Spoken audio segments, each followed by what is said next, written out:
Curses in the Light. Atlantis, Outcasts, Book 2, written by G.K. Lund. Chapter 1. "Keep your guard up!" Loki yelled. The sharp snap to his booming voice startled me so badly I nearly got my head bashed in. The sword crashed down, and I dropped my own and jerked sideways, landing awkwardly with my left elbow bent under my upper body. I knew better than to stay put and wallow. I twisted onto my back, winced at the pain in my arm, and then bugged my eyes out at the sight of the damned sword coming down again to cleave me in half this time. Instead of rolling away, only to repeat this, I rolled toward Loki, punched him in the knee which hurt like a mother, and then kicked up at his sword arm, disturbing him enough to get to my feet and away.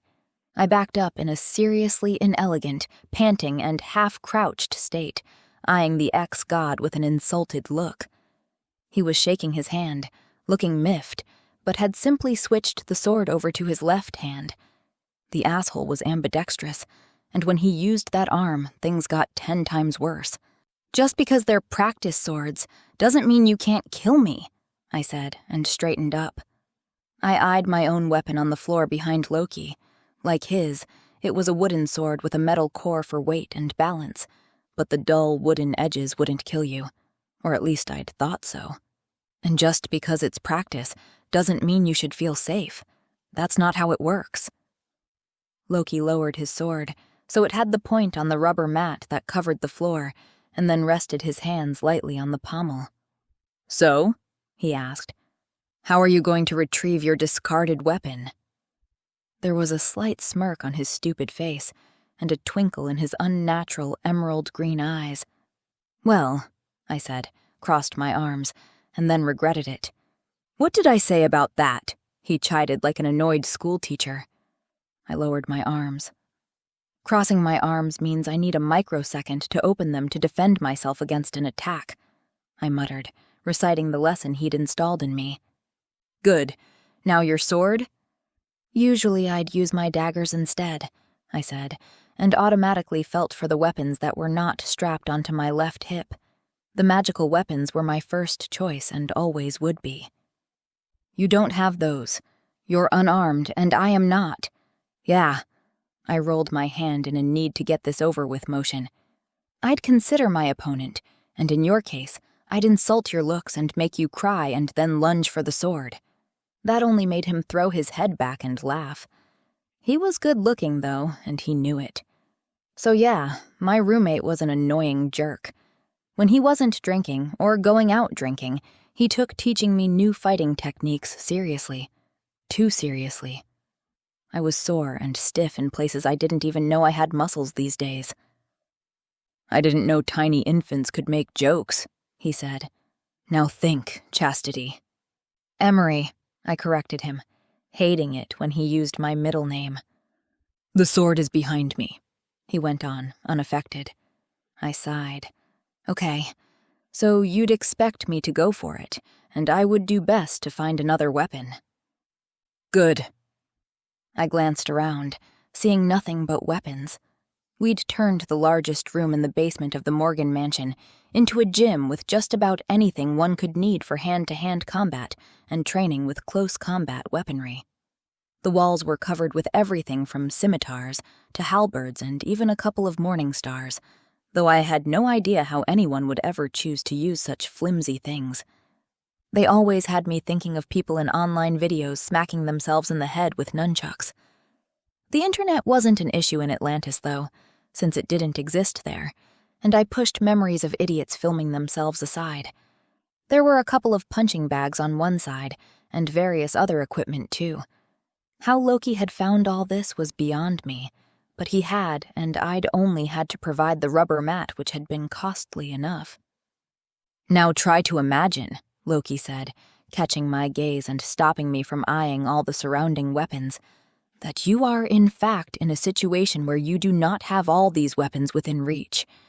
What do you do?" "I don't know. Run?" "How? I'm between you and the door." "Okay, now you sound like a psychopath." Loki smiled. If someone's actively trying to kill you, then they're not a well of empathy, are they? Fine. I'd try to gain some height if I could, and the door to the basement was opened with force and slammed into the wall before I could finish. Loki and I both stared at the stairs where the long and thin form of Walworth, the butler of this mansion, came down. He'd been my parents' butler, and though he was mine now, I found it difficult to think of him like that, especially since he'd taken care of the house on his own after my parents and I were arrested for aiding in a coup d'etat. If not for him, the house would have been worn down and filthy, or even taken over by squatters by the time I'd returned from my exile Earthside. Given my past with the Red Kin, the anti-magic cult that had taken over the city and displaced many state officials, including the constabulary, no one would have lifted a finger to help me. So, yes, I was grateful to the man who was now carrying a large basket of linens down the stairs, which he dumped in front of the big washing machine. Loki and I hadn't touched that corner of the room because that was where the hookup for the water was. "How are things, Walworth?" Loki asked. It still surprised me how polite he could be to the butler, but then he did like that the house was taken care of. Loki was a messy person, and Walworth had put his foot down, refusing to enter the ex-god's rooms, which was fine by me. The rest of the house was pristine, though. Walworth startled a bit and glanced over at us. He'd been in enough of a mood not to notice we were there. His face quickly transformed from a moue of annoyance to one of bland politeness. I knew he'd been skeptical of the gym and us making such a big change in the house, but at least it wasn't one of the upstairs rooms. That would have given the older man nightmares. "Oh, everything is fine," he told us in what would have sounded like a convincing tone of voice had we not just seen him stamp his feet like an angry toddler coming down here. "Are you sure?" "Oh yes, all good, miss."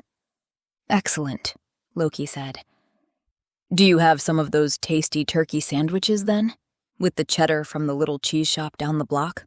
We were supposed to make our own food, but those sandwiches had become Loki's favorites when Walworth had let him eat one. And now the man was flattered by all the praise, and would sometimes make them for us. No, I'm afraid not." I walked over to the man as he began putting the linens in the washer. "I've never seen you flustered before, Worthy. What's wrong?" He stopped mid-motion and then looked between us. "It's only—" "Yes?" Loki prompted. Walworth dropped a doily back in the basket and gave up. "I went to Nerissa's bakery this morning and was told I was no longer welcome there, so I can't get the sourdough bread I use for those sandwiches, or any other bread for that matter," he finished lamely. It took me a second to connect the dots. Nerissa's bakery was just down the street, and besides being close by, they sold excellent baked goods. Walworth had been a loyal customer there for years. Hell, my parents had too, because it had been their accounts that paid for the food. The only thing that had changed recently was— "It's us, isn't it?" I asked him. "Loki and me." "I wouldn't say that, miss." "I would," Loki said. "And I bet it's your neighbor Amaryllia who's behind it. She seems the sort." "What? You mean that nice old lady next door?" I asked. "Amaryllia Anna?" I vaguely remembered Anna, the mother Amaryllia had taken her surname after in Lantian tradition. She'd died about a year after I moved from Earth to Atlantis with my parents. Loki snapped his fingers and pointed at me. "That would be the one. But I wouldn't say nice, though. She spies over here every second she gets, especially when we're outside." "She does?" Loki sighed and shook his head with disappointment. "I think we need to add awareness of our surroundings to the curriculum." I promptly ignored him, having found this a great course of action from time to time, and went upstairs to have a look outside. I walked into the back garden, a large and beautiful piece of the property which, in true Lantian style, sported an array of plants that on Earth wouldn't grow together. The days were short in Atlantis, but the sun was stronger, so all flora grew happily in the warm climate. This was as long as one was in the city, of course, Nothing surrounded Atlantis but desert, so the enormous water-carrying aqueducts on top of the canyons that bordered the city were our lifelines. I was barefoot from the training session and wearing a t-shirt and workout leggings, and couldn't hold back a smile of contentment when I stepped out onto the grass and felt the warm air on my skin. I loved this place. I had missed it so much during my exile, but now felt like I was truly home. I eyed the weeping willows at the end of the garden. They swayed in the breeze and made me want to go there to explore. But no. The hedges farther up was my destination today. They separated the Morgan property from that of Amarilia's, and sure enough, when I got closer, there was movement in the bushes. "Hello?" I asked, and then dove in before whoever was there could retreat and hide.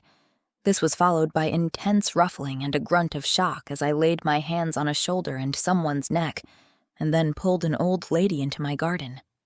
"What in the—" I blurted, staring at the gray-haired, round little lady in her long, flowery dress with a proper and nice-looking beige cardigan over it. She wore sunglasses and a straw hat.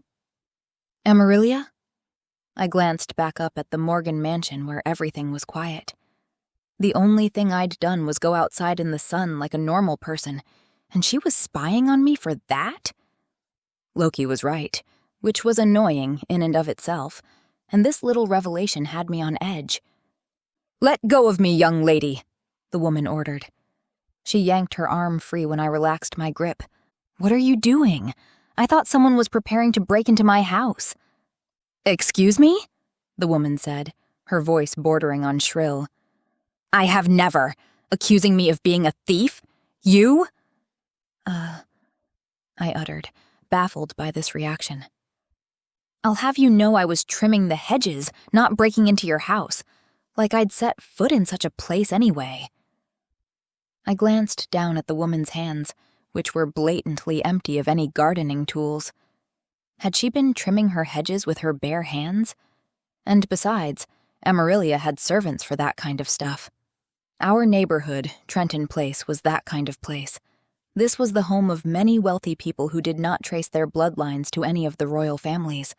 Besides those powerful families, there weren't any nobility in Atlantis.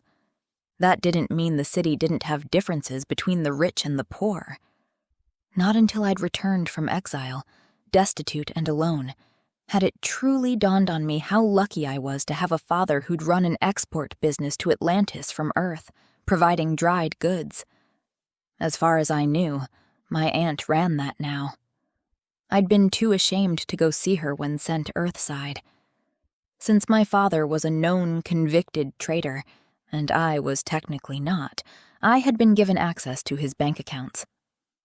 "I apologize, Amarilia," I told my irate neighbor, whose cheeks were now turning red from anger and indignation, not the embarrassment any other person would feel at getting caught red-handed while spying on their neighbor. I truly thought there was danger about.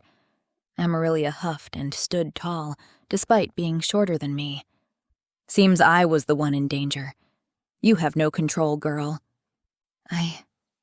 What? One should blame your parents, what with how they raised you and all. Following that... Man. She gave a moo of disgust and spat the word out as if the leader of the Red Kin, whom she was referring to, could even be called such a thing. "Amarilia? I can't believe you have the gall to show up here again. They let you off too easy if you ask my opinion." I wasn't, but I was getting it anyway. "You should have stayed away for good, sullying the good name of this neighborhood. We are decent people, you know." Sure, but And then you also bring that questionable man with you into your parents' house. "I thought you didn't like them," I quipped, which only earned me a fiery gaze in return. "Listen, Loki is my roommate and we work together." "Work? Who would hire you?" We work for the state," I said, managing only a sheepish smile, realizing I shouldn't tell her too much about that since it was less of a job and more of a work release program. It was that or be imprisoned or exiled again for a stupid minor crime. Had I not panicked upon my return to Atlantis and tried avoiding the guardians whose purpose it was to guard the borders, I might not be in this pickle. "The state?" Emerylia echoed in a horrified tone. "Don't lie to me, girl." "Listen, Emerylia." I raised my hands, palms flat and toward her. "I think we got off on the wrong foot here." The heat from the sun felt overwhelming, and I badly wanted to run back into the house. I could hear raised voices and heavy footsteps from the street on the other side of the building, and I wanted to hurry over and see what it was all about and forget this woman. I wasn't used to confrontations like this. I was used to people who agreed on everything and lived happily in their little bubbles. In the kin, if anyone started being confrontational, they were reprimanded or tossed out. Simple as that. I was told today that Walworth, my butler, yeah, it still felt weird saying that, is no longer welcome in Nerissa's bakery. I hope he is not being punished for my mistakes. Mistakes? That is an interesting word for treason. I sighed. Walworth is a good man. A servant who works for a traitor. The way she said the word servant made me cringe and hope hers spat in her coffee every morning. "I am going to be blunt with you because you seem a little dim," Emerylia went on. I gaped at her rudeness, which upon reflection only made her point for her. "We don't want your kind here. You should be in prison, not roaming free after what you did. And anyone associating with Red Scum is no better. We." The word sank in. I had stayed away from the neighbors after getting back, not wanting to flaunt my past in their faces, but I thought they'd let me be. Now I realized the turned-away faces, people seeming to mind their own business when I passed, was merely hatred of the most neighborly kind. Quiet derision and backstabbing, the stabbing mostly directed at poor Walworth. "Well," I told Emerylia, "I'm sorry to hear that, but this is my home, and I intend to stay here." She pursed her lips together then in the tightest, most wrinkled knot I'd ever seen. Then her eyes flicked from me up toward the Morgan mansion. The sound of metal clinking and heavy boots hitting the ground had increased now. I followed her gaze, only to see several soldiers turning the corner of the mansion and heading toward us. Or toward me, as it were. They trampled their way across the soft grass and stopped in front of me. There were 7 soldiers from the regular units in the Lantian army, not the Guardians, thankfully.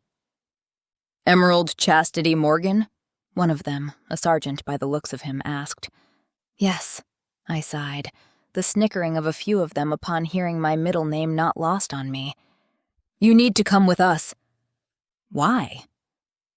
"We are taking you to the pyramid," was the man's only response to that. "All right, but can I... wait." I was pointing at my bare feet, but was taken by the arms and whisked away with them. "As I thought," came Emerylia's smug voice behind me. Wasn't that just great?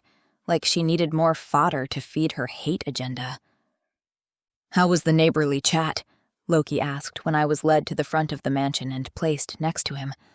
Like me, he was boxed in by more soldiers, waiting for them to turn a carriage around in the street. "Not the best," I admitted, and now noticed the curious faces behind windows, gates, and fences, all of them looking at this spectacle, no one saying or doing anything in front of us. I glanced at Loki, who seemed unaffected. "I wish I was as shameless as you," I muttered. "Yes," he smiled. "Most wish they were like me. It is a burden, really." "And now you shook me out of it." I turned my gaze down. "Hey, why do you get to wear shoes?" Chapter 2. The never-ending hallways below ground level inside the pyramid, the political power seat in Atlantis, were cold, dry, and confusing. The pyramid itself, a stepped construction of an unimaginable number of tons, loomed over Atlantis, placed in the middle of the city. Loki and I followed the soldiers as they led the way, whatever it was, through endless hallways that all looked the same. Although there was electricity in the pyramid, It had not been built for it, and so it was easiest to keep these parts lit with oil lamps. Judging by the size of the place, there had to be several people hired to keep those lights lit. Despite having lived in the pyramid for years, I'd never been as deep in it as now. We were far below the offices of the regular civil servants, even the archives which famously occupied the lower levels of the gigantic structure. I got goosebumps on my skin because of the cold temperature. The soldiers hadn't let me grab anything else to wear other than permitting me to take a pair of shoes. So, at least I had a pair of sneakers on now, but a t-shirt and leggings were neither common nor sensible down here. Loki, at least, wore a long-sleeved t-shirt and thicker pants, so he was a little better off. "Here!" the sergeant barked right when he turned a corner ahead of us. The soldiers lined up around a narrow door in the stone wall. "In there!" he added to Loki and me, and then seemed to dismiss us. We glanced at each other, shrugged, and entered. I had to assume this was Agaton Groth's doing, our handler who'd forced us into servitude to work off our punishment. Why else send soldiers to fetch us? He had likely decided to see us, and had little patience to spare for waiting longer than necessary. The door led to a small landing atop a flight of dusty old stairs. We walked down and were surrounded by darkness. I shivered more due to the cold. Then, by turning a corner, the huge metal doors of a vault emerged. It was like the biggest safe I'd seen in my life, except it was more a room than a safe. The doors were wide open, and I could just about see some intricate and frankly monstrous locks and alarm systems on them. Loki and I had little choice but to go inside and did so. The dusty smell of the lower levels, and the cold evaporated, replaced by a warm temperature that stopped me from shivering. "Ah, there you are," Agaton said when we entered the lit-up space. Electric lights hung from the ceiling, but like most places in Atlantis, the wiring was placed on the outside of the walls, not in them. Electricity, though practical for the non-magical, would always be an afterthought in Atlantis. The massive power plant, situated inside the enormous canyon walls, even had to be offset with magic because electricity and magic didn't go well together. Being an electrician in Atlantis was a never-ending job because fuses kept popping when magic was afoot. Agaton, a no-attention-stealing man of 30-something, wore gray and subdued clothing, his dark blonde hair combed back and proper. As usual, he didn't stand out, and he certainly didn't now, considering he was sharing space with what was obviously the crown jewels. A large glass case atop a black pedestal stood behind him. Inside, on a velvet pillow, lay the crown of Atlantis. It had been worn by so many monarchs over the millennia, every citizen would recognize it. It had been featured in the newspapers often enough. Made from silver and gold, its base was a thick band that rose into steeples. Inlaid into it were many gemstones, but I could see a few were missing. At the front, below the 3 tallest steeples, was the glory of Avalon, now returned to its rightful place. Considering what we'd gone through to retrieve it, it was a relief to see that. Next to it were 2 more missing gems of a larger size. Around us were also more glass cases with riches beyond my comprehension. Much of it was jewelry for the king, or mostly queens, or queen consorts to wear. No one but the monarch, though, had crown jewels in Atlantis, since the position was not a hereditary one. Lanteans had a contradictory tradition of electing their monarchs for 5-year terms, having gone for mixing a modern and ancient custom so long ago no one could remember why. The part about it not being hereditary was not quite true. Only members of the royal families were eligible, and some of them had been kings and queens many times throughout their lives. "It is a beautiful thing to behold, no?" Agaton said, effectively stopping my staring. "Though these are not as old and venerable." He pointed at a nearby scepter and golden apple. "They are mere adaptations of recent earthly customs." "I see the glory of Avalon is back in its place," Loki commented. Unlike me, who couldn't stop staring wide-eyed at all the treasures, his face was remarkably non-caring. Despite looking like he was 30, he was super old though, so he'd probably seen a crown or two before. Probably stolen a few. It is. Agaton closed a binder he was holding and turned his full attention on us. Ms. Morgan, Mr. Loft.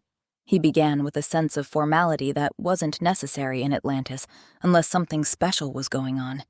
And as Agaton had told us many times, we were not special at all. I supposed it was a personality quirk of his. We were the vermin he could use to spare his own agents the trouble. I shook my head. It seemed Amarilia's words had burrowed into my head today. I've invited you here. Invited? Loki and I said at the same time. We hadn't been asked nicely, and we hadn't had a say in the matter. Agaton turned his cool, forgettable stare on us. I invited you here today because we have finally pieced together what we can about the whereabouts of this particular stone. He pointed at one of the missing gems, an oval shape embedded in the crown. This takes some time, I'm afraid, he said, and glanced at the binder in his hand. They'd had to gather intelligence reports from various divisions. I heard they have machines Earthside that can do this kind of thing in mere minutes. You mean computers? I said, and shrugged. Seconds, probably.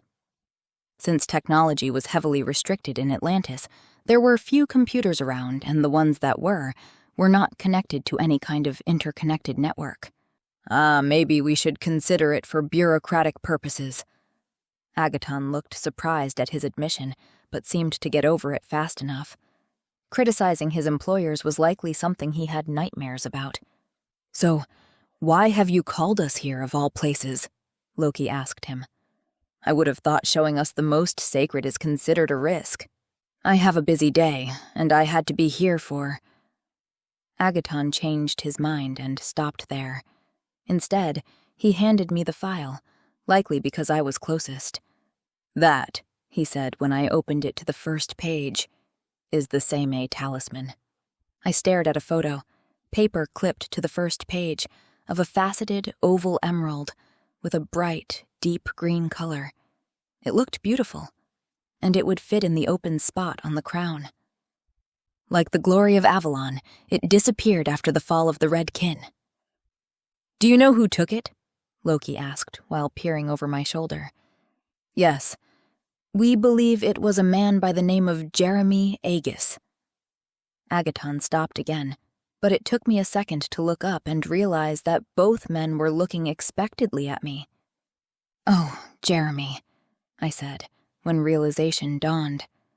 Whoever had taken the gem had likely been a kin member. They were the only ones with access up and until the fall. Yeah, I knew him. Well, knew of him. He was in his 40s, so we didn't associate much outside duties and stuff. Stuff, Agaton repeated, not finding the word worthy of encompassing everything the Red Kin had done. He was nice, though. I can't see why he'd steal a precious jewel. Was he not arrested, then, with everyone else? No, he got away. Okay, so where? That was what we were unsure about. Every trace led to the Enchanted Forest. Whoa! I held my hand up, ignoring the man's raised eyebrow at this. You're sending us off-world? To the Enchanted Forest? I couldn't help but smile. I'd always wanted to go there. No. You're going to the Enchanted Flatlands. The... what? The vast plains of grasslands that surround the Enchanted Forest, Agaton explained, annoyingly patient. Loki snorted. What are you laughing about? I asked him. You have to go there, too. Yes, but unlike you, I don't care. This whole debacle could be a diplomatic challenge, Agaton went on. Our relationship with the High Queen of the Enchanted Forest is not at its best. There were disturbances with refugees both during and after the reign of the Red Kin. Soldiers entered her lands without permission. We are, naturally, working to better the situation, but sending people into her domain, which also encompasses the Flatlands, is precarious at best. She has less control there, but they are her lands, and we simply can't avoid it. Because a national treasure has been taken there and admitting it's been lost will make the newly elected queen lose face? Loki said. Agaton frowned. Something like that. My point is, go in quietly and remain that way during your entire stay. I sighed and nodded. Not like we had a choice either. I will arrange for your passage through the veil for tomorrow night, and the sudden sound of voices from outside the vault stopped him short. There were heavy footsteps hitting the floor. The next second, large, burly soldiers entered the chamber, their eyes scanning the three of us. They were dressed in stunning blue uniforms that marked them as royal guards. Agaton Groth? The first of them asked, looking at Agaton and Loki, the latter pointing a thumb sideways at the correct man. Yes, Agaton uttered and was cut off. Clear the room, the soldier, a captain I thought, barked. She's on her way down, sir, a soldier near the door said. Who was? I peered around the chamber but got none the wiser. Agaton glanced our way, and I got the distinct impression that it had not been his intention for us to be here for whatever this was. All right, then back up and be quiet, the captain ordered, before three soldiers pushed Loki and me against the wall, forcing us to stand between glittering treasures of wealth. The soldiers lined up in 2 rows, and a woman entered the room, followed by more soldiers and a few nicely dressed civilians. She herself wore a lovely light blue and form-fitted coat that reached her ankles. Long, dark, almost black hair flowed down her back, and dark, blue eyes caught Agaton's look. He bowed at the sight of her. Your Highness, he murmured in greeting. Not quite yet, she said with an unexpectedly warm smile. I was gaping again, having never met a king or queen before. Judging from Agaton's greeting, this had to be Cora Lan Terra, a member of the oldest and most powerful of the royal houses. She'd been elected by her peers a few days ago, and it had been in all the papers. Her name as regent would be Queen Asari, the 16th. As per Lantian tradition, a queen had been elected rather than a king after the recent turmoil of the Red Kin. You are Agaton Groth? She asked the man, who nodded. I am. It is an honor to meet you, your my lady. And here we have the issue at hand, she said, and peered around him for a moment before he stepped aside. It is rather a monstrous thing, she commented. Sharp-edged, too. Yes, my lady, but it will not be so painful when the protective headband is fitted inside. It will soften the pain on your, royal head. My royal head indeed, she remarked and walked around the glass case. Can you believe it? That's the next queen, I whispered to Loki. They say her house descends from the goddess Artemis. Loki snorted again. They wouldn't be the only ones. What's that supposed to mean? It means any idiot can have children, Red. That doesn't make them special. I don't see you with a brood of royal descendants. No, you don't. His eyes darkened at that, but then it was gone, forced away fast. And I can honestly tell you, I don't care about royal descendants. Kings are funny creatures. Entitled, power-hungry, hard to please. And when they fall hard, shattering everything around them. And those that follow will push those shards around, not necessarily making things tidier or better. Melting down crowns, for one. You mean that's not the real crown? I didn't say that. Part of it likely is. But it is not thousands of years old like most folks say. Lady Cora, who'd been talking to Agaton, stopped in front of the glass case and lifted her hand, her palm hovering flat against it. She closed her eyes for a moment. I feel the power of it, she said, but I would have thought it to be stronger. She removed her hand, and I noticed Agaton looked uncomfortable at her action. Are all royals mages? I asked Loki. I remembered hearing Kerwin Bowden, the former leader of the Red Kin, talk ill of the royal houses, but he'd never focused too much on them besides keeping them from power. Many, Loki confirmed. I'd learned fast that the guy knew many people, or knew of many people, no matter where he went. He was one of those types who made friends everywhere, or enemies, sometimes both in the same person. Being a powerful mage is a way to be allowed to marry into these families. I nodded. That made sense. They'd want strong offspring, and magical ones were a good way to get that. It struck me as somewhat cold, though. "You can see there are a few missing," Agaton was saying. "But we are working to have them replaced. The crown will shine in its magnificence." "Yes, but the lack of these two in particular," Lady Cora insisted, "is striking to me. From what I've been told, they are what makes the crown so powerful." "You have been well informed, my lady. They do. Unfortunately, as I'm sure you know, they were stolen after the Red Kin was ousted from power? Yes, we are working to locate them and bring them back. As you can see, the glory of Avalon already rests in its place. We only have a few weeks. If we use replicas, some foreign dignitaries will sense it. I do not wish to start my term with such an embarrassment. We already suffered that when Bowden took over. I understand, my lady. We will not fail you." "And who, exactly, are we?" Agaton was likely about to make up some lie, but his willpower failed him, and his gaze darted over to us before he could stop himself. Lady Cora turned, and her eyes sought us out where we stood behind her guards. "These two?" she asked.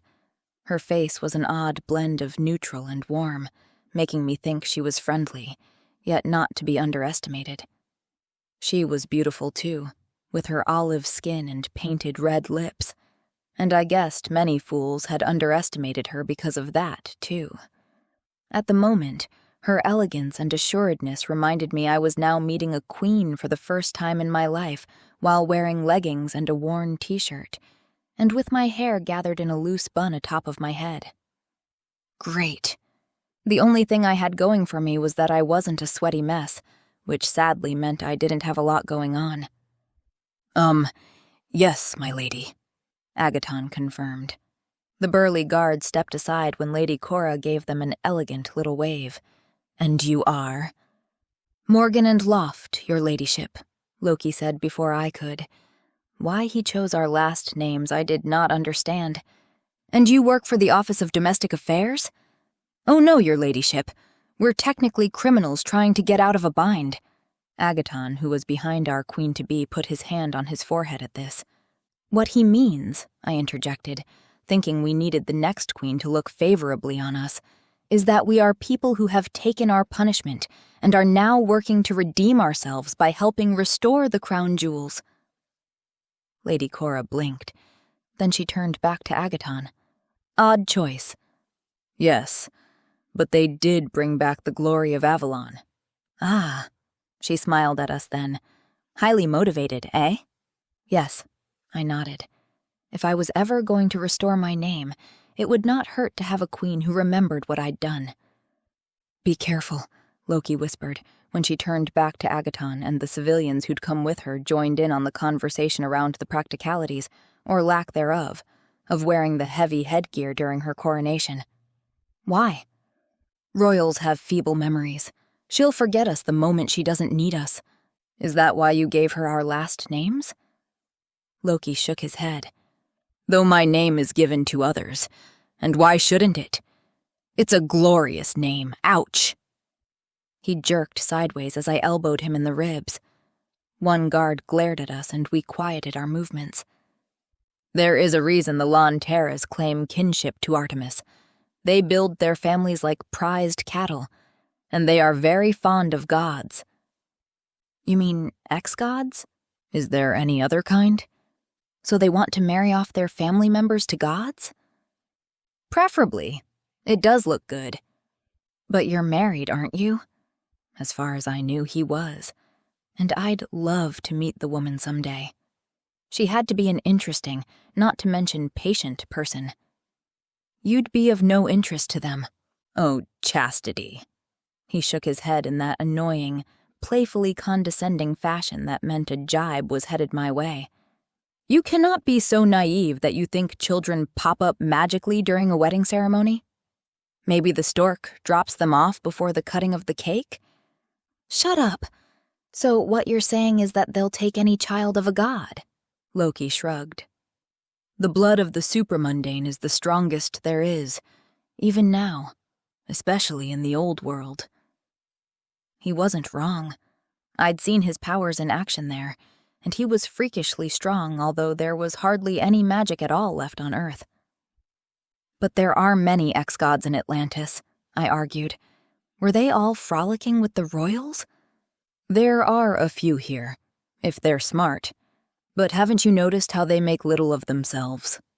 "Well, when you mention it, despite their past of ruling realms and people, they didn't do that here.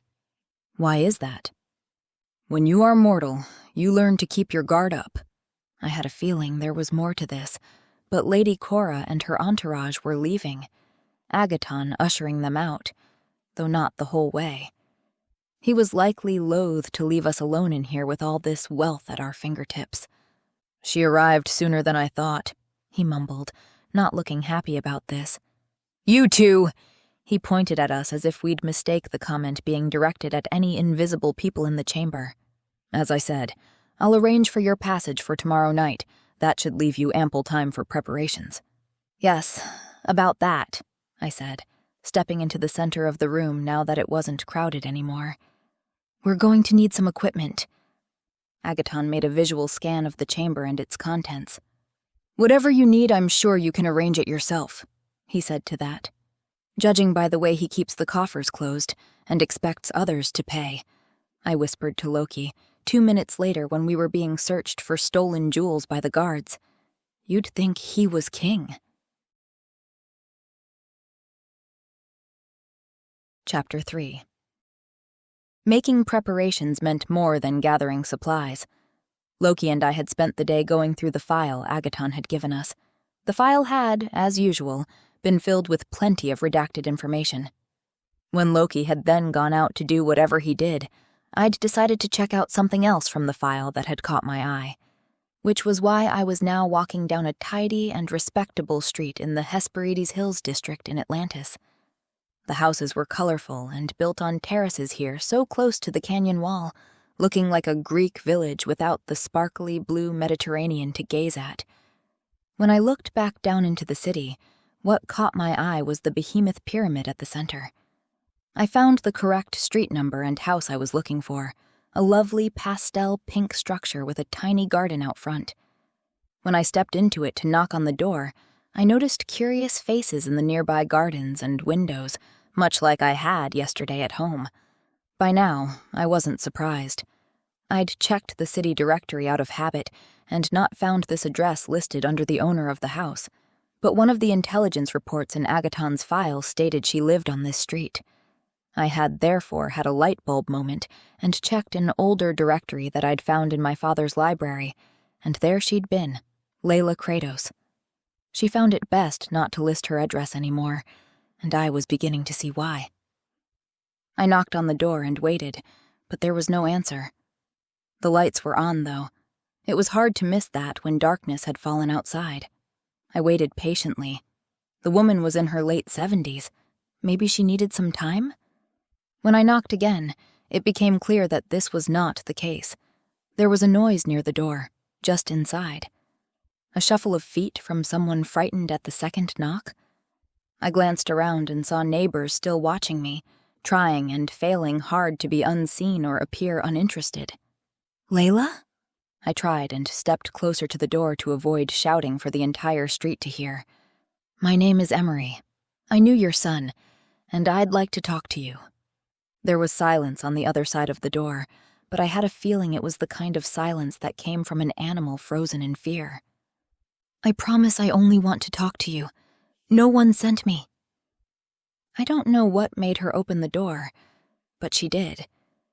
Maybe my voice sounded sincere, or maybe her apparent loneliness drove her to talk to someone who wasn't throwing snide remarks her way. A wrinkled and tired face appeared in the opening, a long white braid hanging over her shoulder. "Who are you?" she asked. "My name is Emery Morgan," I repeated. "I was hoping I could talk to you about your son." "You know Jeremy?" Her eyes went wide at this, yet there was a longing there too. "Yes, I knew him at least, a couple of years ago." I kept my voice low. From what I could tell just from this situation, inviting kin members into her house would not make this woman's situation easier, even if they were ex-kin members. Thankfully, she invited me in. I was led inside a nice and tidy little house, which was cooler inside than it was out. Despite Atlantis's darkened days, the temperatures didn't drop until the clock said it was night. The heat would always linger for hours after sunset. I noted a couple of men's coats by the door and hoped that meant the hints of a tight-knit family that had existed between the lines in the report were true. A few minutes later, I sat on a comfortable small sofa in Layla's living room while she bustled in the kitchen. Clinking noises reached me in addition to the scent of a lovely herbal tea. "So, lovely house you have here," I tried when she entered the room with a tray of tea and cakes. "Thank you. My husband, Agus, and I bought it ourselves about 3 years after we were married. We were so happy then." She was careful not to wrinkle her long black skirt when she sat on a chair next to the coffee table. She was a meticulous lady with a white blouse on that was smooth despite the lateness of the day. Maybe those were the things she could still control. "That must have been very, nice," I finished lamely. I hated small talk. I was so bad at it and could feel a tight knot in my belly as I tried getting the stupid words out.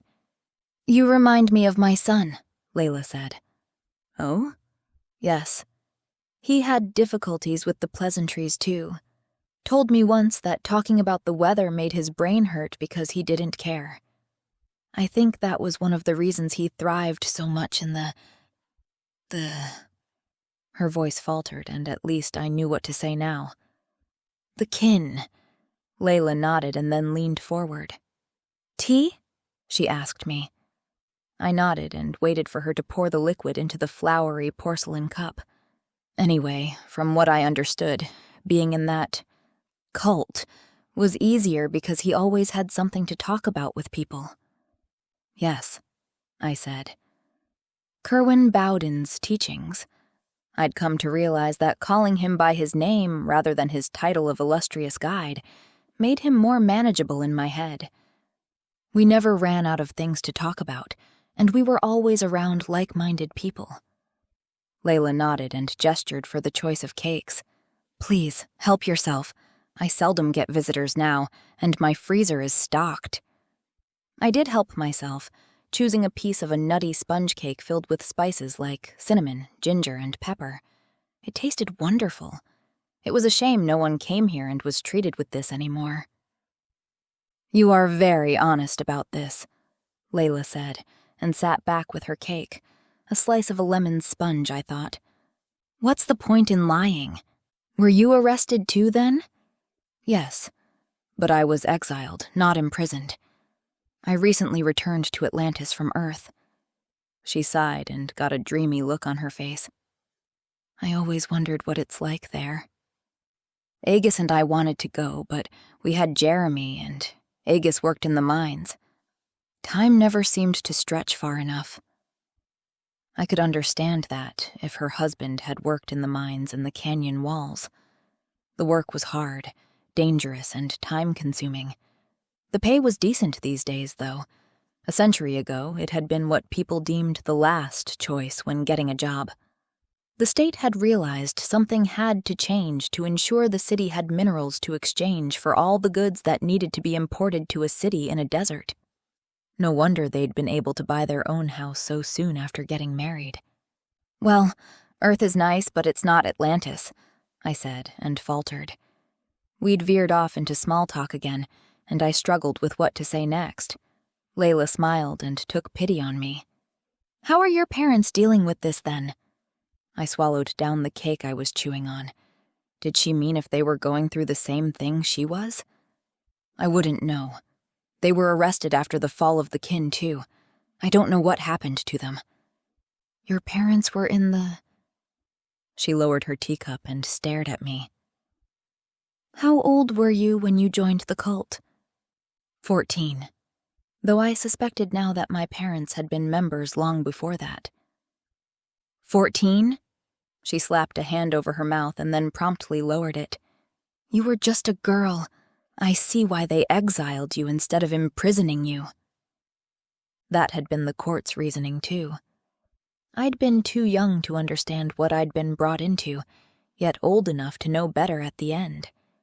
They'd taken the manipulation into account and sent me on my merry way through the Veil for 2 years, where I'd floundered and slowly come to realize what I'd been part of. After that, I'd traveled and learned how to use my daggers properly. Sheathed on my left hip, I resisted the urge to touch them now. They were an odd source of comfort to me. A remnant of a painful and shameful past, yet also a symbol of a future I was going to fight to get. I understand Jeremy was never caught. He was not. And I don't know where he is, she hastened to add, glancing my way before focusing on her tea again. That's all right. I know where he is. Layla almost choked on her tea. But don't worry.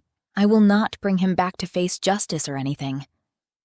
I was sure it would look good in the eyes of the city if I started bringing back runaway kin members, especially those who were guilty of more than being brainwashed. But no, I knew how easy it was to get tricked into a group like that now. You know where my son is? She leaned forward, hand to her throat now. Yes, he fled to the Enchanted Flatlands. Didn't you know that? I saw no reason to hide this from her. She shook her head. I don't know exactly where in the Flatlands he went, and I'm told they are vast, but I have to locate him. I feared that if Loki and I failed, then the city would have to send soldiers and diplomats because it was clear to me now that a Lantian crown without its power was unacceptable. I think it's best for everyone involved if I am the one to do that, I added, and she seemed to catch my meaning. Why the sudden interest in my son? He took something that the royal power wants back. Oh my, she uttered and put her cup down on the table now.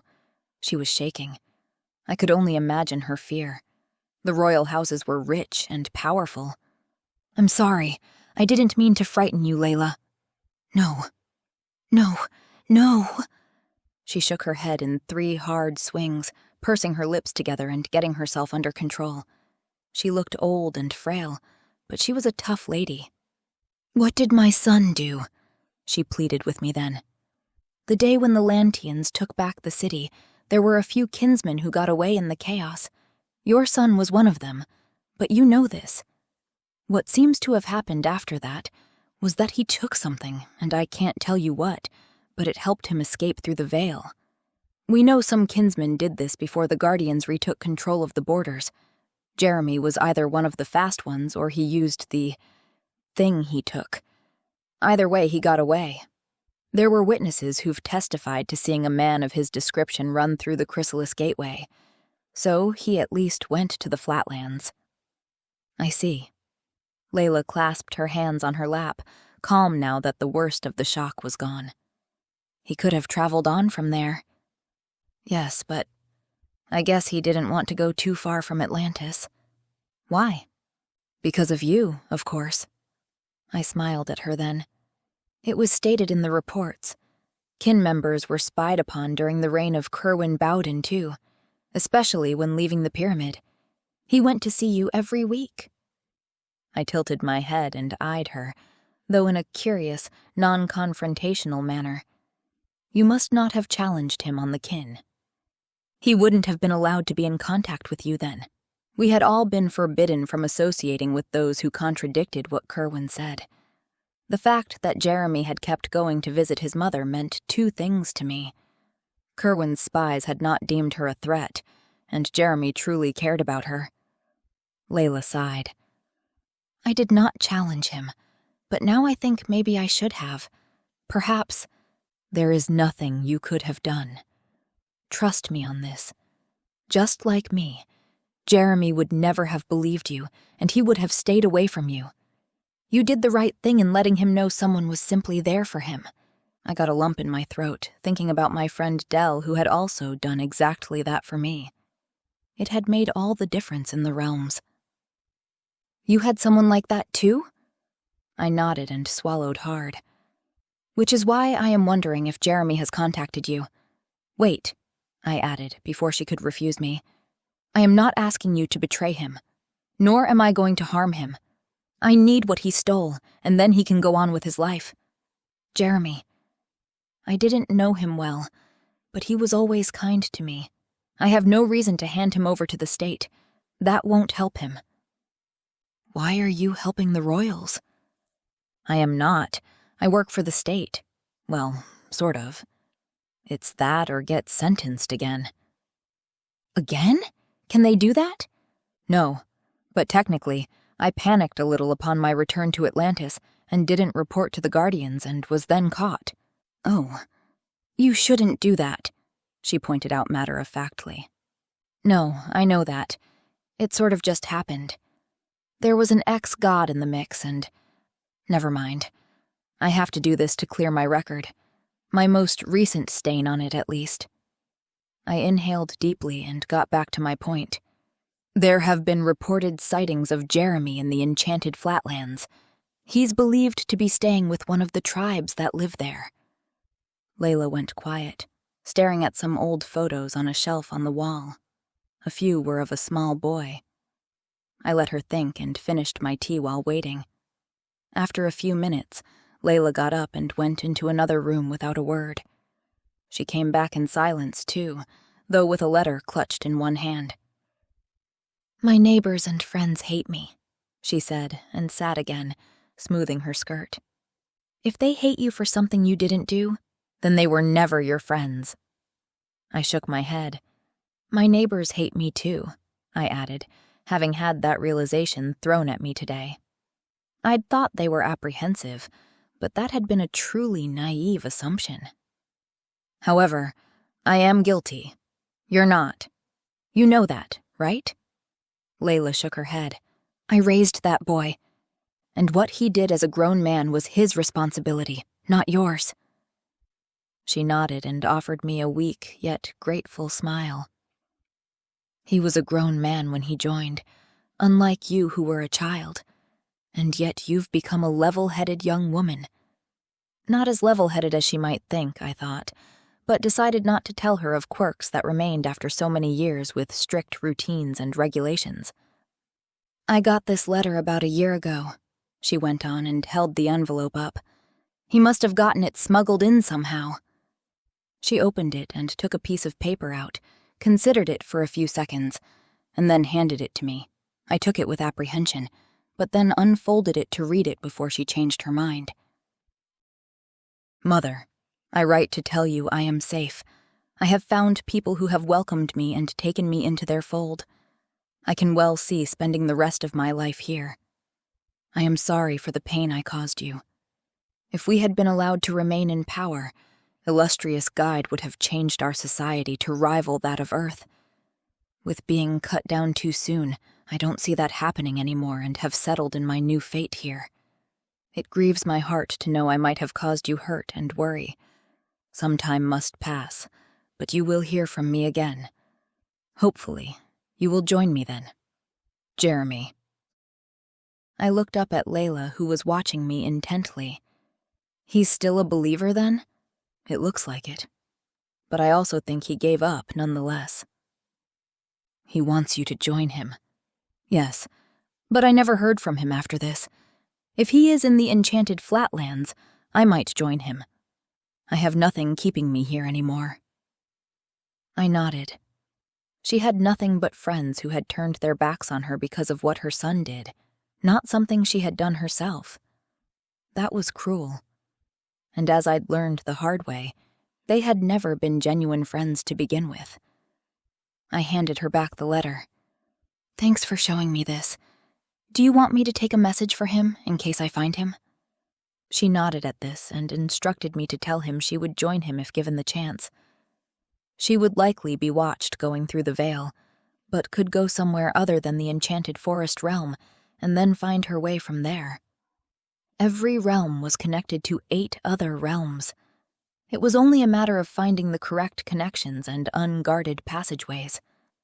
I took my leave of Layla a few minutes later, snagging a piece of short, gray hair from one of the men's coats without her seeing. I still didn't know exactly where in the Flatlands Jeremy was, but at least I knew he'd be there still, as close to his only remaining family member as possible. That would be all we had to start with when getting there. A giggle caught my attention. The door had closed behind me and I'd stepped down from the small porch. I glanced around but saw no one. Then the giggle came again, accompanied by someone's snort laugh. I moved my hand to the steely hilt of one of my daggers, my gaze sweeping across the garden, which was dark. Then, 2 small figures jumped up from behind the fence bordering the yard next door. One of them threw something, almost straight at me. The distance allowed me to see what it was before it came near. A glassed-in potion. It glowed a reddish brown. I yanked my dagger free and leaped to the right, just managing to intercept the thing. I stabbed my dagger into it, and the break in the glass was enough to kill the witchcraft within. The bulbous glass bottle fell to the ground and smashed into pieces. A foul smell rose, and I knew what the potion would have done had it hit me, or the house. "Oh, crap," one kid blurted when I whirled around, pulling my second dagger in the same motion.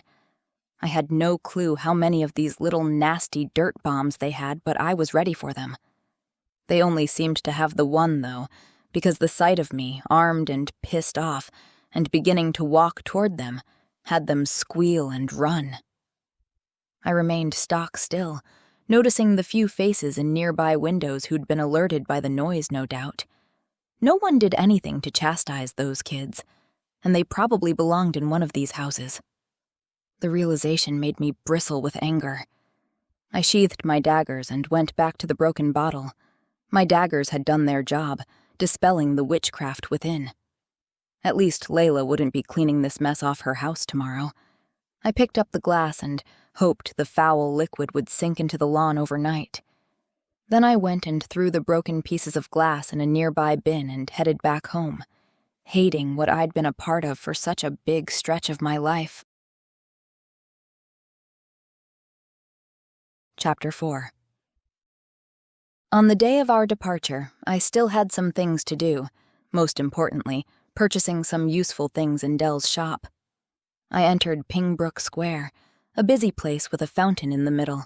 The burble from the water could barely be heard over the noise of people's voices and the clattering on cobblestones because of the occasional carriage passing by.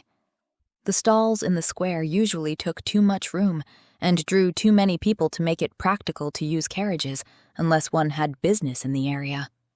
I marveled, as I did sometimes, at the variation in clothing in Atlantis, with people looking like they came from all kinds of time periods in many realms. There were men in fancy suits, or wearing long coats and breeches, or jeans and t-shirts, in addition to women dressed like me in pants and short jackets, or gowns of fantastic textiles. Atlantis was a melting pot of cultures that had remained the same for generations, and people from other realms than Earth. One could often hear different languages just by walking down a street, too, though most who lived in the city spoke Lantian, the common tongue. It would be impossible if not, especially with trade. "News, miss?" an old lady inquired when I walked past her mobile newsstand. The little building structure she stood inside was placed on a small hanger attached to the back of a sturdy bike so she could take it with her. I nodded and handed her a coin when she offered me the paper I pointed out, the Lantian. If I was going through the Veil today, it might pay to have a look and see if anything weird had been going on by the border lately. I leafed through the paper, but as far as I could tell, everything appeared to be quiet these days. That was until I got to the letters to the editor section, and some headlines caught my eye. "Return of the Kin?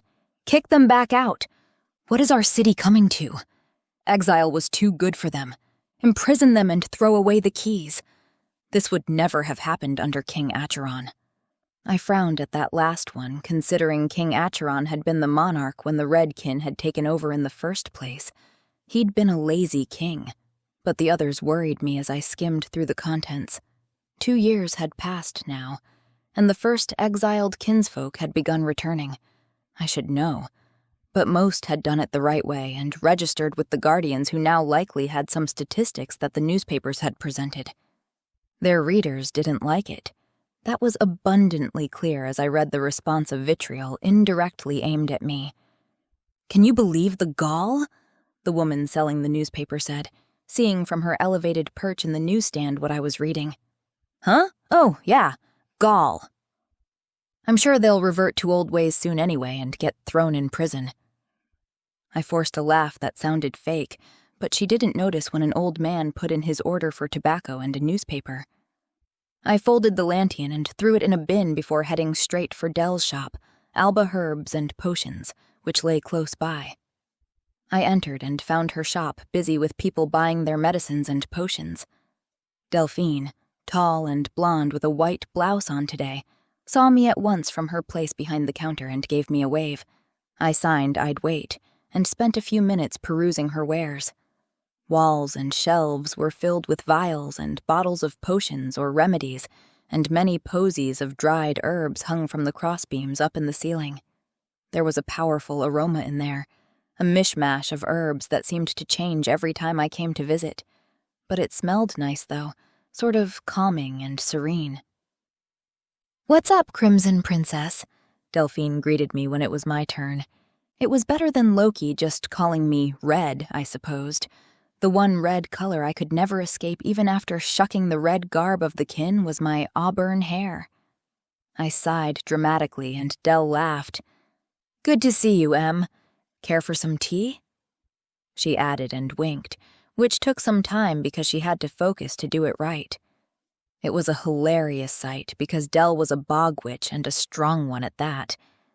Seeing her struggle with such a simple thing made me feel a little more normal. I'd love some, but one cup leads to another, and then another, especially now that you can't taste the whiskey anymore. I sighed again, though with real emotion this time. "I can't be hungover later tonight. I'm going off-world." "Really?" She held up her index finger in the universal sign of "give me a sec," and rang up some caramelized apples from the elfine realm when a woman approached. Dell dabbled in many things, including culinary sweets, it seemed. "Which realm?" she asked me when the old lady left the store. "The Enchanted Forest realm." "Oh, that's a place of wonders," she said dreamily, and leaned her elbow on the counter. "So I've heard." I rolled my eyes. "And to be specific, I'm being sent to the Enchanted Flatlands." "Ah. Oh. Exactly. Well, they're lovely too, I'm sure. Maybe somewhat monotonous. Anyway, I'm not sure what awaits us, so I was looking to buy some potions from you. Maybe something that stuns?" Dell perked up at this. "Something that stuns? Sure. And you've already bought it, remember?" She stepped back from the counter so her jeans became visible. She'd cut and sewn them just below the knees, converting them into capri jeans that looked elegant with her high heels. Lantians could sometimes get a bit obsessed with earth, and denim had become an expensive luxury item here. "What did you do with the cutoffs?" "I'm making a fabulous coat with it." "What about sleepers?" "Huh?" "Potions that put someone to sleep? If you hit an enemy straight on, it will last longer than stunners." "Yes, please. I also need a magical tracker to find someone. I have this, if it helps," I said, and held out the piece of hair I'd snagged from Layla's house. I'd put it in a small plastic bag. Dell nodded and went over to one of the many shelves behind the counter. There she lay a hand against one of the closed doors. A slight shimmer of silver emanated from her hand, and the door popped open. From there she retrieved several small and round glass bottles, all covered by a waxy net that prevented them from breaking before they were hurled at something hard. These glowed a deep blue, and she retrieved some more, though with a yellow glow from another locked shelf. "Hey, Dell? I asked her as she finished up, the bottles reminding me of last night. You wouldn't sell dirt potions to kids, would you? No, she said, a displeased frown on her face. I wouldn't sell them to adults either. Do you know how long it takes to clean up that mess? I could imagine. Are there witches who do? Well, it's bad form, but I guess some will take what money they can. Do you sell these things to everyone? I added. I was buying some potentially harmful magical items. No, she smiled at me. But I trust you, and I understand why you need them with your new job and all. Anyway, I'll need a couple of hours with the tracker. I'll send a messenger over with it later. She shrugged and came over with a black bag full of bottled potions. Blue stuns, yellow sleeps. Got it? Yeah, I said, and eyed the bag of dozens of bottles. Are you sure I shouldn't pay you? That's an awful lot of product. Tell you what, she smiled again. Bring me back something nice. From the Flatlands? From the Flatlands, she confirmed and winked slowly again. I left Dell with the rest of her customers and headed back home only to find Loki pulling out a big tarp in the main living room. He was smiling and seemed to be looking for holes. I hate you, I told him at the sight of his chipper mood. How could you possibly hate me? I saved you half of Walworth's sandwich this morning. You were also hungover this morning, and now you look like you've had 20 hours of sleep. It's so not fair. Plus, it was more like a quarter of a sandwich. Loki only laughed at me and began folding the tarp back up. At least he was living up to the annoying roommate cliché. I'd never experienced that before, if one excluded a bunch of cult members living in a pyramid, of course. Somehow, I didn't feel like that counted. What's with the tarp anyway? The Flatlands are sunny. I prefer to sleep in the shade. Surely not sunny all the time. I hadn't been back long, but I was already used to the nocturnal feel of Atlantis. It's sunny enough of the time. Okay, I'll add sunscreen to my bag of potions. I raised the bag from Dell and jiggled it a bit. The wax nets made sure they didn't even clink in there. A thundering banging on the front door boomed through the house, interrupting whatever Loki opened his mouth to say. We stared at each other. Soldiers again? I asked. They knocked politely enough yesterday, used the brass knocker and everything. Different branch, maybe? I hoped it wasn't the Guardians, then. They were not quite like the other military branches in the city. The rude banging came again, and we both walked through the connecting rooms between us and the foyer to find Walworth about to open the front door. Step back, please, Worthy, I told him, my hand out to signal him. This didn't sound friendly, and if that was the case, then he sure wasn't the reason for it. I dropped the bag by the door and opened it, my free hand on one dagger. Miss Morgan? A shifty-looking fellow asked. He was standing there with 4 other guys, looking threatening in their leather clothing and with chains, bats, and knives at the ready. Yes? Can I help you? I asked, which was so the wrong question because of the lewd snickering that followed. We have a message for you, the leader said, and then stepped forward, forcing himself into my space. I drew my dagger and looked him square in the eye. It rattled him for about a second. Yes, you're not welcome here, and... Is this guy for real? I interrupted by asking Loki. He sounds like a cheesy mobster movie. Cheesy? The guy repeated. I think he is, yes, Loki answered me, a smirk on his face as he considered the gang. Hey, isn't that Geordie?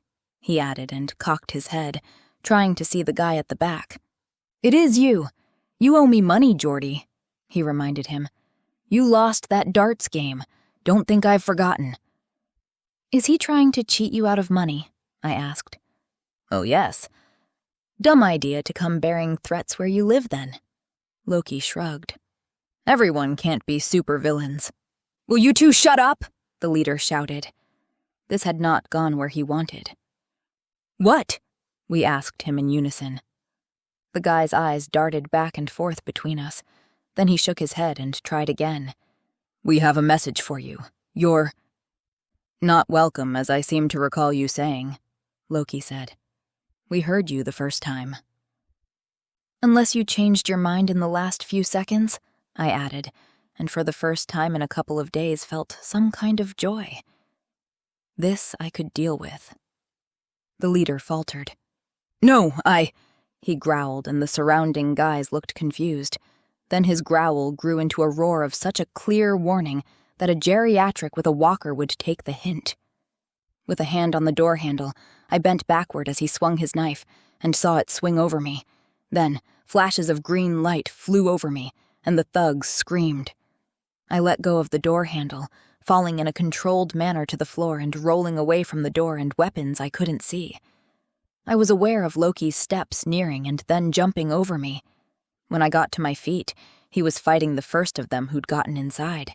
They'd picked an unfavorable place to attack because the door prevented them from charging all at once.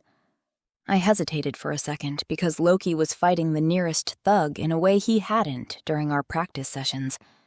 He was unarmed, technically, against the knife-wielding leader, but he slung his green fire magic at the man at the same time he dodged or blocked blows coming towards him. I'd seen what that magic could do when in full force, as it was Earthside, but though diminished on this side of the veil, it was still effective. The leader grunted in pain and backed up, being burned and stunned. When one of the others got in the door, I stepped in and blocked his attack with a chain. I deflected the swing of the metal with one of my daggers and kicked the thug in the shin, while his attention was on the chain swinging the wrong way. He swore and he stumbled, and I used the pommel of my dagger to strike the side of his head. I was about to draw my other dagger when a bat swung my way. Another thug was stepping over his fallen friend, who twisted on the floor. I threw myself sideways and escaped the impact. I landed right next to the bag Dell had given me and discarded the idea of drawing the second dagger. Instead, I stuck my hand inside the bag, rummaged through it, and drew a couple of bottled potions out. They were both blue. "Loki, get back!" I shouted as a quick warning. He heard me and reacted, backing up so fast the leader was too baffled to follow at once. I threw one potion then. It landed between the leader's feet, and the next one, in the middle of the group of thugs. The glass broke and blue smoke exploded out of them. The thugs seemed to slow down, like they couldn't move properly. Loki didn't hesitate or spend time asking questions. Instead, he called forth his magic again and blasted the thugs with it, forcing them back and outside. They may have been stunned, but their screams of pain weren't. I grabbed the bag from the floor and rustled around in it until I found the yellow ones. When I came out the door, Loki was on the porch, the men stumbling back down the steps.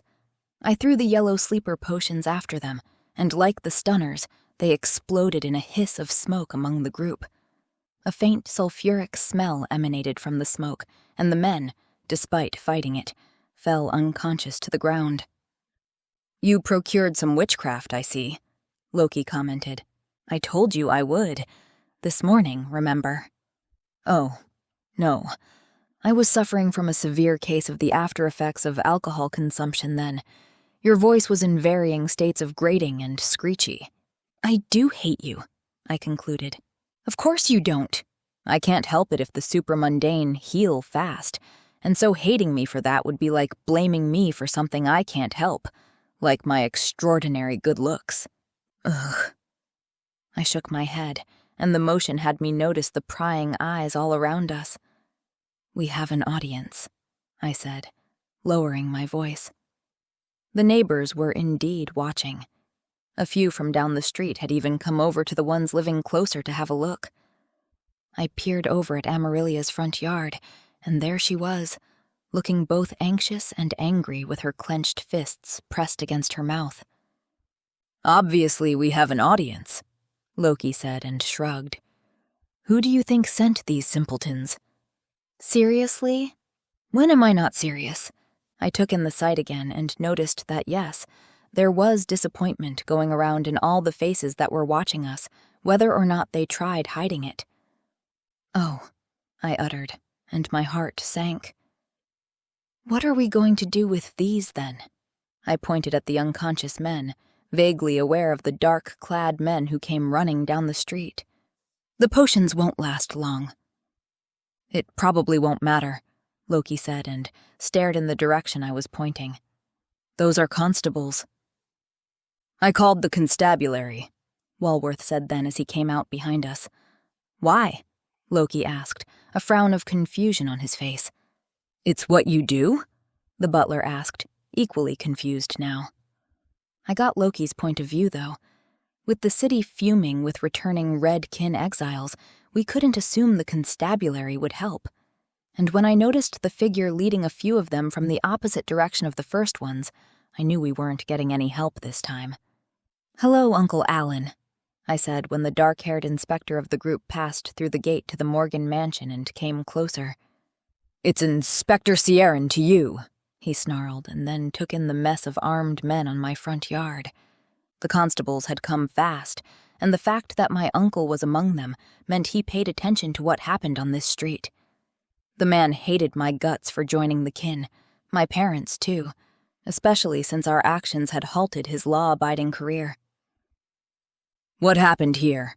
He said, without grazing me with more attention. The constables, 4 of them, went about taking the weapons from the unconscious men who were stirring now. Why did you assault these men? Excuse me? I asked, dumbstruck by that question. These men broke into Ms. Morgan's property here intending to cause harm and or help themselves to her belongings. Loki offered his friendliest smile, which didn't affect Uncle Allen at all. The man had decided to hate me the day he found out I'd come back and he'd arrested me. That seemed to apply to my so-called known associates. Wake them up and see what they have to say, Uncle Allen told the constables. Maybe they are the victims here. Are you mad? Walworth interrupted. He looked taken aback by his own reaction when all our attention was directed at him. Inspector, they are armed and on her property. They came to the door explicitly to harm her. Good thing we can protect ourselves considering how slow the constabulary was to react, Loki said. Yeah, I chimed in. I think I want to file a report against them. I felt very threatened in my own home. Uncle's eyes swiped over the house behind me, but said nothing. He'd stopped coming over when my parents' affiliations to the kin had become blatantly clear, and they couldn't be reasoned with. I could still remember hearing some heated arguments before he'd become an absent person in my life. So you've set up house here then and shacked up with this charlatan? He directed the last insult at Loki with a sneer. Shacked up? No. He's my roommate. Not that that's any of your business, Inspector. If not for the moue of disgust on Uncle Allen's face, the slight reddening to his neck would have made me think he cared. I'd talk to the neighbors about motive, Loki added, not perturbed in the least by being called a charlatan. I stopped him from saying more by touching his forearm and shaking my head, though. Just leave it.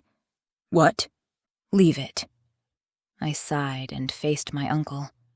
You can't arrest me for defending myself in my own home from intruders who have no permission to be here. I suggest you take them away before I report them for double trespassing. I didn't wait for him to respond.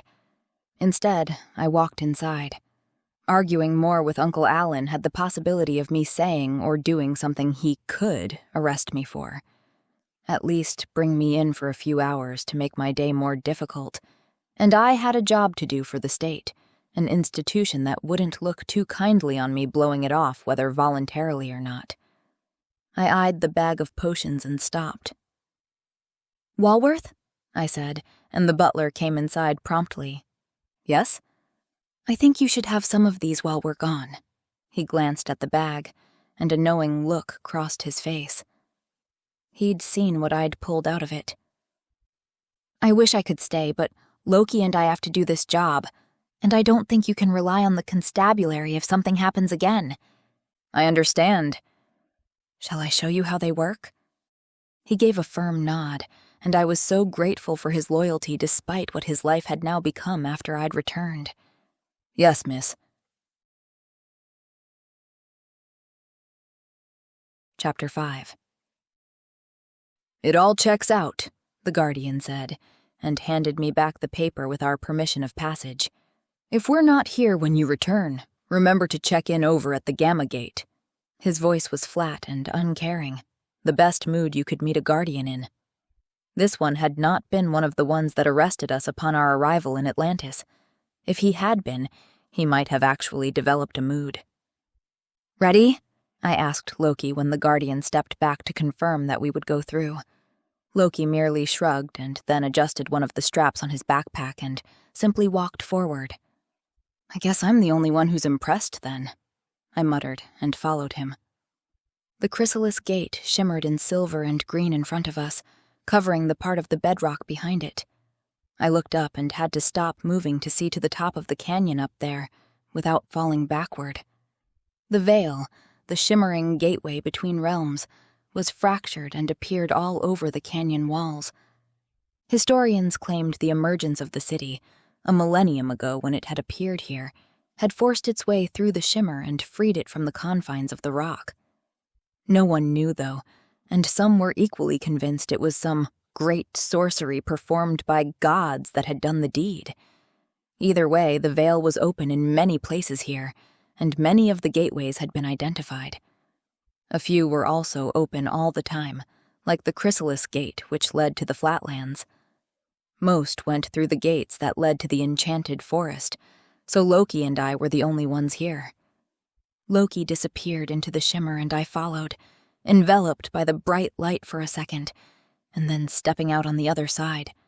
I did not crash into the bedrock, but stepped onto hard dirt that was under my feet, not in front of me. I squinted because of the bright sunlight, and then saw the new realm before me. About 100 meters down a moderately steep slope, the grass began, and then never seemed to end. It was a fresh summer green that stretched as long as the eye could see, to the horizon and beyond. The sky above was so blue you'd think a realtor had tinkered with it in Photoshop, and the sun shone and warmed everything without burning it, thankfully.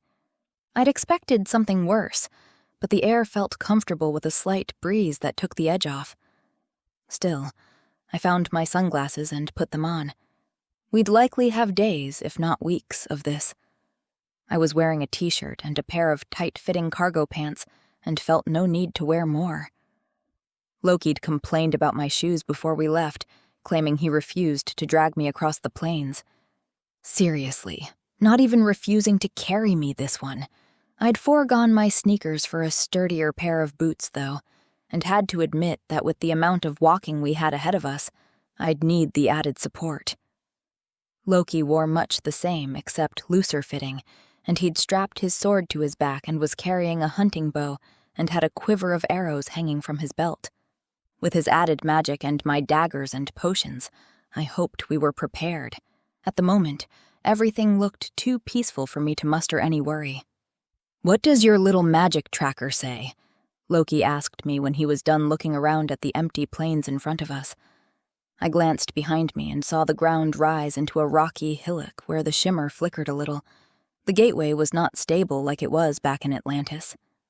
I focused on Loki again and retrieved the sealed round and flat glass container that Deld had delivered earlier. She'd hand-painted it like a compass, marking the orientations. It contained a light blue liquid that had a faint glow to it. In the liquid floated the piece of hair needle. It had just floated and done nothing in Atlantis, but now, in the realm Jeremy had fled to, it swirled around and then settled, pointing. North. North. The needle moved again. No, west. Wait. East. No. Now it's east. East-north. What is this? Loki came closer and took the device from me. Judging by his frown, he wasn't any wiser. Curious. It's like it can't decide. He cocked his head while staring at it, and then looked up and stared ahead of us. Now it's saying northwest. What if I took the wrong hair? It could have been his father's.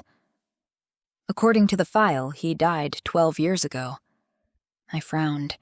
The odds were in favor of me having taken Jeremy's hair then. Maybe it's broken? I don't think so. It seems intact and the magic feels steady and strong." He shrugged and gave it back to me. "The only common denominator is north." "I suggest we walk that way." We did. Walking in the general direction the tracker gave us at least gave us a way which was sorely needed when everything looked the same. When we were some way away from the hillock, I could see the outline of what had to be the enchanted forest itself far behind it, resting, it seemed, on the horizon. As we walked on, it disappeared behind us. So did the hillock after a few hours. By then, night crept up on us, as it had in Atlantis a few hours back. Time did not always match between realms, but this wasn't too bad. We made camp the first night, and I found out that Loki's tarp was not just a tarp, but something he had made into a lean-to with 3 walls, and one big opening so we could sit under it and light a campfire in front of it. All he used were a pair of short poles strapped to his backpack, twine and metal nails. It was simple but gave us ample space protected from some wind and the sun, which rose annoyingly early. "How many times have you been here?" I asked him the next morning while he quickly packed it back up. "Hard to say." "Why?" He shrugged. "I have been so many places." For once, I didn't think he was joking or bragging. "You can't remember them all. I thought gods, X or otherwise, could do everything." Loki strapped the 2 poles to his backpack and stood. "Mortality brings a certain fussiness to memories." "Fuzziness?" I mouthed, and then threw my backpack on and went after him to start the new day of walking. He never seemed all that interested in talking about how the gods became, well, less than they had been. At least we saw something more than grass from then on. The grasslands sported flocks of wild horses, wild sheep, and even the occasional wolf who'd caught on to the food supply out there. "Keeps the grass so low," Loki commented when we saw a flock of about 20 sheep run away from us. "As does the wind." With so little blocking it, the wind had increased, though it was manageable. It also turned out that Loki had brought his hunting bow to hunt. "I thought that was for defense," I commented when I followed him to pick up the grass chickens, a species of bird native to the enchanted realm. It reminded me of a type of grouse. Loki stopped by the first one he'd killed. The arrow had pierced the bird's neck. "The bow can be used for more than one thing if necessary." He walked over to the other bird he'd taken down before the other birds had flown away. This one had suffered the same fate as the first one. Loki yanked the arrows through and then handed me one bird. Startled, I took it and looked down at it in complete bewilderment. "Pluck it," Loki said, and began doing exactly that with the one he still held onto. Gray feathers and down floated onto the grass or blew away in the wind. "What?" "Pluck it. Now, while it's still warm. Otherwise, you'll pull lots of the fat out." "We wouldn't want that," I muttered, and began imitating Loki's well-practiced movements. Suffice it to say, when he was done with his bird, mine still had over 75% of the feathers left. "Didn't your parents teach you anything?" Loki asked, adding a sigh at my incompetence, though he didn't offer to take over. Instead, he walked on, leaving me to walk and pluck at the same time. "They taught me that magic was an infestation of cruelty and degradation that held people down and had to be banned from existence," I offered as an answer to his question. "Look how that turned out. You can't even feed yourself." I'm sure that's why Agaton paired me with an able-bodied partner. We both bring something to the table. You provide food. I provide a belly to store it in. I was rewarded with only a blank stare at that. So, yes, he was a bit of a reluctant partner, but I needed his help if I was going to get anywhere, and maybe someday walk through my neighborhood with my head held high. As it turned out, later that night, Loki was not a fan of the dry field rations we had brought along. Walworth's sandwiches had run out on the first day, so the grass chickens were Loki's way of getting fresh meat. That had involved the hilarious task of collecting dried horse or wild ox dung to provide fuel for the fire. Turned out, as Loki so rightly pointed out, there weren't enough woody shrubs on a vast steppe.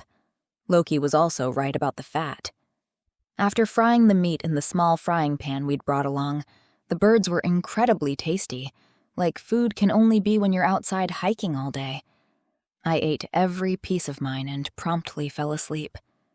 The next day, the magic tracker was equally confused and kept pointing sort of north. Therefore, we kept heading in that direction. The only features breaking the monotonous, vast grasslands were small creeks that provided us with drinking water.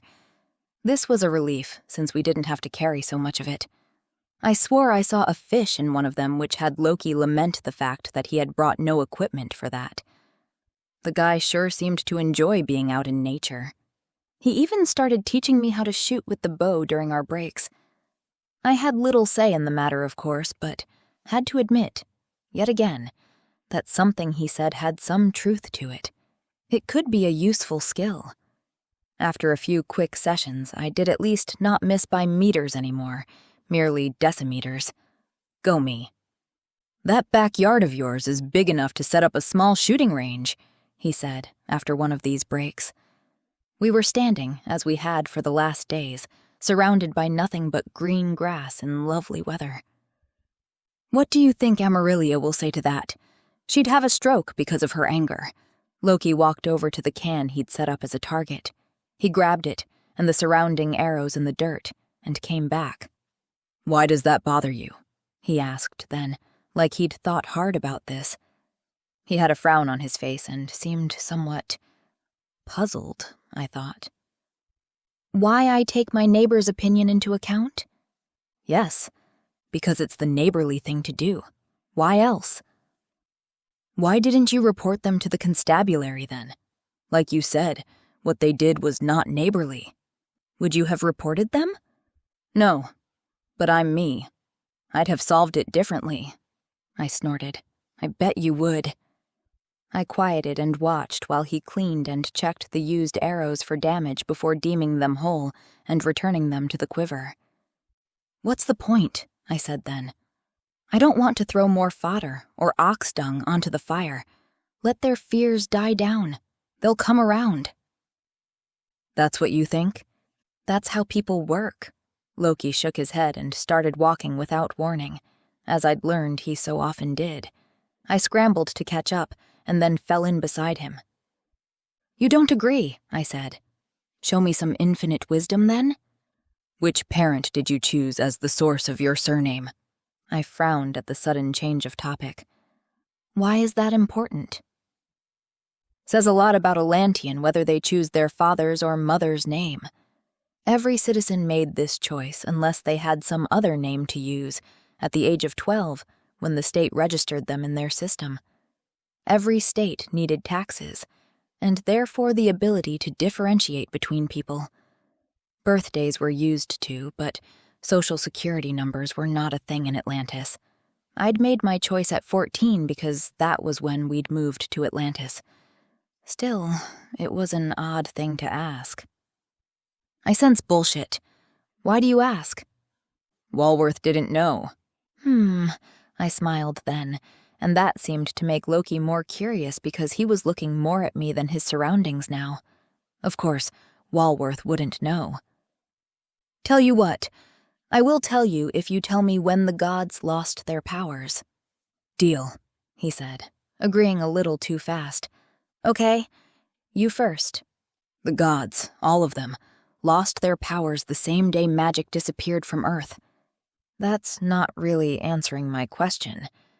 I eyed him suspiciously. "It's the truth, though. Learn to ask better questions if you don't like the answer." I smiled then. Next time I'd remember to say how, not when. "So my name?" "Yes?" "Well, my father's name is Morgan Ellis." "Ah, so you chose your father's name. Not surprising." "And my mother's name is Morgan Sierran."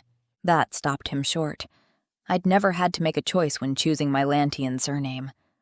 "What was that about asking the right questions?" I asked with feigned innocence. That cracked a smile before Loki threw his head back and laughed, and I couldn't help the smug feeling of at least not besting him, but sure as hell's not losing either. Movement caught my eye, though, and wiped the smile off my face. "Hey," I touched Loki's arm to get him to turn around. "That wolf is coming close, don't you think?" So far, we'd seen a couple of the predators, but they had been lone creatures that had shied away from us, likely thinking our non-sheep scent was not worth the trouble. This one, though, was coming toward us. It wasn't running, yet it wasn't moving slowly either. It came at a steady trot. It had a dark pelt that reminded me of the color of the wolf Loki could shift into. "That's not a wolf," the ex-god said, after half a minute of scrutinizing it across the distance. "It seems unusually interested in us, don't you think?" Loki paused. "Yes. And that's a hound." "A dog?" "Sure, a hound. A black dog. Harbinger of death." "Oh, good. Any more interesting information about it?" "Yes, it's speeding up." Chapter 6. "Do you want some more pertinent information?" Loki said as we both shrugged our backpacks off. Wearing them would slow us down and hinder free movement. "Sure," I said, and yanked the potions from Dell out from the top of the backpack. Considering the animal's speed, we'd be fools to think we could outrun it. I can now see that it is also frothing at the mouth. Excellent. I'm not sure I can live without this kind of information. I straightened up and saw the beast descending on us. I'm not sure I can live with knowing it either, I added. I threw the sling I'd fashioned before leaving Atlantis, filled with the bottled potions, over my head and shoulder so it hung diagonally over my upper body. I needed to move fast, not resort to returning to my backpack or lug a bag around. "You think that will help?" I asked Loki. He stood straight and knocked an arrow to the bowstring. He didn't take long to aim at the moving target before letting the arrow loose. It flew straight and hit the hound in the chest. The hound kept running. "No," Loki answered me then. "They are not supposed to be charging like this. They're messengers, not attack dogs." "Someone forgot to inform this one of that fact," I yelled, because the animal, arrow still in its chest, roared and barked, and then came close enough to attack. It leaped toward Loki, who jumped out of the way, sliding sideways in a controlled motion when the beast passed him. The dog learned fast, though, and it was quick as a wink. It rammed its giant paws in the ground and swung its enormous body around, attacking again, faster than Loki had expected. He barely had the time to raise his hands. Green magic flashed, hitting the dog straight on.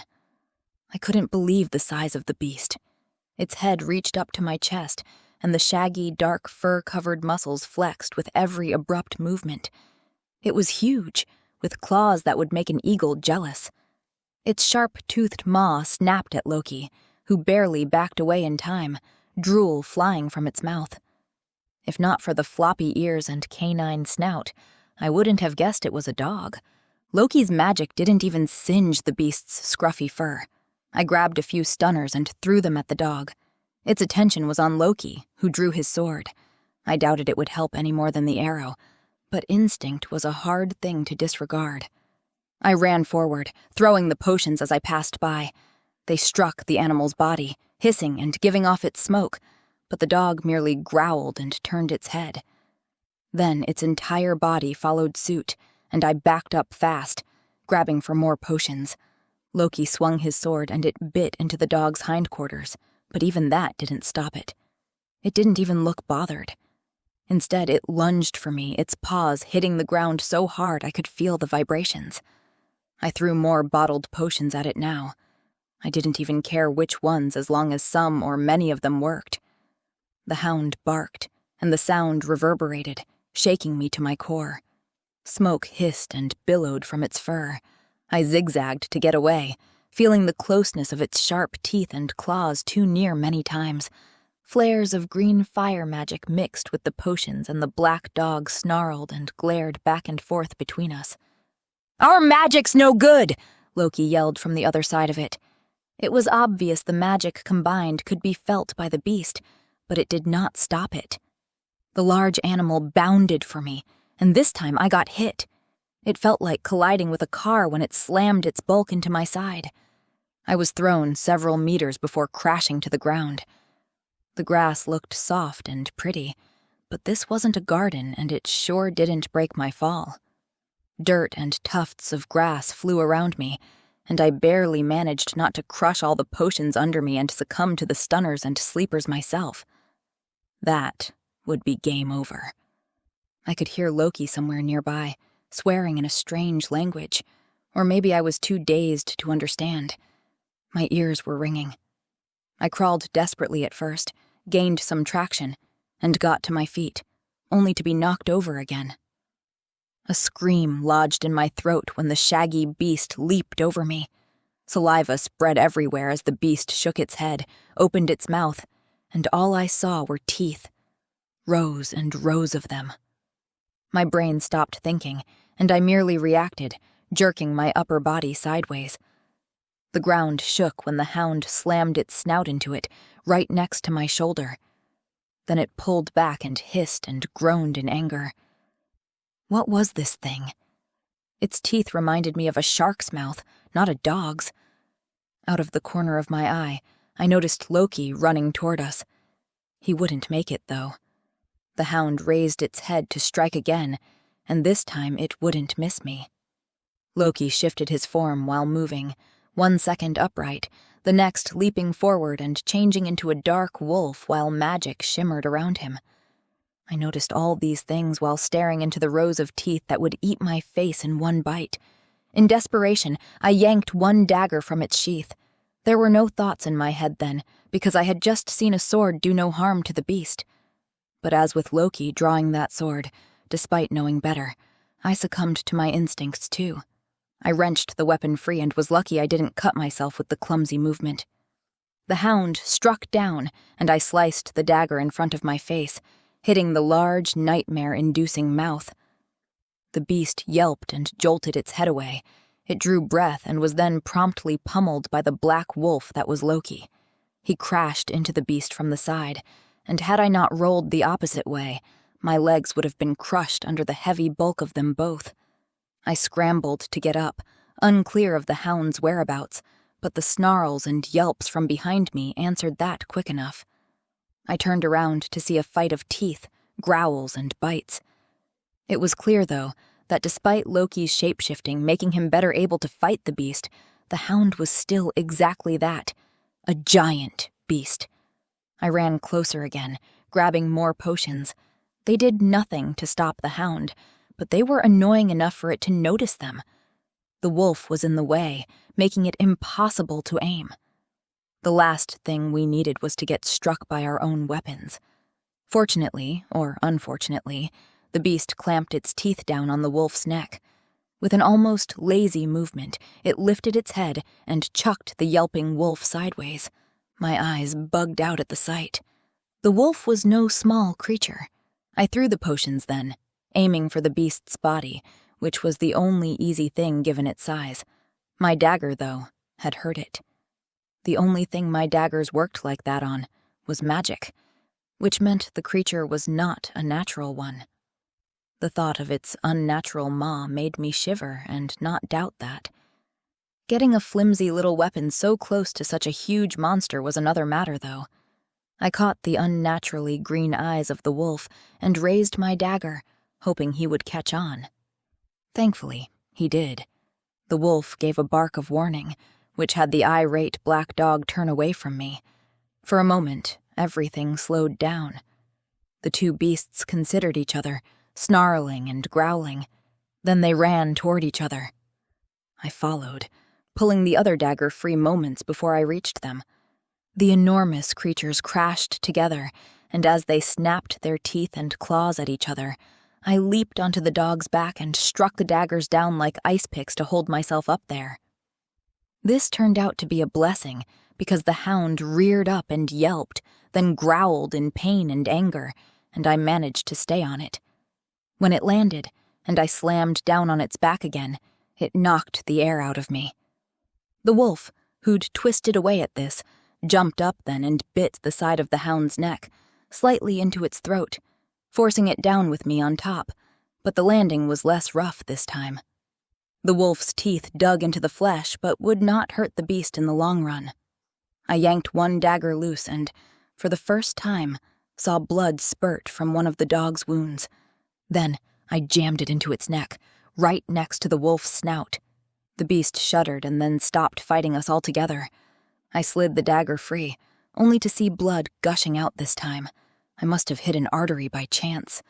For a moment, the wolf and I just stared at each other, equally stunned, though it was hard to read on an animal's face. I sat up then and pulled out the second dagger, a little blood trickling out now too. The wolf backed up and blurred, transforming back into human form. Loki staggered a bit and then fell flat on his ass. "Are you okay?" I asked, and got off the lifeless beast. Loki looked like crap, the red wounds on his left neck and shoulder the worst. "I'm sure it will be fine," he said, and then unsteadily got to his feet. "That was a creature of magic," he said, eyes glued to the dead beast. "Aren't you technically the same when you change into wolf form?" "Not quite. I change from this form and can be harmed by weapons in either. That thing," he pointed at it, "did not bleed until you stabbed it."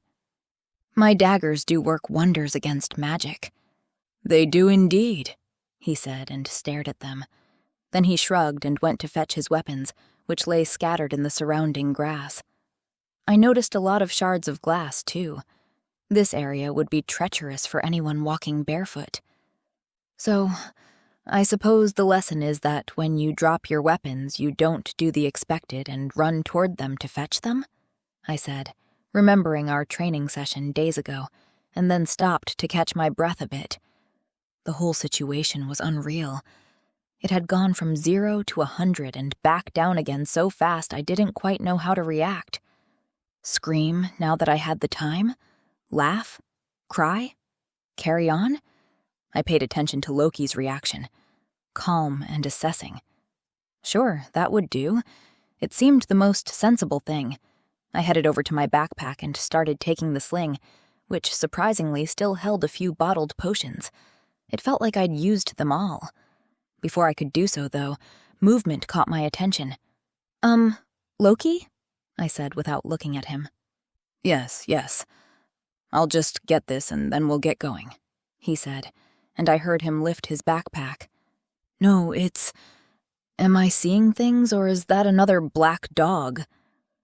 The backpack dropped to the ground with a thud. "Where?" He peered into the distance in the direction I was pointing. There was something dark there. A mere dot, but it appeared to be moving. Then, a few seconds later, another dot separated from it, and it looked smaller. "2 dogs?" I said, not expecting an answer, already dreading this. It had taken nearly all we had to take down the first one.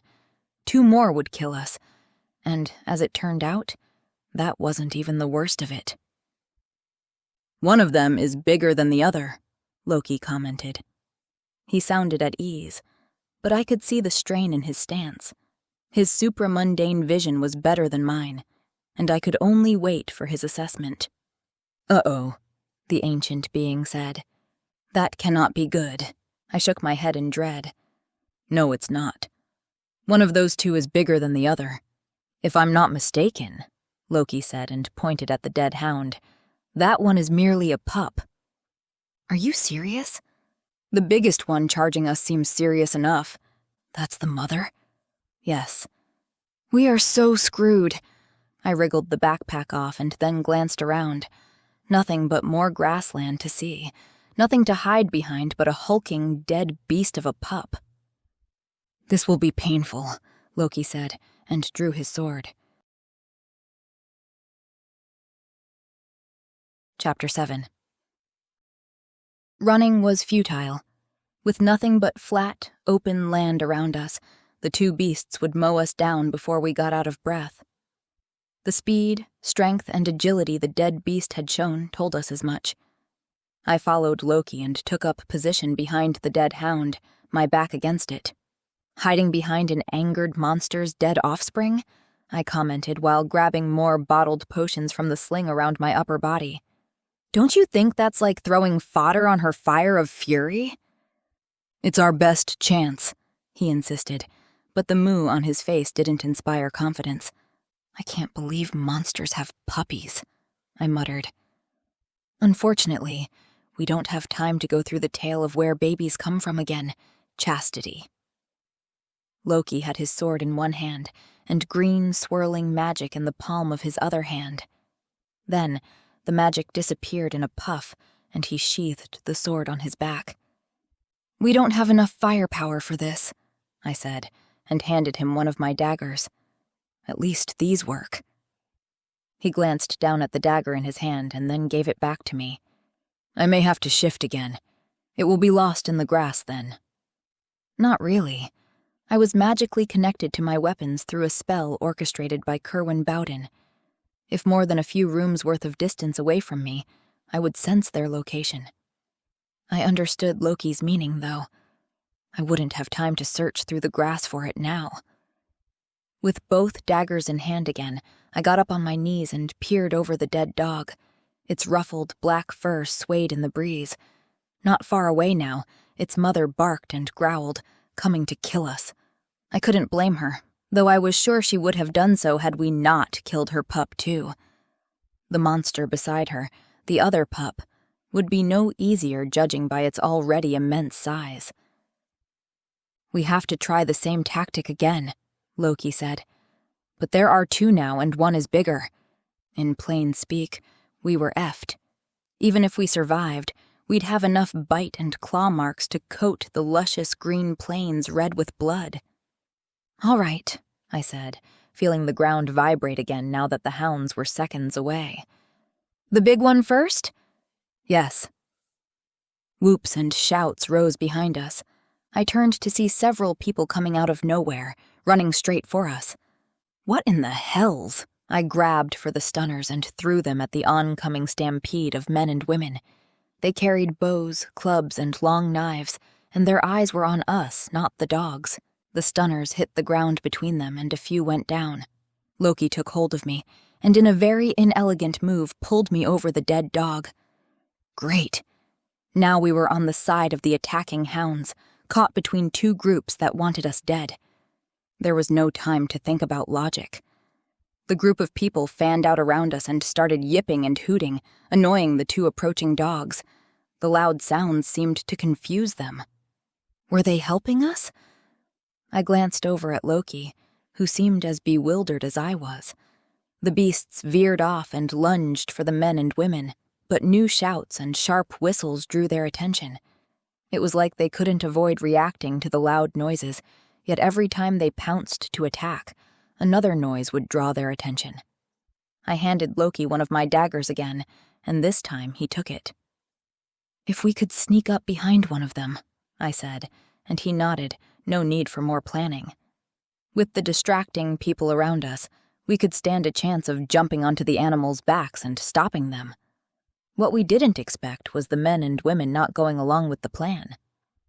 Loki and I kept low and navigated between them when something crashed into me and pushed me into Loki, who got the same treatment from the other side. I cried out in pain, kicked out when someone touched my foot, and punched the person bending toward me. I could feel their hands trying to get hold of me, to control me. The thought of these people not being allies spurred me on, and I fought back until something spicy exploded in my face. It smelled horrible, like dry and old curry mixed with a nauseating sweet smell like honeysuckle. Then my body felt heavier, and I tried yelling at them to stop. No sound came. Someone grabbed my foot, then the other one, and I felt myself swinging around on the grass before I was yanked forward, pulled along the grass by someone who ran fast. The yips and howls became fainter, but not gone. I could hear the nearby growls of the irate dogs who were continuously fooled by their weakness. "No," I managed then, and my arms sort of took commands from my brain. I managed to raise them above me, but in slow, wavy movements. Then, something other than blue sky crossed my line of sight. Or rather, I crossed through something. A shimmer of yellowy orange, though pale, surrounded me as I was dragged through, and then promptly let go. My legs landed on the ground with a thud, and I remained motionless, mostly, staring up at that dull light. The shouts and noises continued, and I heard the whooshing sounds of more people being dragged like me and then dumped nearby. I hoped Loki was one of them. I'd stunned about 4 people, so maybe they prioritized them. But then, why was I here? I felt no vibrations on the ground, or heard no sound of an approaching dog. The whoops and whistles seemed to come nearer, and then it all died down. The beasts still barked and growled, but I could hear they weren't trying to attack anyone. The loud voices turned into more subdued ones. Then I heard footsteps approach. "Who's there?" I slurred. My tongue was not interested in cooperating. Something was dropped next to me. It sounded like my backpack. Could that mean they weren't all that threatening? I had no clue what was happening, but as far as I could discern, I had been dragged to safety. Away from the hounds, at least. It took another 5 minutes before I felt my body react to my commands, and I, albeit slowly, sat up. I saw Loki a few meters away, and other people between us. It was the people I'd used my stunners on. Loki looked dazed, but whole, at least. He was talking to a man and a woman, tall and strong-looking ones. They gave off the impression of wholesomeness. They all did. The people who had come out of nowhere were all dressed in soft leather trousers and wore what seemed to be linen shirts. It all looked comfortable and airy in the warm grasslands. Their hair was long, regardless of gender, and braided back to avoid it getting into their faces. I raised my hand and felt my chignon had slumped to the side due to all the strain with the dogs. "Do you feel better?" I jumped at the question, not having realized someone stood so close. I turned my head and almost swallowed my tongue. There stood a man who was, like the others, the epitome of health. He was tall and muscled to the point of them bulging under that linen shirt. His chestnut hair was, like everyone else's, braided away from his face, which was the most handsome one I'd seen in a while. His striking hazel eyes gazed at me in a friendly, interested manner. "Enher?" I said, because I'm suave like that. I let my gaze wander again, taking in the force field right behind me. Outside, the dogs remained, but they appeared to have forgotten all about us. Somehow, they couldn't see through the protective wall of magic. They were sniffing both the dead dog and the ground, like they were trying to make sense of all the strange scents. "They will not harm you," the handsome man said, and I focused on him again. His pristine appearance, despite having helped save us from 2 vicious magical creatures, made me look down at myself. My clothes were torn and dirty from the ground and full of grass stains.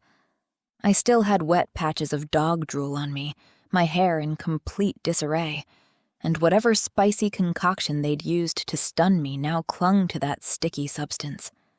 The man looked at me with a smile as sweet as... I shook my head and felt the chignon topple over some more. Great. Just freaking great. "You saved us?" I asked, finally managing to say something coherent in the man's presence. Also, I wasn't quite sure if we were saved or prisoners. I glanced over at the people I'd stunned and thereby left unprotected on the ground. "I'm sorry about your friends. They will be all right," I added. "Yes, we saved you," he confirmed, and something about the open sincerity of his face made me believe him. "You looked like you needed some help." I wiped dog drool off my face and sighed. "Thank you." I avoided looking at his gorgeous smile. Did I ever need help? I was instantly smitten and looked like I'd just passed through the digestive system of one of those hounds. And here I'd thought life after exile was going to be a smooth journey of bettering myself. Yeah, right. Chapter 8. 15 people had come to our aid in the grassland, and when they had all awoken and I'd apologized for throwing my stunners at them, they seemed friendly. Every one of them was in their 20s, no more, except a man who looked to be in his 60s. Even he was built for speed and strength, though. Maybe living out here would do that to a body? "Are you sure you are ready to go?" the older man, who'd introduced himself as Veli, asked when everyone was on their feet. "We do not wish to remain close to the hounds unless we have to." "I'm good," I said, and put on my backpack. "You?" I added to Loki, who nodded and winced when he did the same. The strap chafed against his wounds. "Walk with me, please," Veli said, and then strode ahead of the group. He was gray-haired and had wrinkles on his face, likely as much from the sun as from age. He carried himself with ease, yet seemed sterner than his young companions. I'd first thought he might be a chaperone of some sort, but there was obvious flirting happening between a few of the younger people, and he didn't seem to care. Maybe he was some sort of teacher? "Do you often come into contact with those hounds?" I asked when Loki and I fell in on each side of the man. We adjusted our pace to him and let him lead the way, which, incidentally, turned out to be more or less north. "Good. We try to avoid them, but sometimes, like today, it can't be helped. We had just begun our day's exercises when we saw the flashes of your magic." "Are you witches?" he asked, his voice eager. "I am not a witch," Loki said, his voice haughty as if someone would mistake him for anything other than a god, regardless of his ex-status. "I only had a witch make some witchcraft," I hastened to add. "Oh," Veli looked disappointed. "Well, we are not a magical people. No one among us ever learned such things, or showed the signs of having such powers within." "And the protective barrier?" Loki asked him. It was obviously a magical construct. So were the dogs. "The gate protects us from the hounds. The hounds protect us from dangers. Intruders." "And you didn't think us intruders?" "No. We saw you didn't know we were here. And you killed the first dog. That made us certain." So they'd been watching us at first without helping, but assessing and considering if we were worth it. Apparently, we were. I hoped it wasn't for magic, though. We were not powerful sorcerers who could help them with their woes. "About those dogs," I said. "No magic worked on them."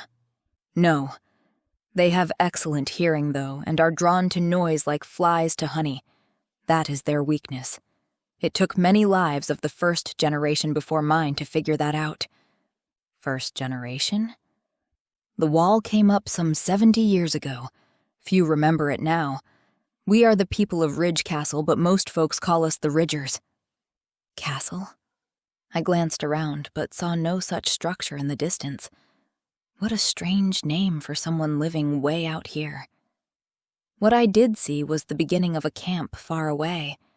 The tallest structures appeared to be tents, though, not castles, nor were there any ridges to be seen for that matter. "Are you some sort of hunter-gatherers?" I asked.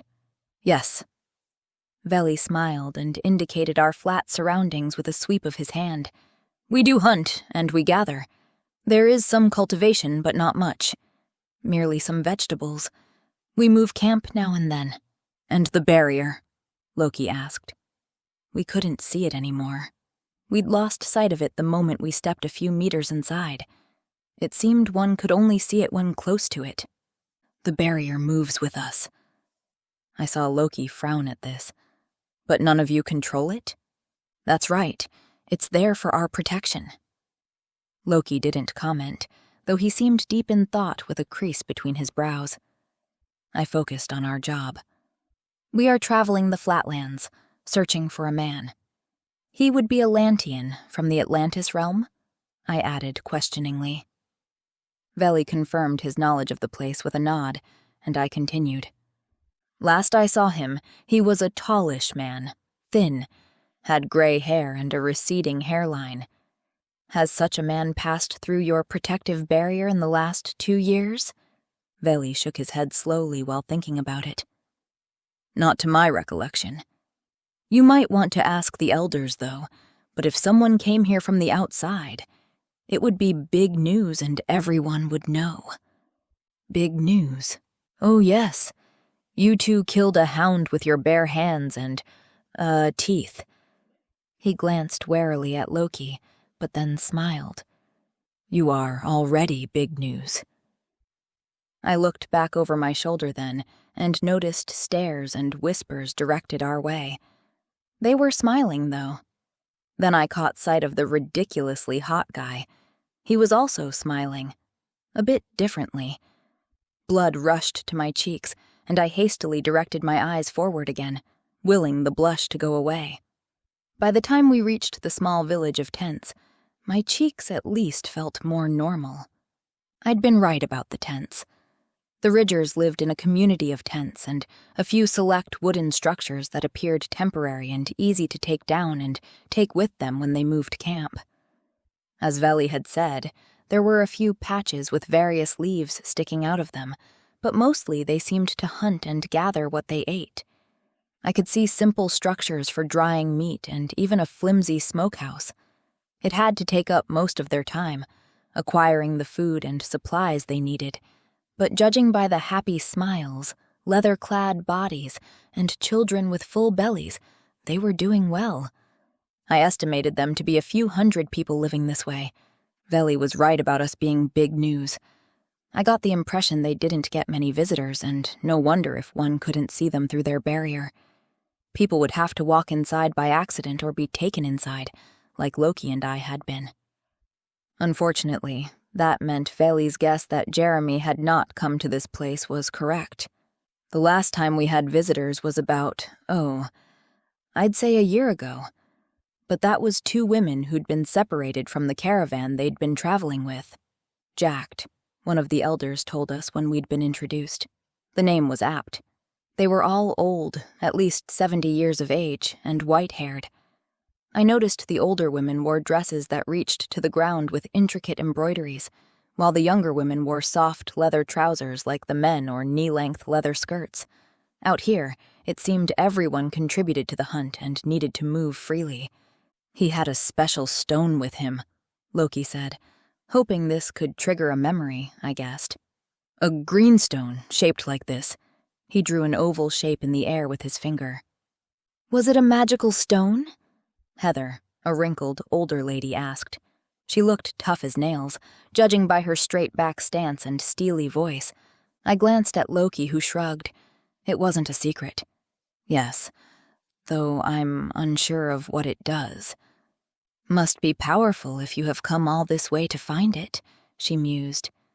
You know, my mother once traveled to Atlantis in her youth, said it was a magnificent place, bigger than anything she'd seen, even in the Enchanted Forest. Sounds about right. Built around a megalithic pyramid of gigantic proportions, and with over 1 million citizens, Atlantis was something else. Yarrow! Poppy! She shouted and drew the attention of 2 young people who disengaged from the group they were talking to and came over. Of course, one of them was the guy from the barrier. Poppy turned out to be a dark-haired young woman, no more than 17 or 18. Show our guests where they can pitch their tent and everything else they need to know, Heather instructed them. Then she addressed us. It is always a joyous occasion when we have visitors in our camp. Join our meal in about an hour. Loki and I said our thanks and followed our guides. We were given a pleasant spot on the outskirts of the camp, near one of 2 rivers that floated by. If you want to get cleaned up, we have sectioned off a space for that over there, Hot Guy, or Yarrow, said, and pointed down at a place by one of the rivers that had a few simple wooden walls set up for privacy. Great. Now Mr. Perfect for body oil modeling was telling me to go clean up. Which sucked, especially because I so needed to wash the dried dog drool off of me. It was lovely to have that pointed out by Mr. Perfect. Thanks, I said, avoiding his eyes. An hour later, walking to the main area of the camp, I did feel much better, clean and with a new set of clothes. I'd let my hair hang loose to dry in the warm air. Heather had made an understatement when she called it a meal. What met me was a feast. Everyone in camp joined in. This was a communal happening that no one wanted to miss. I spied Loki, who had also cleaned up and changed, only faster than me, by one campfire chatting and laughing with people. How did he do that? These things came so easily to him. "Hey, Emery?" a female voice sounded. I turned and saw it was Poppy. "Come join us," she added and waved me over, as did several of her companions. Eternally grateful for not having to invite myself to a campfire, I went over and joined them. Yarrow was there and scooted over to make room for me. "Emery," Poppy said, "this is Bluebell, Petal, Alder." She listed off many names I didn't quite catch, but was glad for her taking charge of the conversation. With the group of friends chatting and asking me questions, all I had to do was answer and not do the talking myself. They offered me food, which was a tasty trout and spicy vegetables they'd cooked up in a frying pan.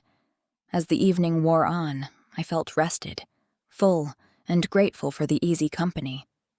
That was until the collective chatting turned into people talking in twos. I felt a knot in my stomach at once, eyeing Yarrow out of the corner of my eye. "So, your name is Yarrow, huh? That's like a plant?" "Oh, for crying out loud." I sucked. "Yes, but everyone just calls me Yar. A lot of us are named for plants and flowers now. The elders seem to do that more and more." He shrugged and graced me with a smile that made me swallow hard. Something also went topsy-turvy inside my chest. What was with me? "Oh, so, you have nice weather here?" I placed my hand on my forehead. "Someone, please kick me in the teeth. I doubly sucked." I murmured an excuse and hurried between the campfires until I found Loki, who'd moved places now, and was talking and drinking with another group. "I need your help," I said when I hunkered down behind him to his left. "What? Now?" he said, a faint smell of wine on his breath when he turned his head to look at me. He'd had a taste or two of the Ridger's dandelion wine. I didn't care for the taste that much. "Yes, now." "Fine. What is it? Did you find the Same talisman by the river so we can go home?" "No, how do you do this?" I indicated the cheery group of people he was part of. "Do what? Talk to people?" "Yes." Loki leaned his head back a little, studying me. Then his gaze drew to somewhere behind me. "Is this about that giant of a boy?" "Just because you're as old as a petrified fart doesn't mean the rest of us are completely infantile." Loki just laughed. "Oh, Chastity, you do crack me up sometimes. Not on purpose, but still." He shook his head and stopped laughing, but the drunken smile remained. "Loki, this is serious. I don't know how to, talk to people. I glanced around, but no one was listening to us specifically. "I'm kind of socially awkward," I admitted and braced myself for more peals of laughter. It didn't turn out quite that bad, though. "No!" he gasped in feigned and dramatic surprise, placing his free hand flat on his chest for emphasis. "You? Don't be a dick. I spent all my formative years in a cult. We never learned these things. I never went to the movies or partied or went to concerts or flirted much. I don't know how to do those things." It was true, and something I tried not to think too much about. My teenage years had not been spent testing my parents' boundaries by doing things I wasn't allowed to, or just hanging with friends with no other purpose than being together. It didn't sound like much, but the sad fact was that I'd missed out on many of the things that shaped people into adulthood. "Well, I'd say only one of those things is an option here." He smiled and indicated the feast or party going on around us. "They have more basic means of entertainment than a concert." At first, I didn't get what he was implying, but then I noticed some people were disappearing, and the almost muffled noises coming from a few tents. That's not what I need help with, I pointed out. Despite being crap at the game of flirting, even awkward red kin cult members figured that particular activity out. How do you do it? I've seen how you either get along with people or they instantly hate you. I think that last one's a personality trait I don't want. But the first one, I want to be like that. It's either innate or you practice, he said and considered me. You need to open your mouth and practice. But I hate small talk. I know. You are very silent sometimes. Yeah, but I'm okay around you. Why is that? Loki shrugged and took a swig of his wine. I am magnificent. What can I say? Ouch! What's with the hitting my arm when I state the truth? It's your truth, and it grinds my gears. Loki rubbed his upper arm with a grimace of mock hurt. I likely hadn't even left a dent. Small talk is an art that becomes easier and less necessary when you know people. Oh no. I closed my eyes and rubbed the spot between my brows. I've gotten used to you. By being forced to work together, I hadn't bothered pretending around him, because where was he going to go? And so I was relaxed around him. Hell, I was even asking him for advice. Things were getting weird in my social life, which, to be frank, was limited to him and Dell. What am I supposed to do? No need to sound so distraught. It's natural for people to like me. No, it's natural for them to distrust you, but that's not what I meant. Help me be better at this. Finally, the guy seemed to take some pity on me. Or maybe he wanted me to go away. Either was fine. Listen, Red, take this. He handed me his wine. Enjoy your evening and let everyone else talk. Simple as that. Most people love to talk about themselves. Endure the boring parts and then engage when it's something you care about. I stared down at the half-full wine cup. Endure? Sadly, yes. I guess I can do that. Good. Now go live a little. He ushered me away, and I got up. I didn't get farther than turning before almost crashing into Yar. The guy loomed over me. Are you all right? He asked me, concern in his eyes. You vanished so fast. Was it something I said? The question made me smile. No. God, no. I remembered the wine, took a hearty swallow and managed not to grimace. Then I smiled wider and saw his face light up in response. Tell me about yourself, Yar. Chapter 9. The Ridgers' camp was coming to life when I made my way to the communal area. The scent of baked bread in small clay ovens made my stomach grumble, and the friendly smiles of the people outside plastered one on my face, too. As usual, the sun was up, and the bright green of the flatlands all around me met the bright blue of the sky on the horizon. Well, look at that, came Loki's voice when I almost passed him. I halted, noticing him lying on his back in the grass, hands behind his head. He'd found a spot next to an unused fire pit and seemed to be taking the morning off while the Ridgers cooked breakfast. Speaking of breakfast, the smell of fried bacon began reaching my nose along with the hiss of several frying pans. Turned out I was starving. Look at what? I asked my partner. There was something about the smug smile on his face. Well, Red, there's a bounce in your step, a smile you can't help, and your cheeks are a healthy pink. If I didn't know better, and I always know best, I'd say you found something else to do last night than small talk. To hammer in his point, he snickered. I felt my cheeks warm at that. You can't tell something like that from healthy pink cheeks. I could have been out jogging. All night? Oh, I hadn't gone back to our lean-to last night. Loki laughed and I rolled my eyes. So, Loki went on, patting the grass next to him. Was it that overgrown boy? He's definitely not a boy, I grumbled and sat down. His name's Yar, and he's perfectly proportioned. Oh, I'll bet. The snickering continued, and I grumbled some more. Not that that discouraged Loki even remotely, though he added a, "Good for you, Chastity." "Yeah," I said, and nodded at those words. "Good for me. Living a little." I shot him a look, daring him to snicker at me. But he only smiled, so I leaned back in the grass in silent companionship, while waiting for someone to scrounge some breakfast from. All in all, I got about 15 minutes of calm before the Ridgers seemed to come out of their sleep and begin the day, and it began with some sort of ceremony. Those who'd already been out and cooking began banging pots with their spoons and ladles, drawing everyone's attention to the central space of the communal area where the largest cooking pits were. "What's happening?" I muttered.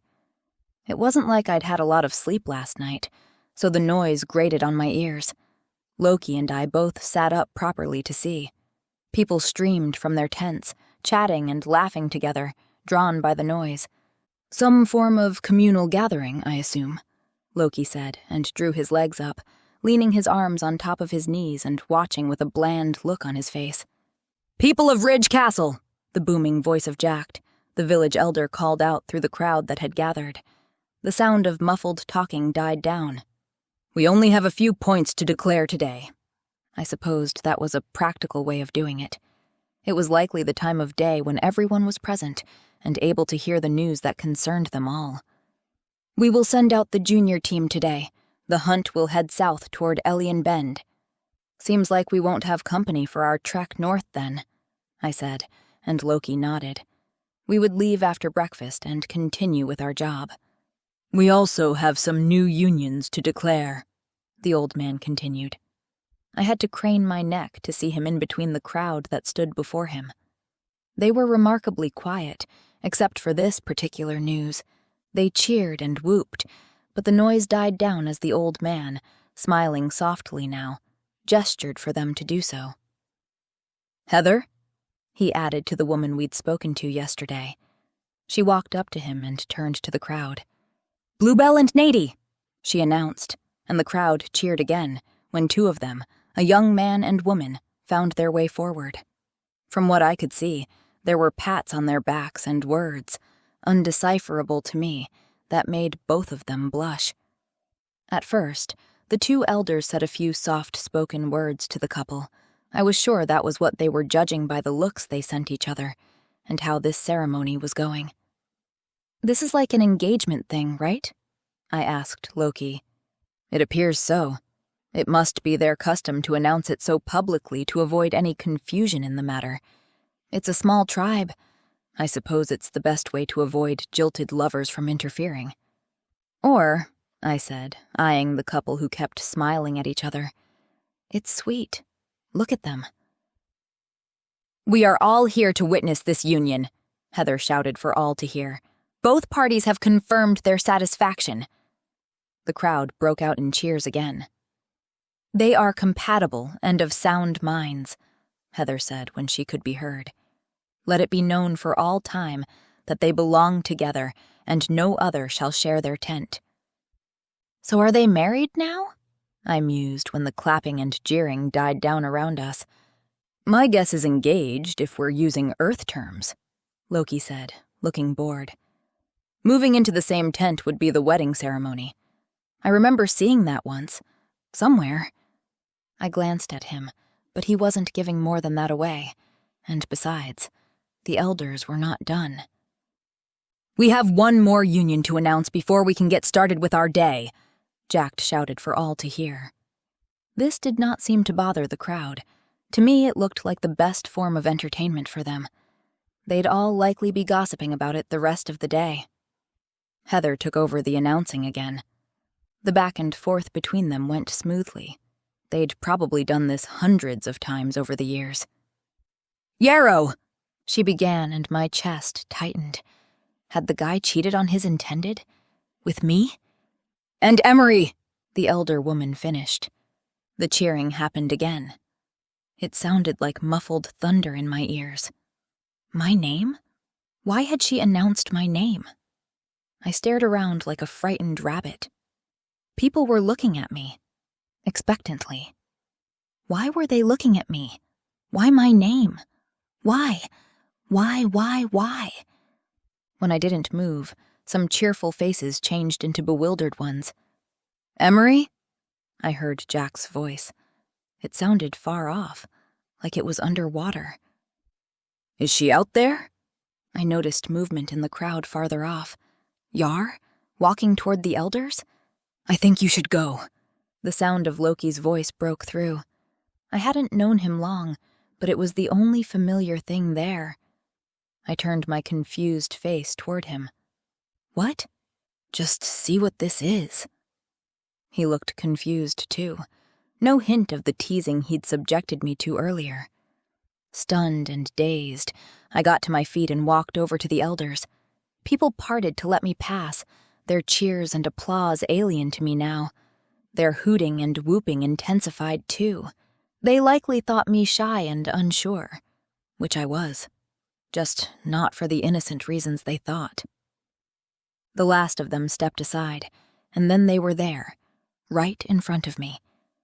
Heather and Jack and Yar. I'd left his tent while he was still sleeping. It had been a great night. Fun, daring, pleasurable, and the visitor had left in the early hours. The perfect one-night stand. No awkwardness at breakfast.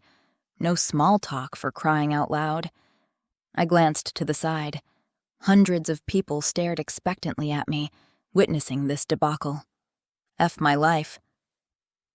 "It is such wonderful news, no?" Heather asked us as she and Jack waved for us to come closer. "It is?" I blurted and then added, "What's going on?" Heather blinked and shared a look with Jack. "You and Yarrow entered his tent last night, performing the carnal act, no?" I uttered. "You were heard," Jack hastened to add. "Oh, God," I muttered and stared down. Double F my life. "Was it not to your satisfaction?" the older people went on. "I just wanted to die. Was that even possible at will?" "Yar?" Jack asked. I looked up at him then. He was stunning. Of course he was. There were no red eyes or other signs of sleep deprivation on this guy. He didn't even have pillow marks on his face. But he had a mask of uncertainty. He was glancing nervously at everyone around him. Even me. No avoidance. He hadn't done this. I was sure of it. We'd been seen and heard, apparently. I felt my face and neck boil at the thought. Yar fumbled.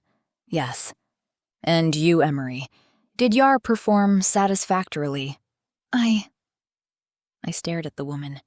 The complete lack of shaming or embarrassment on her and everyone's faces struck me then. This was their normal. They lived in tents, right next to each other. They knew everything about each other, and they didn't care. In any other situation, I would have thought it refreshing. Now, though, I stared helplessly at Yar and noticed the worry on his face. No, they weren't quite above shaming. He was afraid I'd say no to that. They'd likely taunt him forever. Triple F. Never mind. Yes, I said in a stupid moment of kindness. So stupid. So stupid. Heather slapped her hands together and beamed at me. "Then it is settled." "Wait, what's settled?" But the woman didn't pay attention to me.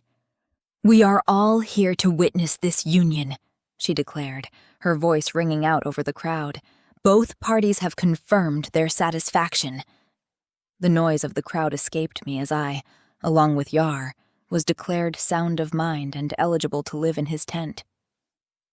"No," I whispered. Then I straightened my back and raised my voice. "No!" "What?" the elders said, glancing nervously at each other. "No, I can't do this." "But you already did." I drew a deep breath, not trying to hide my exasperation. "I am not doing this." As far as embarrassing situations went, this was high on my list of awkward life experiences. It didn't help that Loki, who I'd managed to get to come with me inside the elder tent, was not trying very hard to stifle his laugh. "Can you stop that?" I growled at him. "No," he burst out and shook his head. "It's just too good." "No, it's not. It's a nightmare." I folded my arms over my chest and glared at him. It did absolutely nothing to help.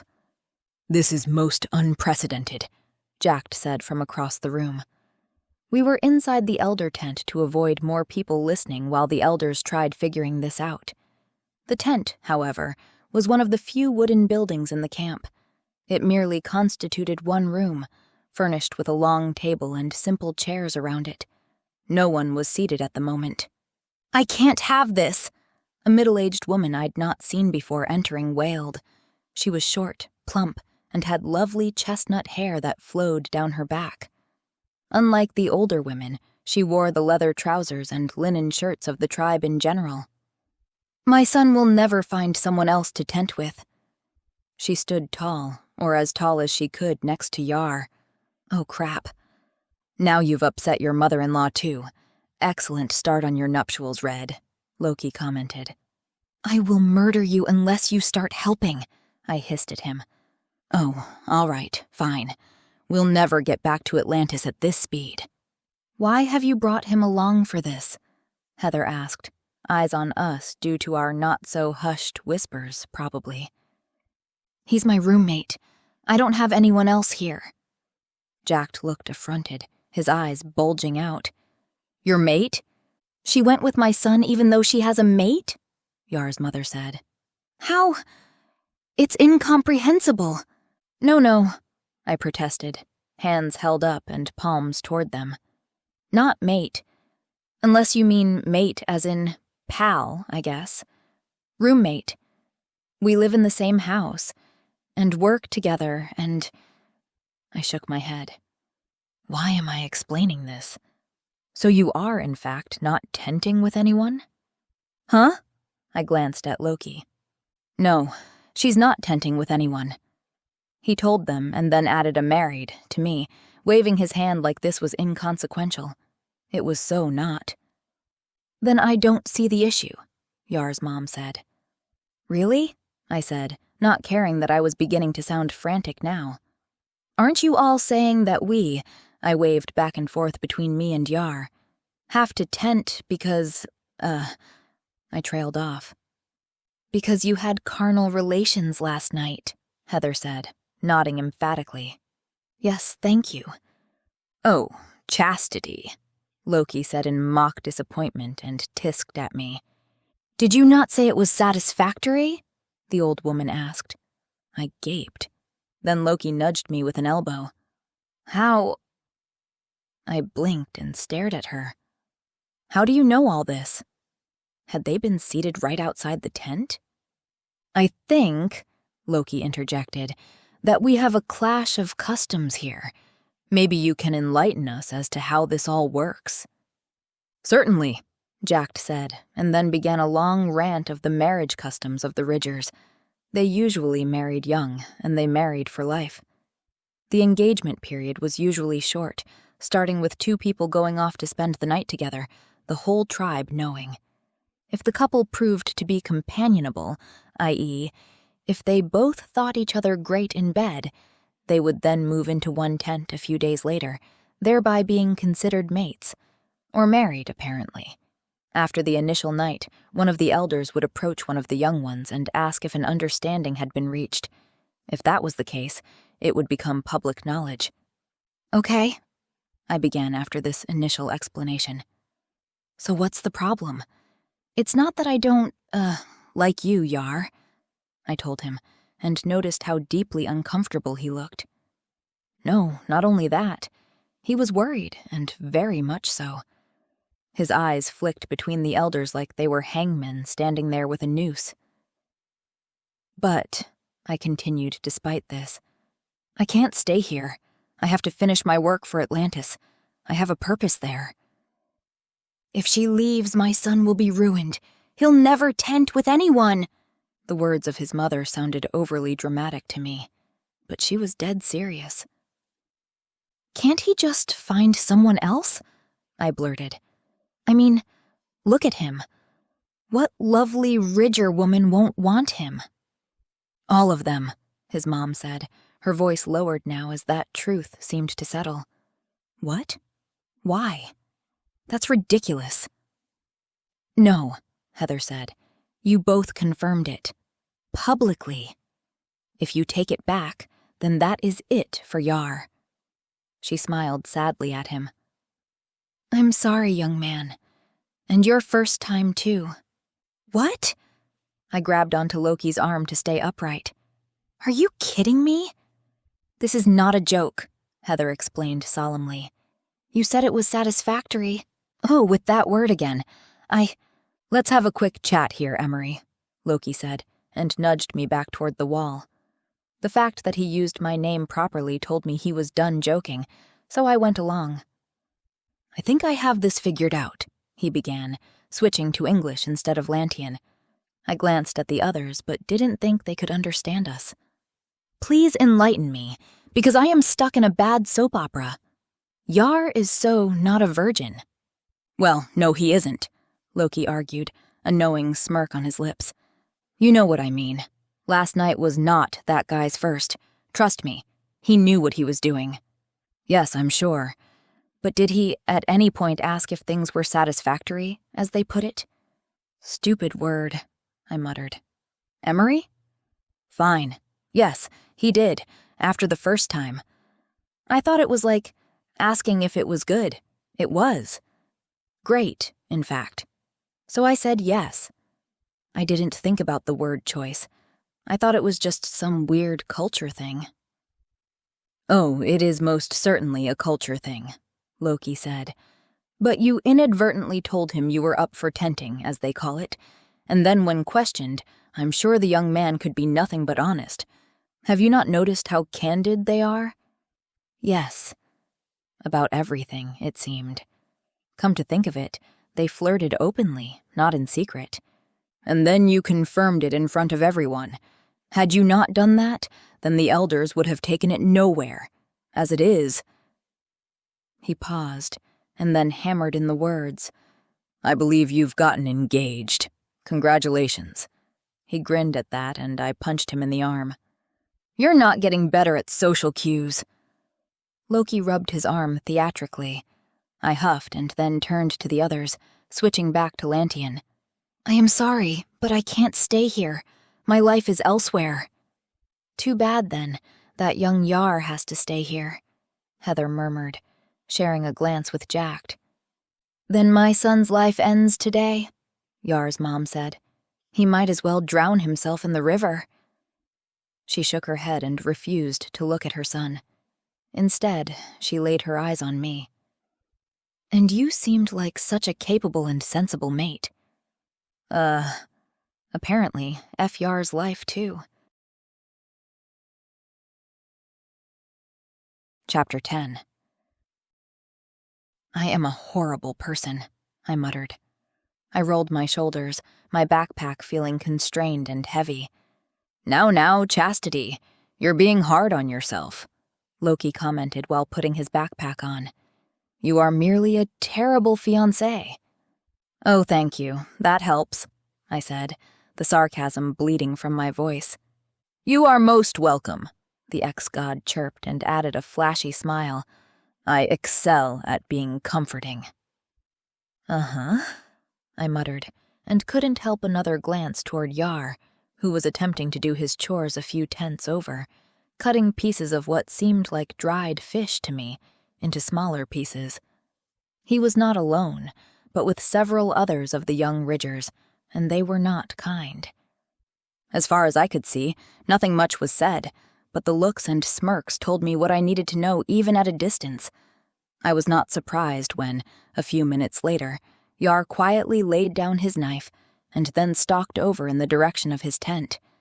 That's when the laughter broke out. Oh no. Oh, what? Loki asked. He was busy inspecting his bow and hadn't seen anything. We are not tolerating this, I said, fuming with newfound anger at the sight. Tolerating what? I heard him say, but I was off. I hurried across the camp and found Yar brooding in front of his tent. I'm sorry, I blurted before I could say anything else. I really was. Who would have known that trying to be socially normal would lead to this? For what? He asked, looking up with an expression of confusion on his handsome face. For ruining your life. It's been, an hour, and I can already see how your life's going to be. I didn't know. I hope you believe that. I do, but I couldn't lie to the elders when they asked. Why not? He blinked. Lie? Yeah. I can't lie to them. They know everything. I sighed and shook my head. A snicker drew my attention, a young woman walking by, her smug eyes directed at Yar. That settled it for me. I'd ruined everything for this guy, so I might as well continue uprooting his life. Come with us.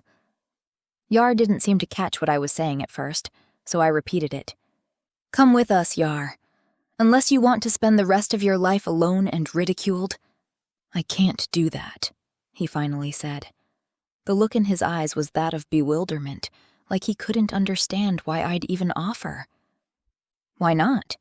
Because we don't leave. Why? We don't. He shrugged like those words explained it all. Well, think about it. What's keeping you here? Your mother won't even look at you anymore. That comment stung. He twitched, his entire body reacting to the truth of it. You want me to go with you? He asked, a hint of hope in his voice that should have been a warning, but that escaped me when Loki interrupted. There you are. We need to get going, he said. There was a humorous, smug smile on his face, too, though not the same condescending one the other Ridgers were giving Yar. Oh, he added, and turned away from us. And here's more company to delay us. I leaned sideways to see past him, and he was right. A small delegation of tribe elders came toward us, Jack and Heather among them. Great. More conversations about things that were not anyone's business. We wish to bid you farewell and safe travels, one of them, a woman I didn't know the name of, said. Like the other older women, she wore a long, flowing dress of linen, wrinkles in the fabric unavoidable out here. It was an oddly impractical garment. Maybe the elders weren't expected to do any actual physical labor? We were hoping to ask a small favor of you as well, Heather added, and held out something wrapped in cloth. It is a gift to our neighboring tribe, the Runners. We wish them only the best and would like them to have this meager offering. We know that it is not enough, but we also don't want to burden your already heavy loads. Yar gasped at this news, but no one paid him any heed except Loki and me. Fine, I said, and accepted it because I had more important things to talk to them about. But Yar is coming with us. There was absolute silence for a moment. What? Loki finally said. That is, Heather began and looked to Jack. That is not possible. Why? We don't leave our tribe, Jack said, and turned his eyes on me. Ever.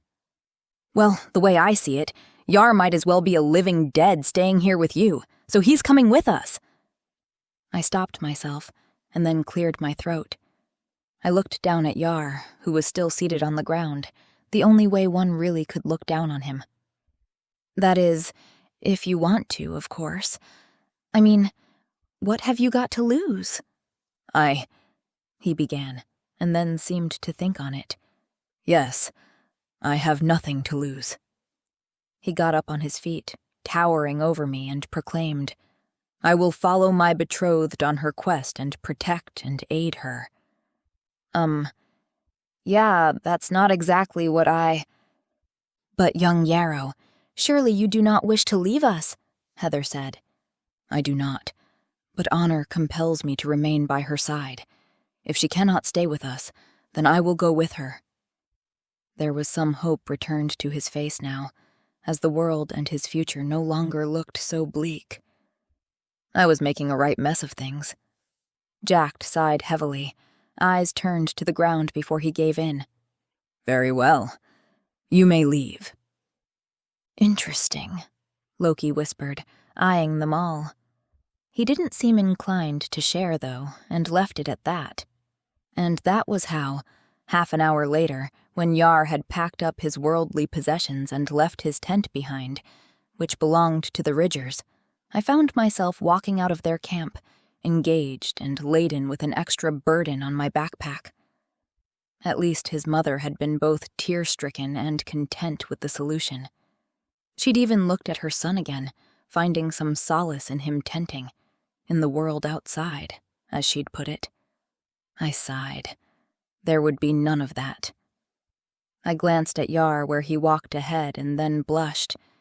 He was so ridiculously handsome. Like us, he was armed and carrying a pack. He seemed to prefer a hunting bow, like Loki, and also a long dagger with a smooth bone handle and a club. The thing reminded me of a baseball bat, but was longer and more heavy-looking, with a bulbous end that I suspected would hurt whoever, or whatever, was hit with it, immensely. "When we find the people harboring our runaway kin member," Loki said as we trudged through the grass of the plains, "will you keep your pants on this time? I think even the nomadic tribes out here frown upon polygamist Lantians." "Shut up!" I snarled at him, and was rewarded with peals of laughter. His teasing reminded me of what Heather had said, though, and I called Yar's name. He slowed down and fell in beside us. "Elder Heather mentioned the runners. Another tribe out here?" "Yes," he confirmed, his face turning serious. Then he glanced behind us, but we'd walked far enough to have left the Ridgers' camp behind and out of sight now. "They mostly keep to the north of our camp. I've only ever seen any of them at a distance, but they are not friendly." That didn't bode well for us. "How so?" "Sometimes they attack us. It is awfully kind of the elders to extend a gift to them. Maybe it's a peace offering?" "Yes, but I wouldn't trust them. Is that where we are going?" "I suppose so." I retrieved the tracker from my pocket.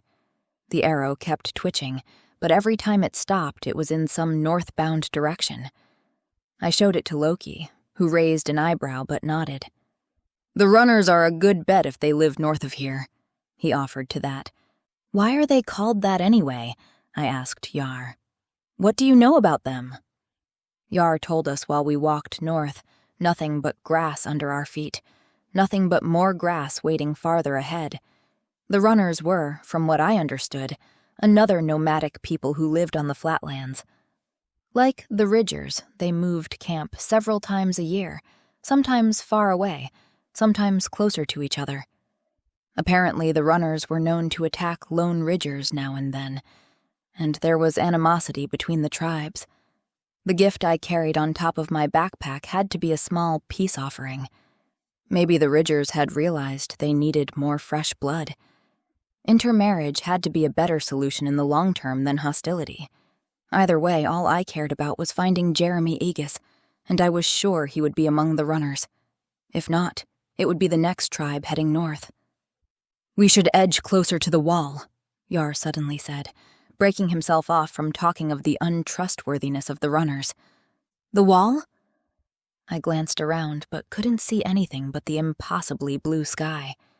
"This way," Yar said, and led us left. Loki and I followed, and a few minutes of this led us to the pale yellow-orange-colored force field that surrounded the Ridgers' territory. "How did you know?" I asked Yar. "I grew up here. You get attuned to it.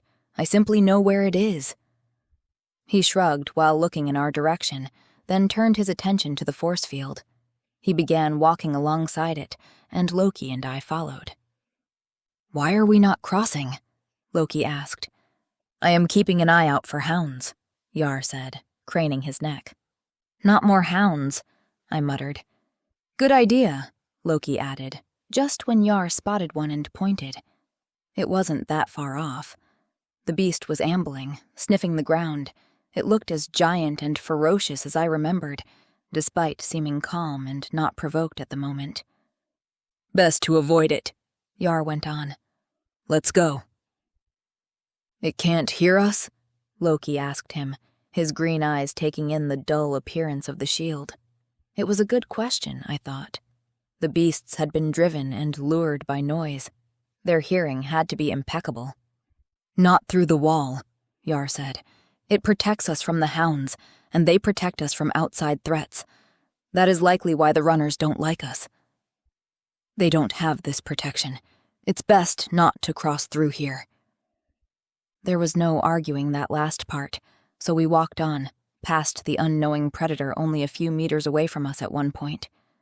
Yar kept us walking along the barrier, though, until about 20 minutes later, when he deemed it safe to cross. The moment I stepped through, I felt a soft breeze I hadn't felt inside. It cooled my skin and felt good after the morning's misunderstandings and embarrassments. "Something troubling you?" I heard Loki say. I turned to find Yar hesitating. Then he shook his head and walked through the barrier. "Have you ever been outside?" I asked him. They had to if they were to hunt. The Ridgers were also familiar enough with the hounds to have been in contact with them numerous times. "I have," he admitted, "but not far." "Fair enough. As long as we avoid those sharp-toothed beasts, you'll see it's fine." "Well," the ex-god uttered. I huffed. "What?" "We have a job to do." "Yes, what is this noble quest that you have allowed me to partake in?" Yar inquired. Loki and I glanced at each other. "Noble isn't the word I'd use," I said. "The rumor is you were searching for a gemstone, a treasure. Are you traveling heroes in search of someone to rescue?" That only had Loki burst into laughter, and I rubbed my hand against my forehead a few times. "Oh, Yar, I'm sorry. I really am. We are not noble people out on a righteous quest. We are just looking to avoid going to prison." I could see the disappointment on his face at once. Prison? For what? Believing in the wrong thing, evading the state's representatives, that kind of thing. "It takes great courage to stand up for what you believe," Yar said with absolute conviction. He even nodded emphatically. "Not when what you believe suppresses the lives of 1,000,000 people." Yar's jaw dropped and he gaped at us. The disappointment was too obvious. "Now do you see why I couldn't agree to, tent with you?" "So you are merely trying to avoid punishment?" he asked, in the tone of someone who wholeheartedly believed they would always do the right thing. Maybe he would. He did seem the sort. "Yes," Loki said at the same time I said no, in a more uncertain tone. I rolled my eyes at the ex-god. "I wish to right my wrongs and restore my name." "Ah, I knew there was honor in you. As your betrothed, I will fight your battles with you and for you, if you so wish." "Yeah, about that." I glanced at Loki, who snickered yet again. "This is what a true Ridger can offer a mate," Yar went on earnestly. "We have little in possessions, but our bonds as mates drive our honor. Is it honorable, among many other things, I'm sure, to speak the truth?" Loki asked him, casting a quick glance over his shoulder. "Yes, of course. It is the true way of surviving in the Flatlands. Deceit and lies will break a tribe." "Which is why you're all so open about relationships, whether new or old," I said. "Yes, jealousy has no place among our kind." It probably didn't. I kicked a rare twig that lay in the grass. It flew about a meter, and then I stepped on it for good measure. Jealousy would be a threat to a society like that, and so people's business was, in fact, everyone's business. A one-night stand was also everyone's business. I felt my cheeks heat up again. "This brings me back to our quandary," Loki said, thankfully not seeing my face since he was walking 2 steps ahead of us. "We have only one?" "At the moment, yes. We are soon to find the runners. It would be best, perhaps, for Yar here not to voice his rather unfavorable opinions of them, since we seek their help." "Oh, yeah." "I will not hinder your noble quest of restoring your family name to glory," the righteous guy stated. "Tell me, Yar," Loki said, and something in his tone of voice, something humorous, made me narrow my eyes and steel myself. "Yes?" How many rounds of carnal interactions did you and your betrothed perform last night? 3, Yar responded truthfully, with no hint of boasting. God, I exclaimed. My cheeks felt scorched again. 3, Loki said. Good for you, Yar, both of you, he added, and winked knowingly at me. Stop it, Loki, I hissed, but then noticed he wasn't laughing. Wait, why aren't you snickering? Oh. I focused on Yar. Innocent Yar. Honorable and genuine. Unable to lie when asked a question. Yes, maybe keep quiet as much as possible when we meet the runners. We want to make friends, not rehash bad blood between your peoples. Well, Yar looked confused, his perfect brows creased. Yes, all right. Good. Thank you. 3 times red. When you decide to be sociable, you really are sociable. Will you, for the love of... Yes? He grinned. Not you, obviously. One day, probably very soon, and when you least expect it, I'm going to... The sound of Yar uttering a moan of pain had me stop. Then I noticed he wasn't beside me anymore. That's interesting, Loki said, at the same time I turned to see Yar held back by the force field itself. Long tendrils of pure force stretched from the wall, far behind us, sticking to Yar and trying to drag him back. Chapter 11. What in the ever-loving realms is that?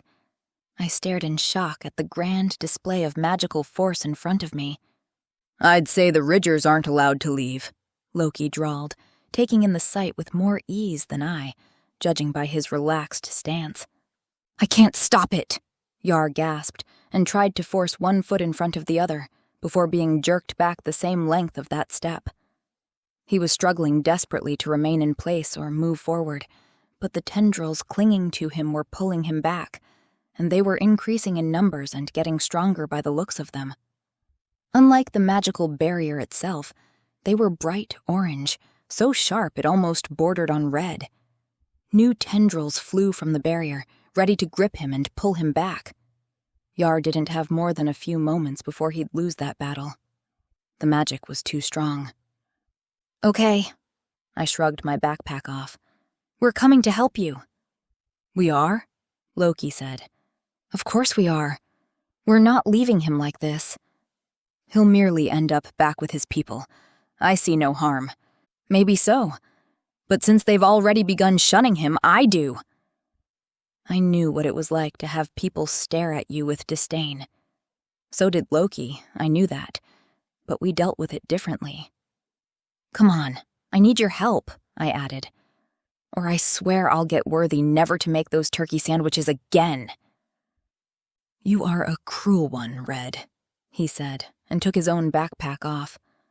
I ran over to Yar and grabbed hold of his arm, trying to help pull him away from the wall. Several tendrils swooped toward us through the air, and I flinched as one came close. Its target was obvious, though. It hit Yar's arm and snaked around it, helping the other coiling threads of magic pull their target back. That won't help, Loki said. Apparently, he thought the situation didn't warrant more than a casual walk to catch up. He stopped next to us and considered the living, tangible rays of force. Yar lost his footing and was jerked back several steps, almost losing his balance in the process. He was a big, muscular guy. Anyone smaller would already have been flying back toward the wall. Loki was right. Pulling him free wasn't going to help. Neither was pulling the tendrils off him. Ouch! I yelped when the magic stung my hand, burning me, while I tried to pry one of them loose from his arm. That won't help either, Loki offered. Thanks for the warning, I uttered, barely able to talk while trying to pull Yar away from the danger. Loki didn't seem concerned. Instead, he stood next to Yar, following when the Ridger lost his footing for a second or two. Loki stared at the tendrils. Then, he raised his hand, a soft, golden light shimmering from his palm. He held it close to one of the tendrils, but didn't touch it. Well, I asked, unable to stand still due to the uneven movements of Yar. Can you do anything about it? No. Loki lowered his hand and took a step back. This is blood magic. Okay, and? He stared at me over the tendrils behind Yar. I grew up in an anti-magic cult, remember? A little more information would go a long way in my case. Very well. Was there a slight hint of eye-rolling there? Blood magic is the strongest kind there is. I wondered at the intricacies of the shield when we arrived yesterday. The fact that it cannot be detected, even by those who are magically inclined. Loki! Focus! Please! I nodded sideways at Yar, who was likely not even listening anymore. His strained face spoke of focus and pain. Ah, yes. And no. I can't do anything about it. Is this kind of magic indestructible? No. Merely hard to vanquish. What about these? I asked and drew one of my daggers. The move had me let go of Yar with one hand and he staggered back 3 steps. Loki considered the blade in my hand with a look that said, why not give it a go on his face? I didn't hesitate. I reached Yar and slashed through the nearest tendril, and it was severed with a loud snap. The end connected to the wall back there flew back to its source. The tip curled around Yar's arm, withered and vanished in literal smoke. That will do, I murmured, and then drew the other one. I tossed it over Yar to Loki who, annoyingly agile, caught it with no effort by the hilt. Between us, we made quick use of the weapons, slashing through the tendrils. They offered some resistance, feeling rubbery against the mysterious metal alloy, but they all snapped, one by one, pulled back hard and fast to the wall they had sprung out of. Yar's burden became easier, and he moved forward, albeit slowly. I hacked at more of the insistent magic. Apparently, never leaving the Ridger tribe was not something they just said. One more tendril clung around Yar's thigh, and I slashed through it, freeing his legs. It made it easier for him at once. Like Loki, I focused on the tendrils clinging to his upper body then. They snaked around him, under his backpack, everywhere they could get a hold. I think we got it, I yelled, seeing their numbers dwindle. That's when Loki grunted in pain and disappeared from my sight for a moment. When back again, he rubbed his shoulder with an annoyed moo on his face and a glare backward. It's angered now, he warned me, right before a burning smack hit my hip. I yelped in pain and almost stumbled. The only reason I kept on my feet was the fact that I was still clinging to Yar with one hand. We need to speed up! If the wall was sentient enough to deem us threats, then we needed to get away and fast. Loki and I hacked and cut and slashed at the things. Yar looked like he was on fire because of all the smoke of the withering magic. The moment you can, you run. Understood? I yelled at him. He must have heard me because he nodded. Another tendril came whizzing through the air, straight for my head, and I slashed out with my dagger. The snap of a broken tendril followed, with me staggering due to the hard impact even though I had beaten it off. Now! Loki yelled, ducking under an attacking swirl of magic, and somehow managing to cut through the last tendril attached to Yar. Run! I yelled. Thankfully, he followed orders. Loki and I stepped closer to each other, facing the wall and oncoming tendrils of now blood-red magic. The wall, far behind, still had its dull orange shade. The tendrils flew straight for us, snapping at us, and punching us as good as we gave back with my daggers. It hurt, and I bit my teeth hard together, swearing and slashing wildly for the magic to stop. Slowly, Loki and I stepped backward, and then it just ended. We stood there a moment, panting and watching the magic retreat. What the? I uttered. Their target must be too far away, Loki concluded and turned. On to the next problem with your young tenter. Don't call him that, I gasped through my elevated breaths and swung around to see that Loki was right. Yar stood several 100 meters away from us, surrounded by 6 men, dressed simply, yet more colorfully than Yar, their bows raised, arrows nocked and ready. I gulped down some air and began running. Loki caught up to me quickly. "Are all your romantic liaisons this wearisome?" "It's not a romantic liaison," I wheezed back. "Just an entanglement." Loki snorted and then quieted when we reached the group. "Are you Ridgers?" one of them, a big guy, asked. They were all big guys, as healthy and wholesome-looking as the Ridgers. "No, obviously not," I snapped. I was out of breath and tired of the day so far. "Can't you see how tiny and sickly we are?" "Speak for yourself," Loki said, and handed me back my dagger. Considering the 6 burly and armed men, I sheathed both weapons on my hip. We had to look like foreigners to them, because they didn't turn their weapons on us, and I had no wish to antagonize them. Yar, though. They did not like his presence here. "How did you escape your tribe?" the man who'd spoken first asked him. "Escape them? I didn't escape. I had to leave." "No one leaves the Castle Ridge tribe." "So people keep telling us," I butted in. "Did you not see the gigantic, swirling, magical tentacles a moment ago?" "We did," the man drawled, eyeing the now invisible magical barrier far off. "You are talented magicians to be able to free a Ridger." "We didn't free him. We saved him and—" "Yes, we are," Loki broke in. "Great magicians." He made a flourishing motion with his hand, green fire rippling across his skin and doing him no harm. The men's eyes widened at the sight. Clearly they weren't any more magically inclined than the Ridgers. "Am I right to assume you are the runners?" he asked them, extinguishing the flames with a snap of his fingers. Their eyes were tethered to the effect. If Yar had wanted to attack, now would have been the time. "Yes." "The plain runners," the leader confirmed. "Excellent!" Loki clapped his hands together and smiled all around. "Hopefully you have the solution to our predicament." "The Ridger?"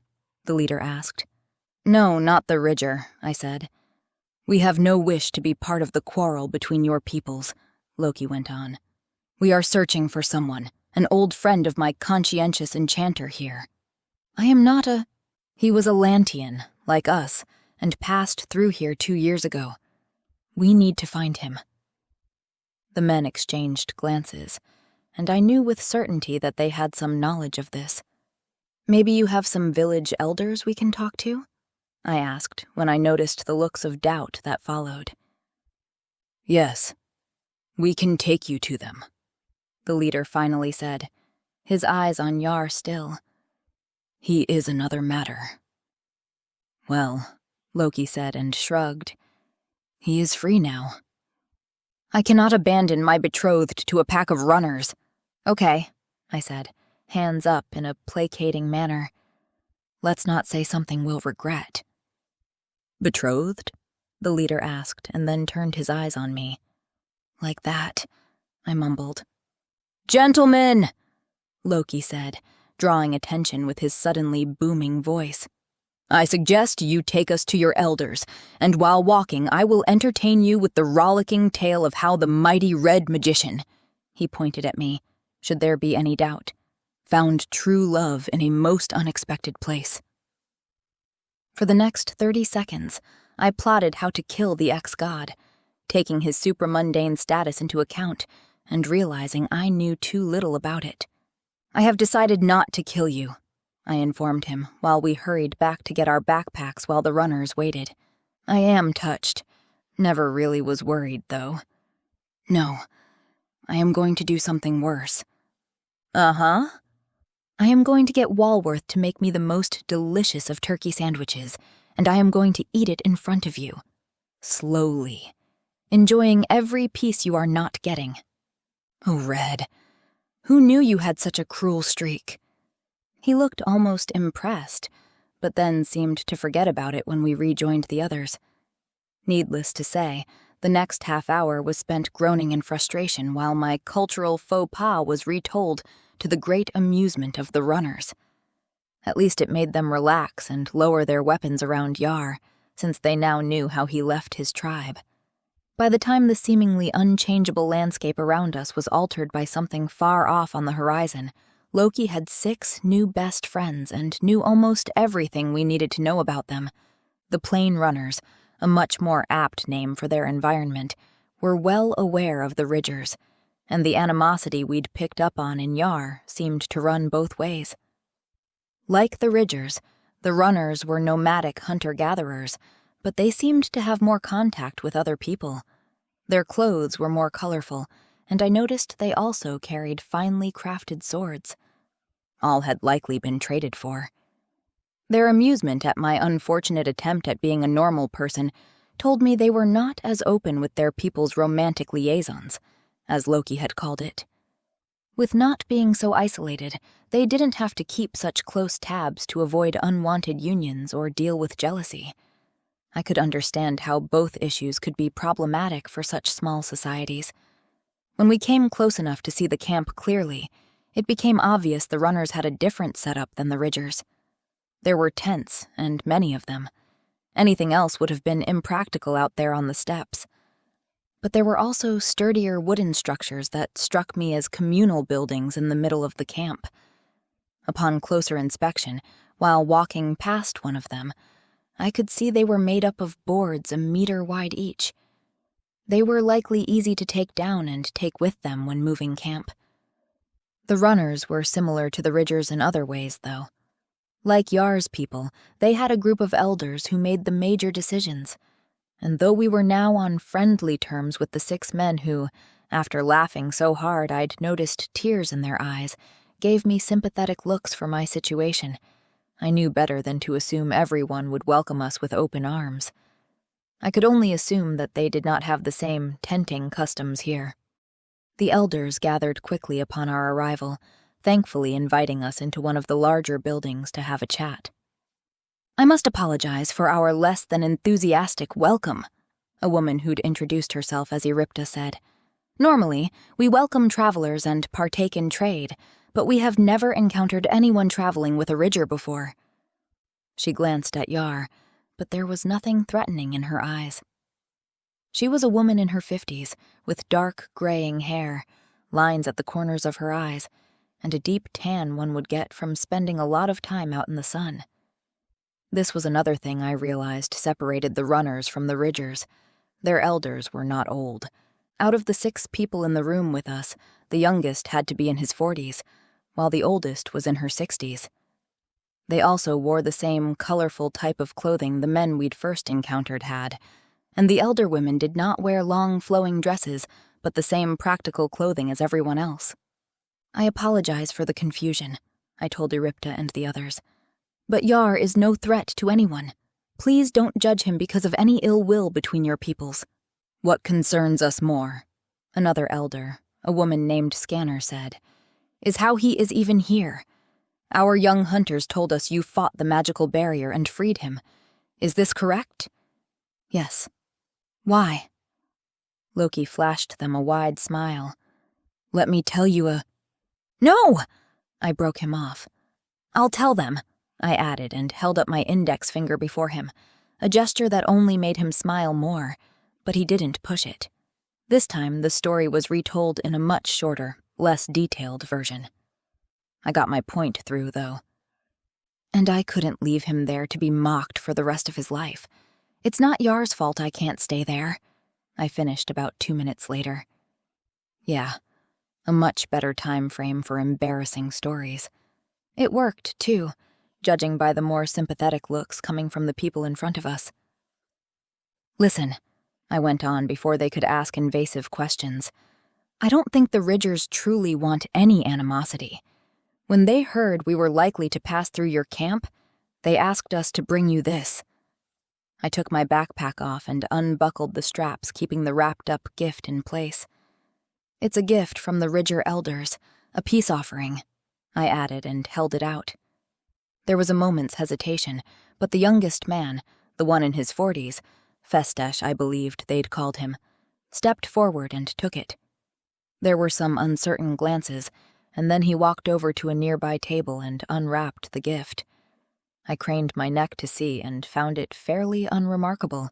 There were cheeses and sausages, several white candles, and lots of small bags of what I assumed to be tea, judging by the herbal smells that suddenly wafted through the room.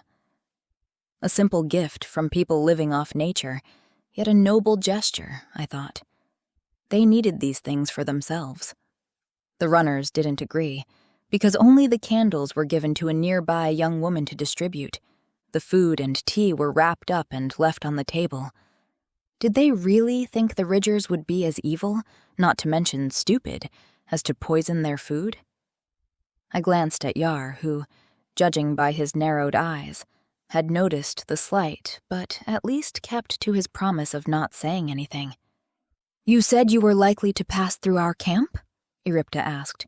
"Are you headed north, then?" I noticed the last question was tinged with a bit of hope. Was it a wish that we'd leave quickly? I truly got the impression that they normally welcomed guests, whether expected or not. Our connection to the Ridgers made them uneasy. Maybe it was the black dogs guarding their neighbors. It wouldn't surprise me if a few runners had met a horrible fate in the form of those jagged teeth over the years. "We were," Loki answered her. "We are not here because of the Ridgers. Our path led us to them." "Path?" "We're following the tracks of a fellow Lantian." Loki gave me a pointed look and nodded. I caught his meaning and retrieved the tracker from my pocket. The needle was still pointing north, more or less. "We need to find him before soldiers are sent," I said, hoping to amp up the importance of locating him. "His name is Jeremy Aegis, and he came through here 2 years ago. Is he here?" The elders shared looks between them again. Then Festesh asked, "You have magic?" "Yes," Loki confirmed and repeated his little trick of magical flames from before. That seemed to settle it for the runners. "I see. Maybe you can help then." "Help with what?" "Removing the magic." Chapter 12. Another feast was brewing. Savory smells of roasted meat and baked bread were everywhere as we followed Eripta and Skanner through the camp. Or maybe village was a more apt term considering the semi-permanent dwellings.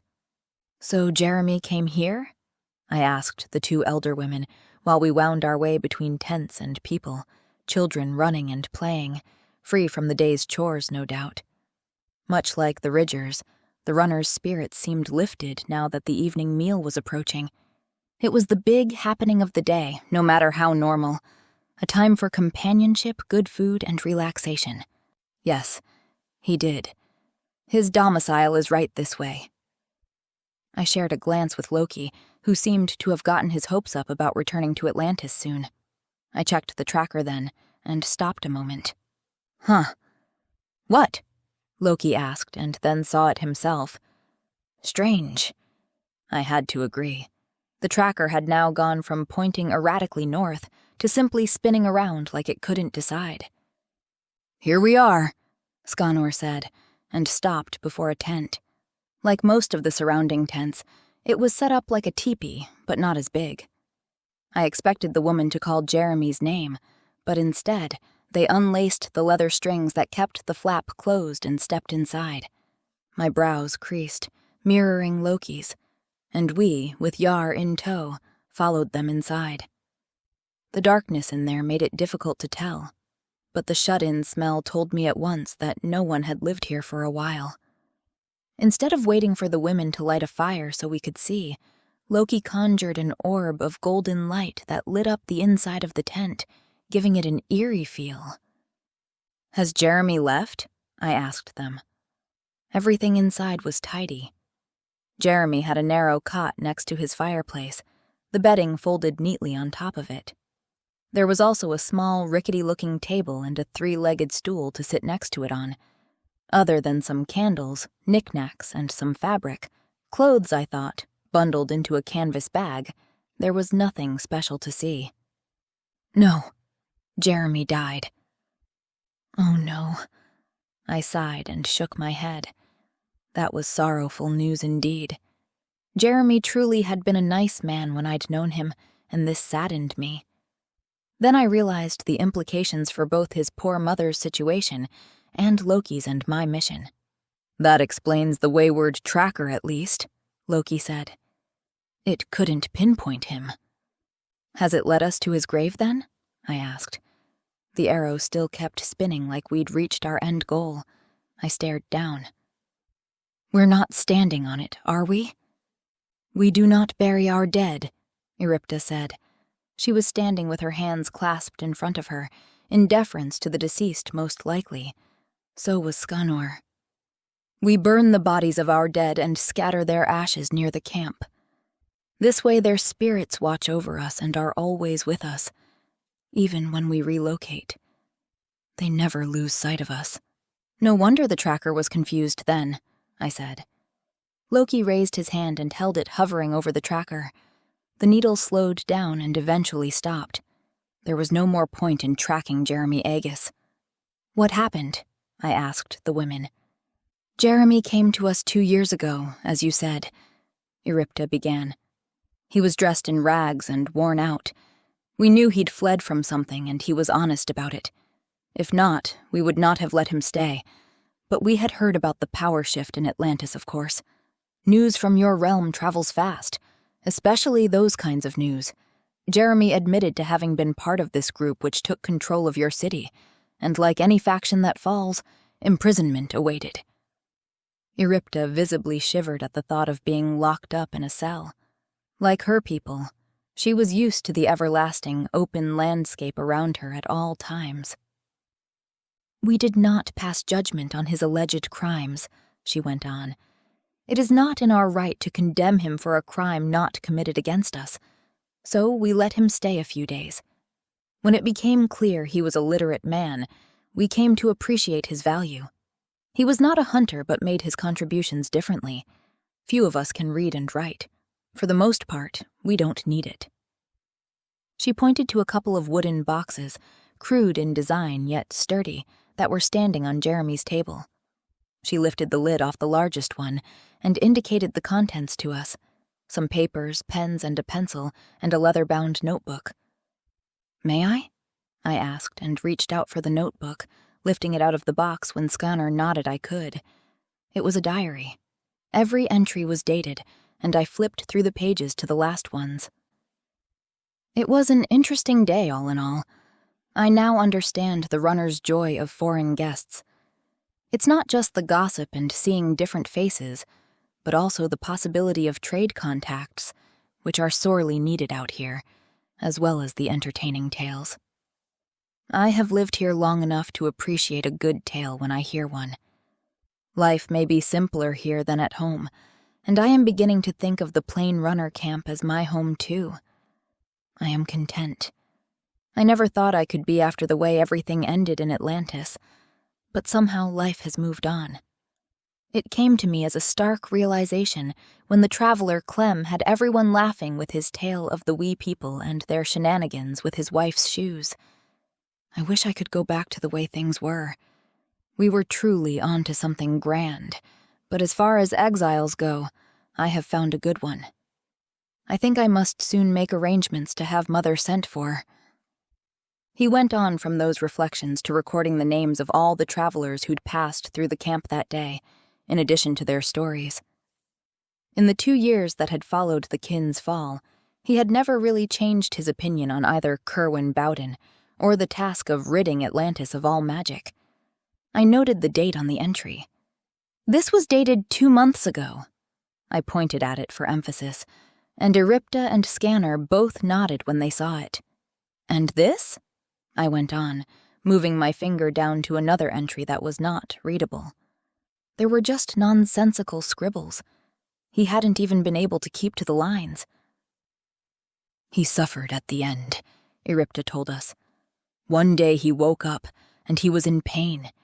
He could barely talk, and it was difficult to understand him. The left side of his body was useless. A stroke, Loki commented, peering over my shoulder to see the scribbles.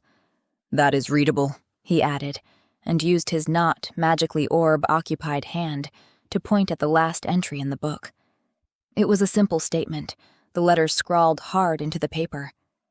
It had been written with determination and purpose. No coup. Wrong. Jeremy must have made quite the effort to write this down. He might have died believing the Red Kin had been right, but he had seen the error of our ways at least. That was something. We are 2 months late then, I concluded. He must have died a few days after the initial stroke. There was no help out here for such illnesses. I closed the book. May I take this back for his mother? It would be a hollow comfort for her, but surely better than nothing. Yes, Skanor said. I am glad you asked. We have not taken down his tent and repurposed it yet because we didn't know how to find his heirs. He had none here. Although we knew he came from the Atlantis realm, we didn't know from where in Atlantis. He spoke very little of it. He only had his mom, and he was worried about her. Is she the one who sent you? No. I glanced at Yar, who was dutifully staying out of our business with the runners. Raised to be truthful and honorable, he'd been shocked by my past. It couldn't be helped, though. We were sent by the state of Atlantis. Jeremy took something that didn't belong to him before he went through the shimmer. Took? You mean stole? Eripta shared a knowing look with Skanor. We know of this. Jeremy was a good man, but he was not perfect. He shared this with the elders a few months after he first arrived. He took something of value, to pay for his passage through the shimmer. But his money was enough to pay off the corrupt guard who stood in his way, and so he brought the talisman here. She quieted then, and both women looked expectantly at us. It dawned on me that this was one of those proving you were the owner of the lost and found wallet situations. I'll be frank. It is a gem, an emerald of oval shape. And it is more than that, I added. I didn't think admitting it was a crown jewel was a great idea. Rumors could spread, even from here judging by how these people loved new gossip, and the Atlantis city officials would not approve of that. I needed no more negatives to be traced to my already sullied name. It has magical properties. I wasn't sure of this, but given the fact that the glory of Avalon had turned out to be a sheltering stone, and that our new queen-to-be had all but confirmed it far under the pyramid, it was a safe bet. You yourself just called it a talisman, so I assume you know this. Yes. We have no mages or witches in our midst. Only a handful who can sense magical forces nearby.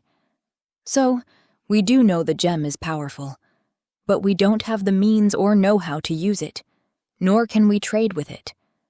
I'll grant you that the gem itself is valuable, but too valuable for anything that needs trading for out here. Also, we do not wish anyone to trace it back to us thinking we have an abundance of such things. Treasure hunters are not your only concern in such matters either, Loki said. We are merely the first to come. After us, there will be soldiers. And this is not a threat, mind you. Only a warning from someone who knows how desperate state officials can get when things go wrong. And things went very wrong 8 years ago when the Red Kin took power. A slight such as a missing gemstone is easier to fix, and they will do anything to fix it. He was right. Agaton had said there were diplomatic challenges because of soldiers entering the enchanted forest realm without permission, but that didn't mean they wouldn't do it again to make certain the crown jewels were whole and present on the day of the coronation.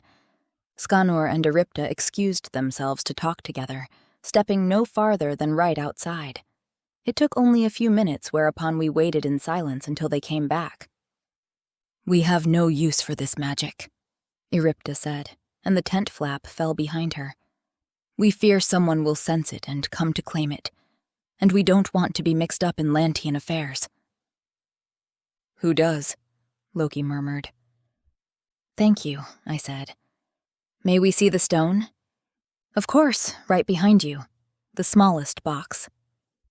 I reached out for it and found the box much heavier than the larger one. When I opened it, I saw that the simple wooden structure was built around a box of shimmering light. I raised an eyebrow at Loki. Clever, he said, and peered at it. A concealment charm. I did not sense it either. He indicated the contents of the concealment stone, where the bright green gem lay on a soft pillow of silk. the Seimei talisman. I felt relief wash over me, thankful we hadn't failed. We could hand this over to Agaton and be one step closer to making amends. Where did you get this box? Traded some hides for it from a traveling wizard. Loki snorted. And Jeremy agreed to such a deal? Not really. He wasn't fond of magic, which makes it odd that he was in possession of it. I agreed, especially since Jeremy had never changed his mind on the use of magic and its dangers to mankind. I took the emerald out of the concealment box. It would take unnecessary room in my backpack, and besides, it belonged to the runners. They had paid for it. Thank you, I said to the women again. We will return it, and it'll be the last you'll hear of it. That was easy, Loki commented a few minutes later, when we walked back to the communal area in the middle of the camp. Before leaving us to take care of something, Eripta and Skanner had invited us to share in their feast, and to sleep there tonight before heading back toward Atlantis tomorrow. Easy? Yes. They simply gave us the talisman. I shrugged. Sometimes people are reasonable. They could smell the trouble the gem would bring. It made sense for them to give it to us. Too easy. You think battling fabled black dogs and a wall of sentient magic is easy? Loki thought about it, but reverted to his former answer. Too easy. Can you believe this guy? I asked Yar rhetorically. Yes.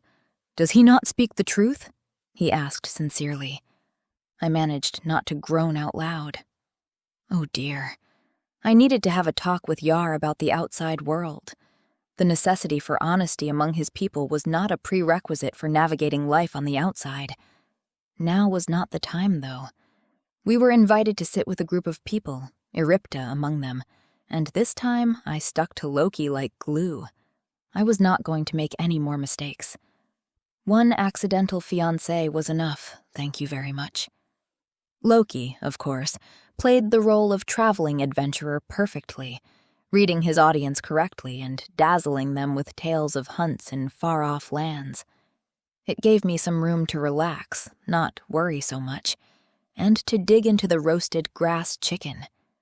The runners had paired it with steamed and spicy vegetables, perfectly prepared with some crunch in them. It also gave me the time to notice the moue of distrust on Yar's face. You all right there, Yar? I asked him. He hadn't touched his food, merely put the platter down on the ground beside him. I know it seems you've entered enemy territory here, but we're all eating from the same food. It's not poisoned. I tried smiling encouragingly. This place is strange. I agree with your different kind of mate. Not mate, I said, telling him to shush with a gesture. Roommate. There's a difference, a big one. I understand. A different kind of mate. Yar nodded, looking serious. I sighed and accepted whatever term he needed to wrap his brain around this. Look around you. How bad can they be? I tried instead, speaking in hushed tones, though, so our hosts wouldn't hear us. Look there. That child is sleeping snugly by its mother's side, I said, and smiled at the sight across the fire pit. And there's another one. They're worn out from a long day. You can't say that's not sweet? Yar politely looked where I pointed, but turned his attention back to me. You like children? He asked. Oh no. This was not where I wanted this to go. I'm too young to think of kids. His brows creased in puzzlement. How old are you? 26. Plenty of time to think of that later. Way later. 26? He blurted, drawing Loki's attention. I could feel my cheeks starting to heat up again because the ex-god turned toward us. And you don't have children yet? Yar asked. He sounded perplexed that this was even a possibility. How old are you? I asked, a nagging feeling taking form. 20. 20? I repeated, though more outraged than him. Oh, Yar. Seems like you bought the cat in the bag here, Loki said, as unhelpful as ever. What? I asked him. What does that even mean? Oh, You mean like a pig in a poke? I nodded at my own excellent interpretation, then stopped. Wait, why am I helping you insult me? Loki shrugged and seemed to fight a laugh. The realms are full of mysteries like that, Red. I huffed my displeasure at him and focused on Yar again. Your tribe elders weren't lying, were they? I asked him, lowering my voice again. It was your first time. Oh, yes, Yar said with unabashed honesty. We are encouraged to wait until we find a suitable mate. Thus, we avoid the chance of unplanned children. He stopped. Though in your case, it might be a good thing if last night... Not happening, I told him, hands up to avoid further discussion on that subject. I drew a deep breath and settled down. I thought they were lying to guilt me into, tenting. Oh, we don't lie. It is true. You were my first. I uttered, and then shot Loki a glare at his chuckling. Why couldn't he be engrossed in whatever tale Eripta's mate was telling instead? But I seriously couldn't tell, I finally said, curiosity winning over the uncomfortable feelings. We are taught the intricacies of the act to be prepared. He shrugged and then looked questioningly at me as I no doubt had clueless written on my forehead. I was not used to such honesty. Anyway, he went on, it both was and was not what I expected. I suppose words cannot prepare you. He smiled then, and damn if that didn't make me blush even more. I cleared my throat. Does anyone else think this food is overly salty? I muttered and cleared my throat again. I will fetch you some water, Yar announced, and then set off before I could stop him. I could get my own water, surely. Look at you, Loki said. Discussing offspring already. This pairing is proving fruitful. Shut up, I grumbled. I'll talk to him. Oh, yes? Now's not the time. Let's get the Seme talisman back to Atlantis first. That is a plan I can get behind. Good, because... A shout rang through the camp and I, like everyone else, glanced up to see a young man come running. Something's wrong, he shouted. My Simony, she won't wake up. What's the matter? Eripta said and got to her feet.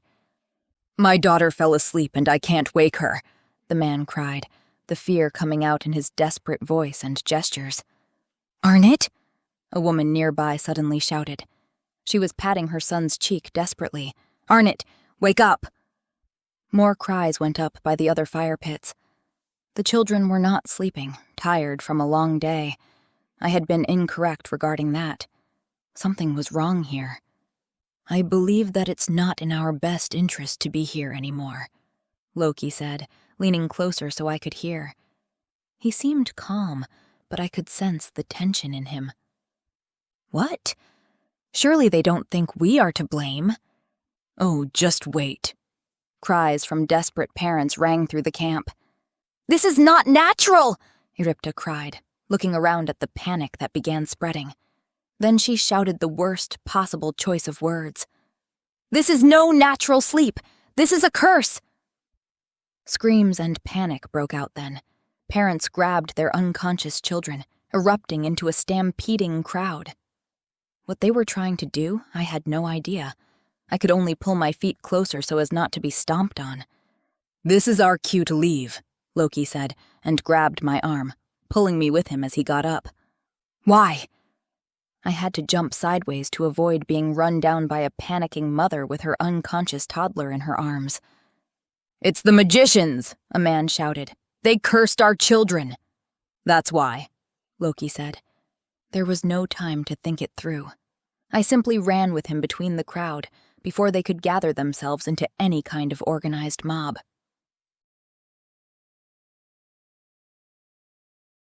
Chapter 13. When the first rock snagged my shoulder, I knew we were in for it. People were screaming, panicking, running everywhere to get to their children or attempting to get them help. From whom, I had no idea. The cries that blamed the magicians, though, intensified in numbers. Running at full speed was not an option. Loki and I ducked and dodged people who weren't after us, but soon angered faces and fists were directed our way. Then rocks. I stumbled, barely regained my balance, and rubbed a hand over my smarting shoulder. "This is insane!" I shouted. "Not when people's children are threatened!" Loki grabbed a nearby frying pan and swung it up to meet an oncoming rock. It banged into the metal and fell to the grass with a thump that couldn't be heard through the cacophony of screaming and frightened people. "But we didn't do this," I argued. "Doesn't matter." He grabbed my arm and jerked me toward him, a flying rock smacking into the rumpled furs and overturned platters and bowls of the abandoned fire pit that had been right behind me. "Great! Now they're using slings!" I could see a few men and women swinging their slings, ready to fire their painful projectiles at us. "Where's Yar?" I asked, trying to spy him in the crowd. The big guy wouldn't stand out among the runners, and it was like looking for a straw in a haystack. "No time to worry about that now," Loki said and pointed. The few people with the slings were not alone anymore. Groups of young and strong-looking men and women had spied us in the crowd and were coming toward us. A rock hit Loki in the thigh. He grunted in pain and bit his teeth together. "Let's go," he hissed. There was nothing to argue. We backed up first, careful not to stumble over anything or get run into by panicking people. But the ones out to get us were closing in from all sides. There were so many of them. I drew my daggers in desperation, but I didn't want to harm anyone. This was all a misunderstanding. The screams and shouts around us changed then. Panic was substituted with rage and the shouts of determined people out for blood.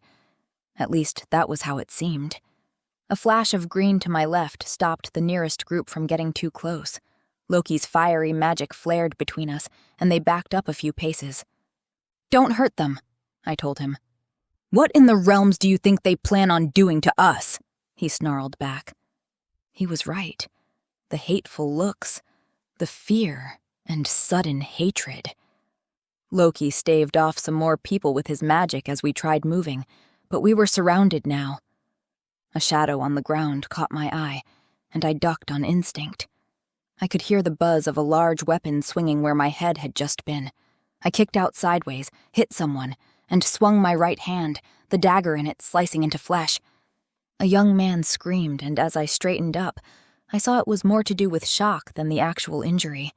I'd cut his forearm. A large club, much like Yar's, lay on the ground. My head would have been bashed in had he hit me with that thing. Before he could gather himself, I punched his face, using the dagger's shaft for leverage. The man went down, and I saw everyone behind him running forth. I stepped back on instinct, only to be stopped by Loki's back. The runners swarmed us from every angle, the first ones seemingly not caring if they got hurt. Green flashes of fire flew around us, but to no avail. There came pained screams from those who were hit, but as the crowd crashed into us, the bright colors vanished from my sight. All I could do as I was wrestled down on the ground by the sheer force of them was to keep my arms to the sides to avoid being stabbed by my own daggers. Nobody knocked me unconscious. It was the pressure of several bodies on top of me and the lack of air that caused that. When I came to, I was lying on my side, my right shoulder and arm hurting enough to awaken me. I winced at an intrusive light, only to find it to be a lit candle when I managed to open my eyes. "Time to wake up," a man said. It took me a moment to recognize Loki's voice. I rolled over on my back and then swore when the movement caused my hands to hurt. Someone had tied them behind my back. Lying on my side for however long had caused the pain in my arm. What happened? "We were somewhat outnumbered," Loki said.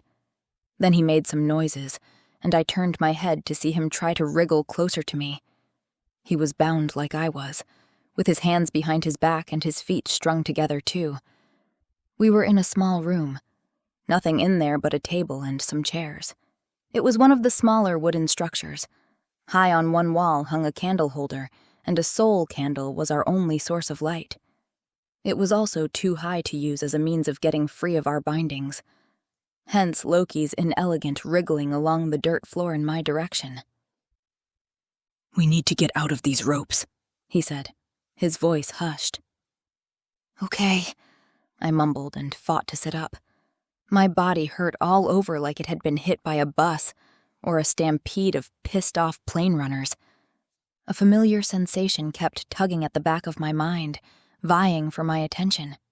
I glanced around and realized my daggers were gone. I could sense them somewhere beyond the shed they'd stuffed us in. Not too far away, maybe not even a minute's walk. "My daggers are gone," I said helplessly. "Yes." "They took the same talisman then too?" "Likely. We need it. Returning to Atlantis without it wasn't an option." "Yes," was all Loki had to say to that. "Can you magic us out of this?" I moved, so I had my back to his. "That's a very crude way to put it, but yes." He huffed and then, like me, craned his neck so he could see my bound hands.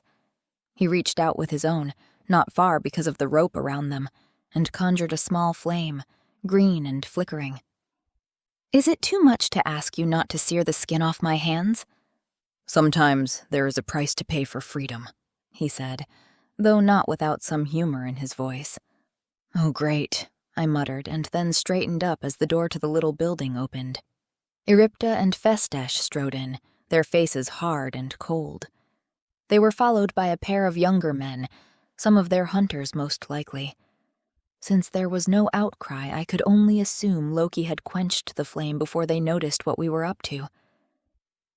"Listen," I began. "This is all a misunderstanding."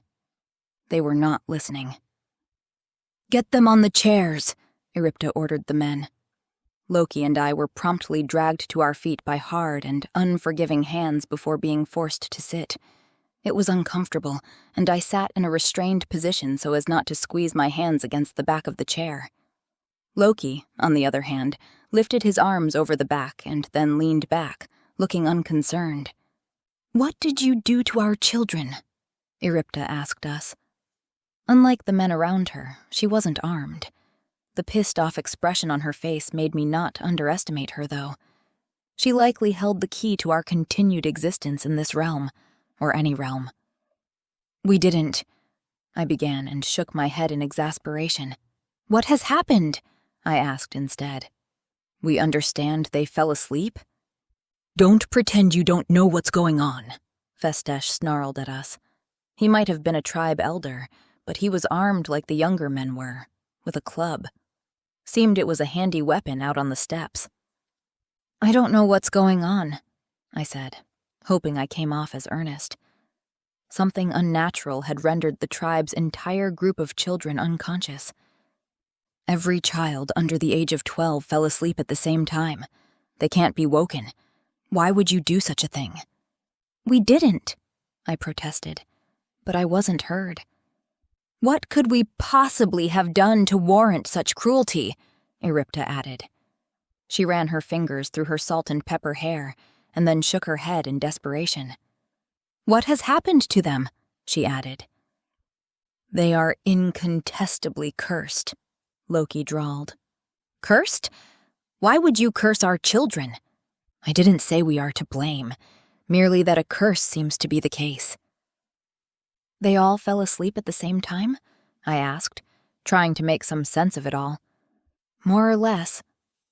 She closed her eyes and seemed to gather herself. She appeared to be in her 50s, but that didn't mean she didn't have a child young enough to have fallen under the curse. Regardless, she had to be feeling the same despair the entire tribe was. The children were innocent. I did not understand what had happened, but I knew the little ones didn't deserve this. "You are magicians by your own admission," Festesh said. "If you didn't do this, then prove it by lifting the curse." I sighed and met Loki's eyes. He'd said we were magicians, and I'd gone along with it because we needed them to trust us when it came to magic and the same talisman. It was biting us in the ass now, though. "Can you?" I asked Loki nonetheless, hoping, and having that smidgen of hope crushed when he shook his head. There is potent magic behind this enchantment. There has to be to harm so many at once. I cannot lift it. So you won't help, Erypta said. He didn't say that, I told her, and then grasped at straws. Do you know what caused the curse to spread? All eyes were demonstratively looking in our direction then. No, I mean a catalyst, like an origin. Maybe it was that betrothed of yours, Festesh said, a mean gleam in his eye. Where is he? Good question.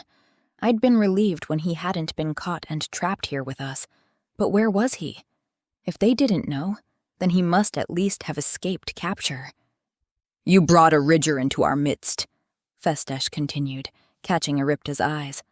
If it wasn't them, he said, with a tone of voice that strongly implied we were, then it must have been him, or all three together.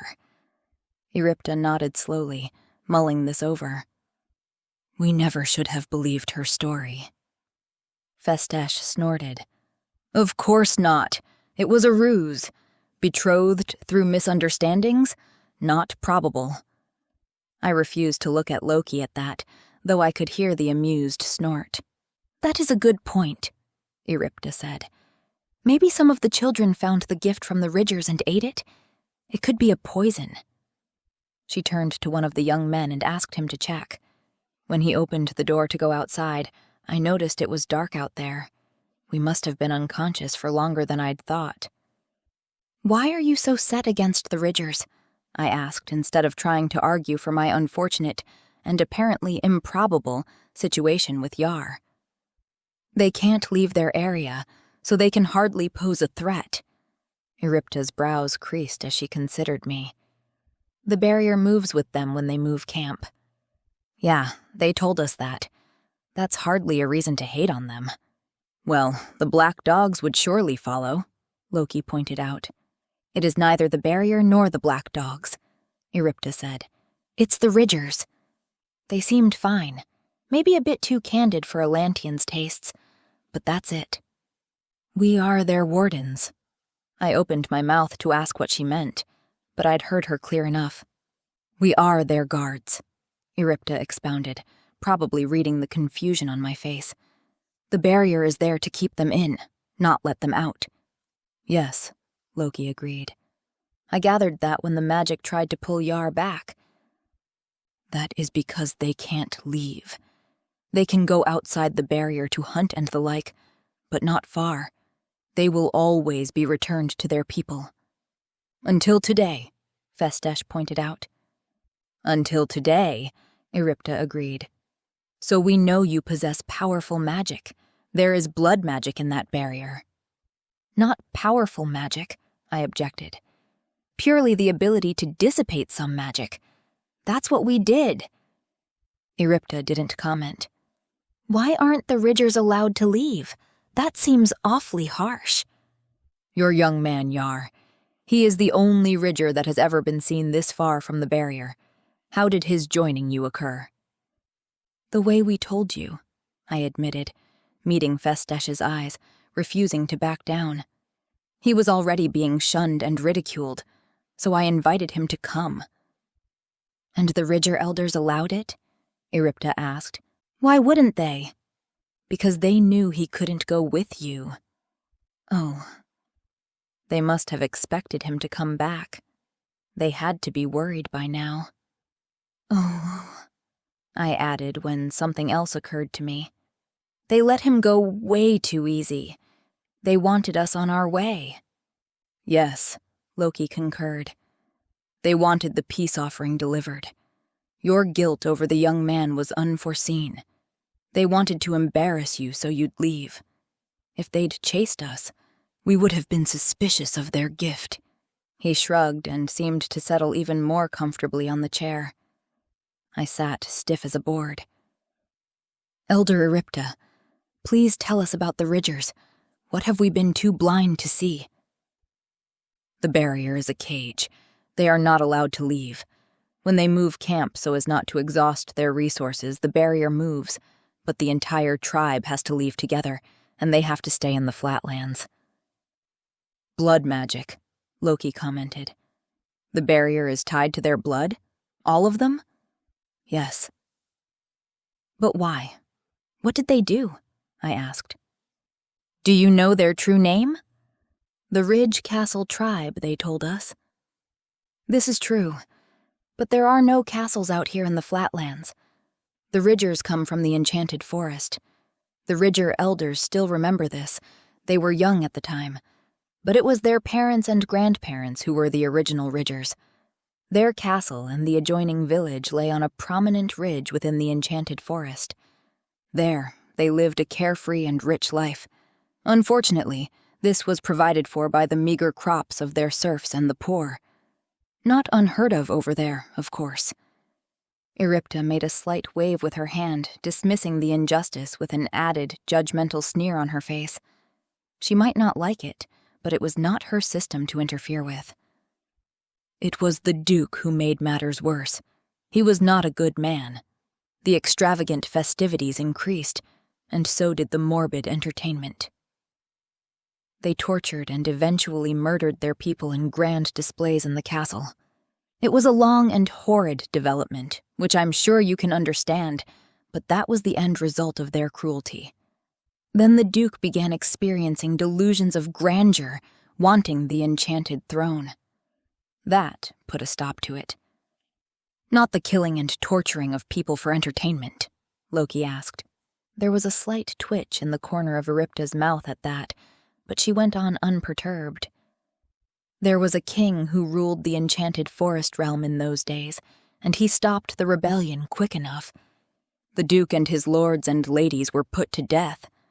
Their lesser co-conspirators were forcibly removed from Ridge Castle and sent here to the Flatlands. The king had a blood witch seal them inside the dome of a magical barrier, and she also conjured black dogs, cursed them, to guard the border. Ah, I see. Loki nodded to himself. See what? I asked. Black dogs are harbingers of death. I told you this. Yeah? So? Coercing them into effectively being guard dogs takes strong magic. It is not their purpose. A blood witch could do it. Yes. He eyed me with what looked like exasperation for my lack of magical knowledge. The dogs make sure no one can escape, Eripta continued, or enter their prison easily. It happens, but the point was never to isolate the Ridgers completely.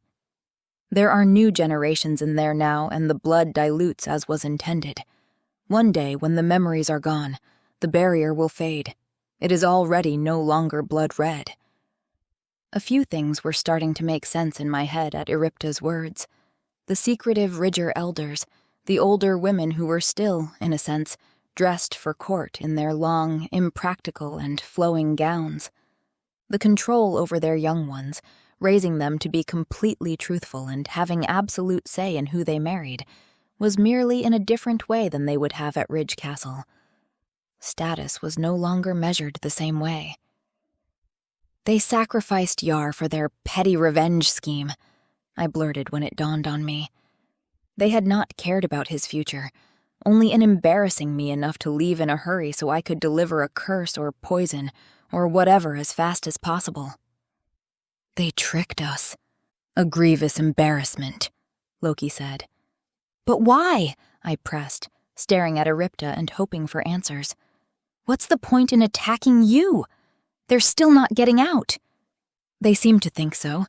Maybe they expect us to trade their freedom for our children. Her eyes flared in anger, and her gaze became steely again. We can't do that.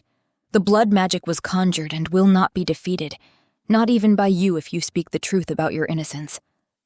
We do, I insisted, but I didn't think my measly daggers could nullify magic like that. I'd seen the size of that barrier. It was gigantic. I was interrupted by the door opening. It was the young man who'd left to investigate the food we'd brought, looking flustered and out of breath. He must have run straight here, and by the looks of him, he had zero good news. It wasn't the food, he gasped and shut the door behind him. What? Eripta and Festesh strode over to him, as much as one could stride in the tiny room. It wasn't the food. I double-checked, and it was all accounted for. No one has touched it." "The tea?" Festesh asked. "No," the young man said, and shook his head for emphasis. "Everything was where it was supposed to be." "Then why are you in such a hurry?" Erypta asked. At that moment, I noticed Loki twisting a bit in his chair, turning to look behind us. I did the same and saw that he was staring up at the lone candle in the candle holder high on the wall. The flame flicked a little due to the movements in the air from the young man coming inside, but looked otherwise innocuous. "Oh no," I whispered as the man confirmed it. "It's the candles. They cursed the children with the candles." Chapter 14. Every face that was turned in our direction spoke of judgment. What followed were minutes of frantic running through the camp to spread the message. Loki and I were left in darkness for half a minute until Erypta returned with an oil lamp to light the room. She placed it on the table. It was a simple design of a clay saucer with oil and a lit wick in it, but it did the trick. "You cursed our children with the candles," Erypta said, shaking her head in disappointment. A disappointment probably stemming from the realization that people could be so cruel. I agreed with the last part. Not so much on the first one. "We didn't do this. We told you. They sent the curse with us." "May I have a look at the candle?" Loki asked. The candle lay on the table now. A few drops of wax had dripped onto the table surface when they put it down, but it had cooled now. Erypta eyed him with open suspicion. "What am I going to do?" Loki asked, twisting his bound hands sideways so she could see them. "Light it?" Erypta said. "You have fire magic. We all saw it." "I will not light it, and even if I did, none of us would be affected, and the little ones already are. I merely want to examine it." Erypta did not look convinced. "What do you have to lose at this point?" I asked her. She gave a furtive glance to the young man still with her. The other one, and Festesh, had left us to make certain all the candles in the camp were snuffed out and gathered. The young man left inside gave her a nod, ready to react should Loki try anything. Erypta stepped over to the table and lifted the candle between her index finger and thumb. She looked like she thought it might burn her. But the thing was harmless, and nothing happened. She handed it to Loki by putting it in one of his bound hands behind his back. Nothing much happened except that he lowered his eyelids to half-mast, and that faint golden glow streamed from his palm. Erypta stared down in apparent fascination, and we were all quiet while Loki examined the magical artifact. "There is blood magic in this," he concluded, and the shimmering light in his hand and around the candle vanished. "Blood magic?" I shook my head. "But the Ridgers don't have magic. I don't think they were lying about that. And isn't blood magic extremely powerful?" "It is." The ex-god loosened his grip on the candle when Erypta leaned down to take it back. She put it back on the table with a grimace of disgust and went to stand in front of us again. "How can they be in possession of such powers?" she asked. "A good question. I'm not sure they are." "Oh, for crying out loud, Loki," I huffed. "Spit it out." "They have access to blood magic, though." "They do? Oh." I nodded as realization dawned. "The barrier." "Exactly." "You mean they infused the candles with magic from the barrier somehow?" "That is the most likely scenario. But there still has to be someone in there with even a smidgen of magical essence in their veins. The curse is likely crude, but very effective.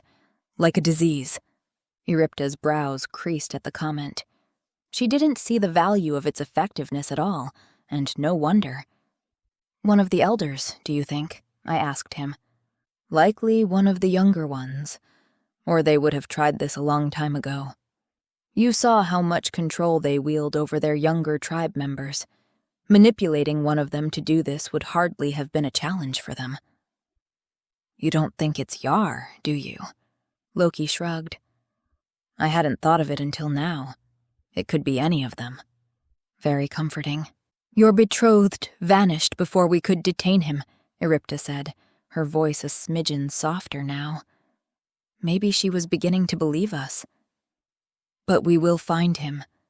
We'll send out hunters in the morning. He won't get far. Oh, good.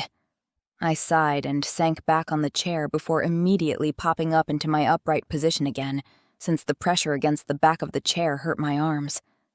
As for you two, she went on, and the sliver of sympathy I thought I had detected in her was gone. We do not sentence and punish people here. We never have crimes of this magnitude. But we didn't do it, I objected for the umpteenth time. Nevertheless, you brought this harm into our midst. We have no choice but to send you to the High Queen's court. You can argue your case there. Those words made my heart rate go up, and I glanced over at Loki, who didn't look less worried. We couldn't be sent there. That would reveal where we came from and what we were doing here. Add in the crime of harming an entire tribe's children, and we had a diplomatic crisis on our hands that would cause harm to the state of Atlantis and completely wreck our chance of ever living normal lives in the city. Agaton had said as much. Please don't do that, I pleaded with Eripta. I'm sorry. This is out of my hands. We'll send you on your way tomorrow after we catch your betrothed. She held up her hand in a silent order when I was about to plead our case again and turned to the young man. Make sure there's a guard on this door at all times. Yes, Elder Eripta. Well, great. Just freaking great, I said, and slumped back against the chair again. That made me wince in pain yet again, and I did as Loki and lifted my arms over the back of the chair and finally relaxed a bit. Not on the inside, though. The moment we're sent to the Enchanted Forest and the High Queen's court, they'll figure out why we're here, Loki said, switching to English so the guard outside wouldn't understand. She employs strong wizards. Keeping our job secret won't last long. At least they'll uncover our innocence in harming the children, I pointed out. Maybe we could just live there? Atlantis doesn't want us. You will be disenchanted quite fast, Red. The Enchanted Forest is not as the tales would have you think. Way to ruin my backup plan. Hey, what are you doing? Loki had twisted his arms back over the chair and now forced himself into an upright position, fighting to keep his balance with his legs tied together. Then he made a series of inelegant sideways jumps in my direction before squatting down behind me. We are getting out of here.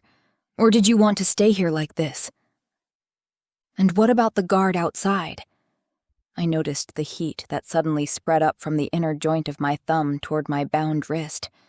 If we cannot handle one guard, then we deserve to be trapped like this. Yeah, but they'll notice when he's not there anymore. And we were in the middle of the camp.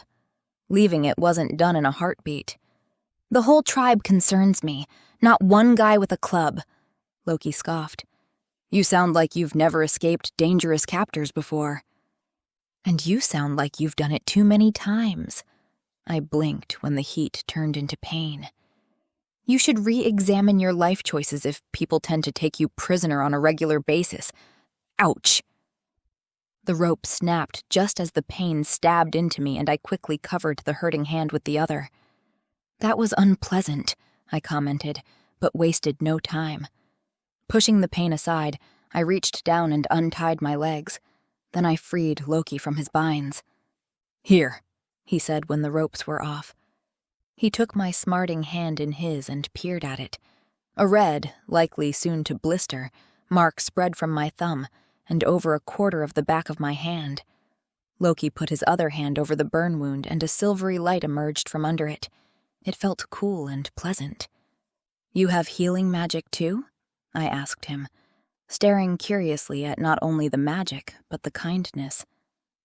No, merely cooling down the wound. See? He added and let go. Still red, still painful, but a little less so. You're kind of scary when you're nice. No one I've talked to seems to think you are, so maybe that's why. I eyed him suspiciously. My hand was indeed feeling better. I'd likely avoid the blisters. Who in the realms would imply I'm not nice? The deadpan response had me stare at him. Then I blinked and shook my head. You know what? Never mind. Thanks for burning me, I guess. And then sort of healing me. Yes, well, my frost magic is not what it used to be. He nodded toward the door and I followed him over. Frost magic? As in frost giants? Yes, obviously. Oh, obviously. I rolled my eyes. What else can you do? Blood magic? I wasn't all that fond of blood witches and their magic. The memory of what one of them had done to me at Kerwin Bowden's request still made me wake up from nightmares sometimes. But Loki wasn't one for sharing all that much about himself, so I needed to act when he seemed to be in a sharing mood. When we were the gods of old, we could dabble in it, he whispered, eyeing the doorframe, the handle, and the simple hinges of leather and wood. Some with greater results than others, but no. That is a magic that's best served from the able hands of a true blood witch. So they were stronger than the gods? Loki snorted. I wouldn't go that far, but let's just say they were worth paying attention to. There was something about the knowing look on his face that wanted me to forget about escaping and dig more, but he hushed me silently with the universal sign of an index finger over his mouth. He pointed toward the door but was obviously signaling that we should focus on the guy outside and try to discern how close to the door he was. I eased closer to listen. Despite the crude technology used to build the door, it was shut tightly, probably with a latch on the outside. The possibility of breaking down the door was all too probable, and that would make noise.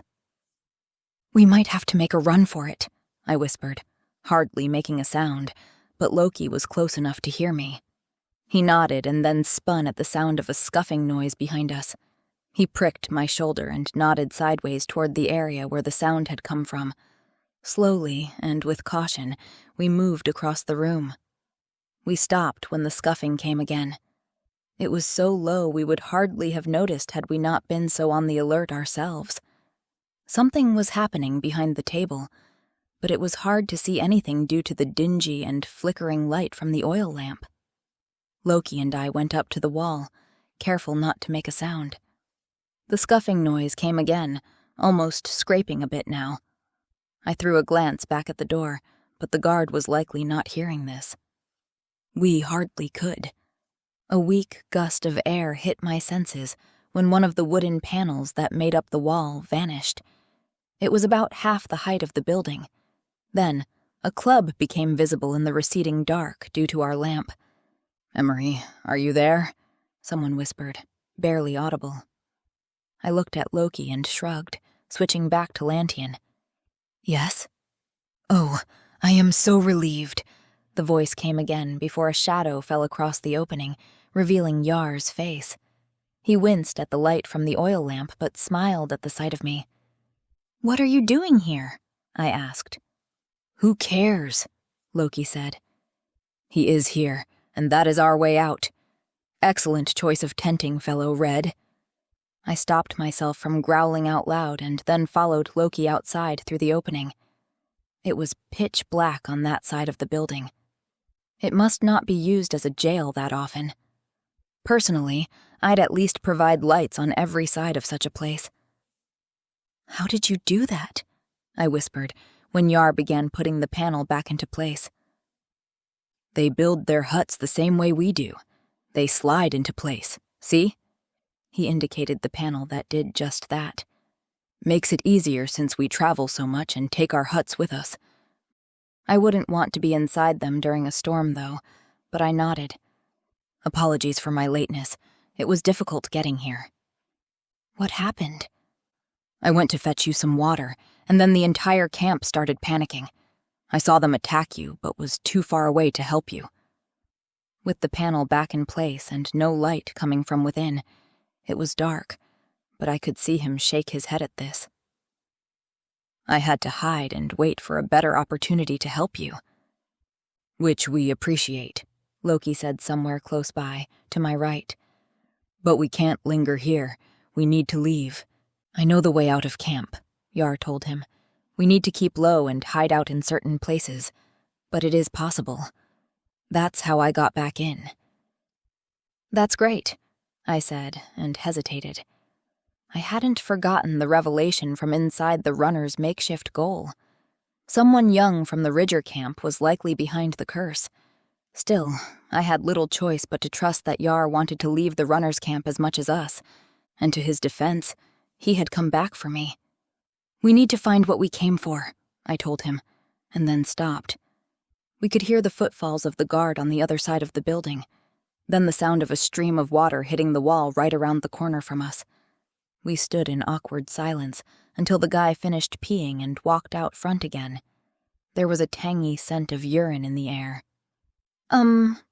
We have to find the talisman, the gem we were sent to retrieve, I continued when it was safe to whisper again. We can't leave without it. There was also the matter of my daggers. I could feel their pull, and it would only get worse if I ran away from them. I do not know where this stone is, Yar said. That's all right, Loki interjected. We have a bloodhound for that. A couple of minutes later, we were sneaking past a clutch of tents where only a sole man stood out front, smoking a long-shafted pipe. We weren't really at risk of being heard by him, since two of his neighbors were happily going at it inside one of the tents to our right. So you can smell your weapons? Yar asked, completely undisturbed by the blatant noises where he was crawling after me. I wished Loki hadn't called me a dog. Yar seemed the sort to take things a bit literally. I can't smell them, I told him, noting that the ex-god was paying close attention despite not saying anything. I'd told him of my connection to the daggers after our struggles in the House of the Learned and the Reflective. It was how I'd tracked our dubious ally of a thief, after all, but I hadn't said much more. I can sense them. It's a sort of magic.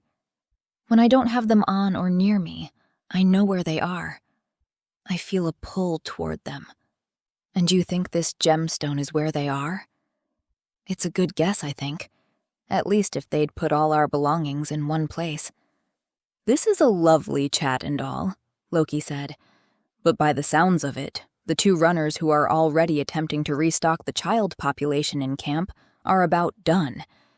And there you go, he added with a smile when some serious grunts and moans escaped the tent before they quieted.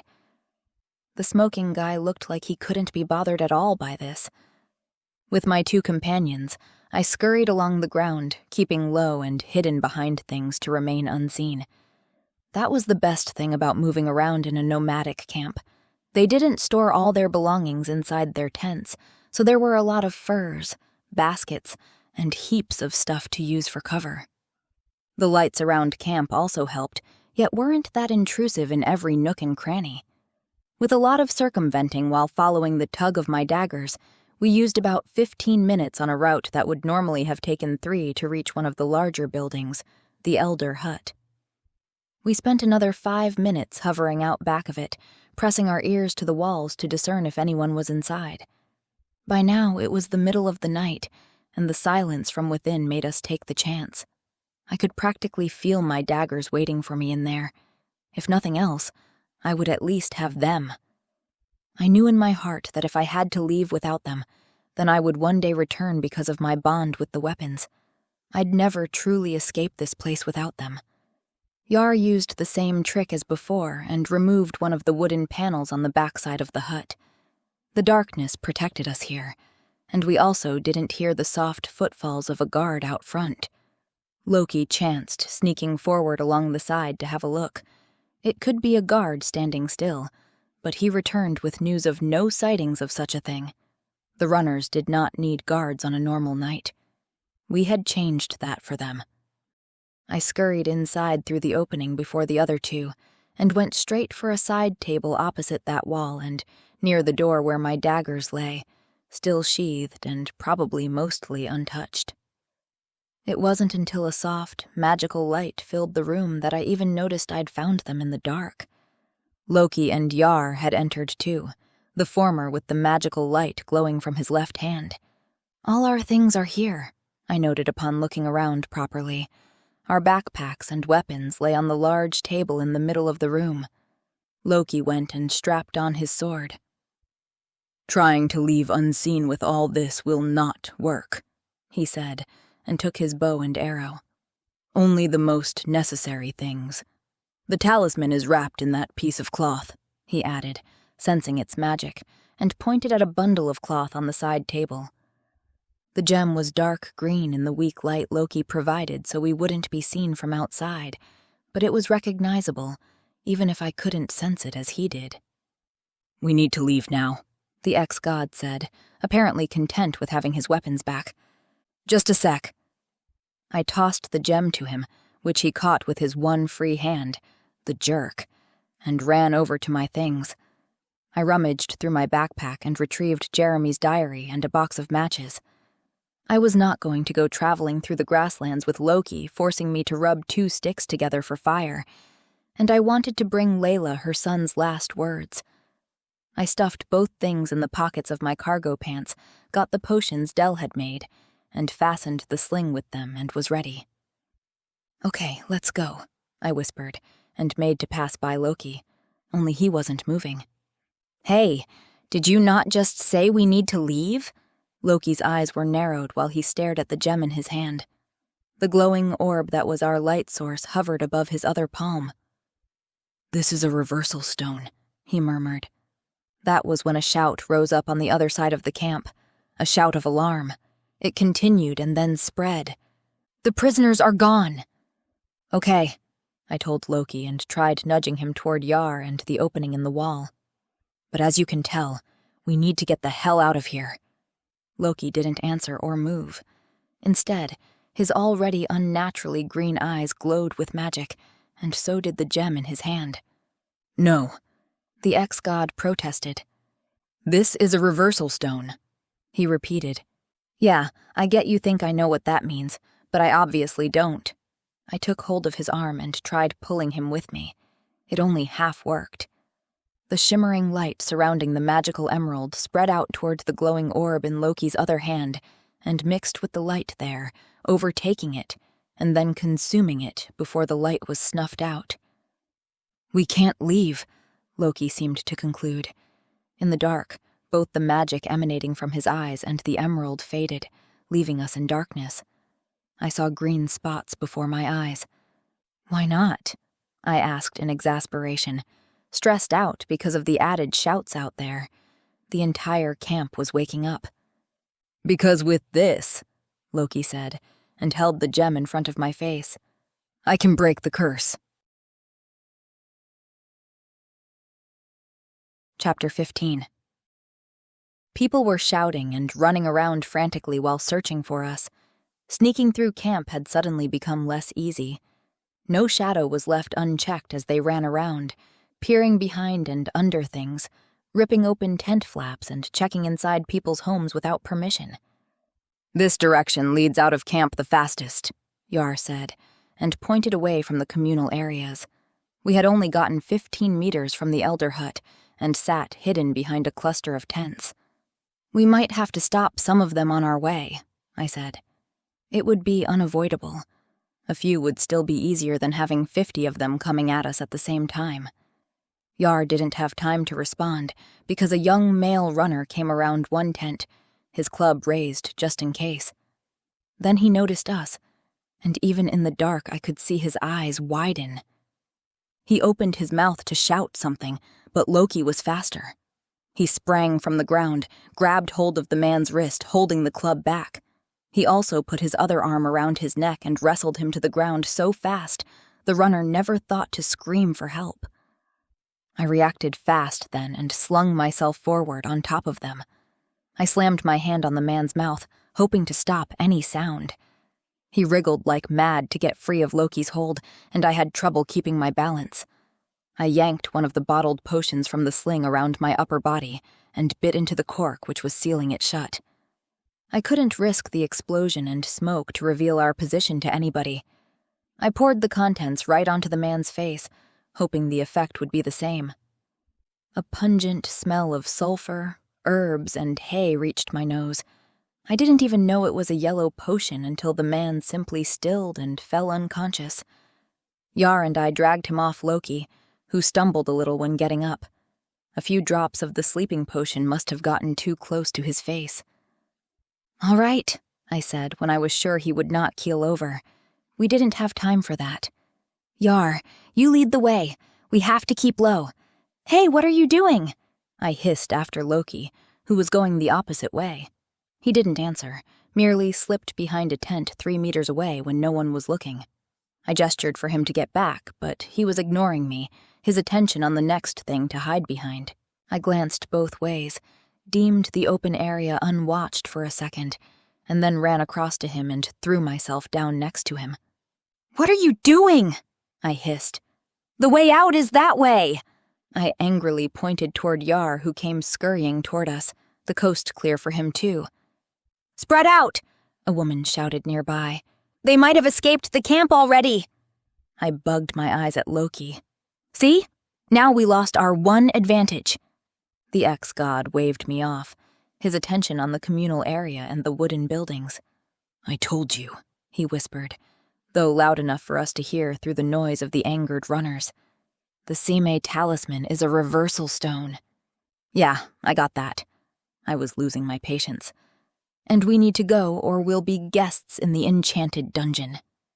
"Meh, I've had worse," Loki said, and then sprang forward, moving on to another tent, hiding among the racks of hanging furs behind it. I pressed my mouth shut, keeping a flow of cuss words inside, and ran after him with Yar.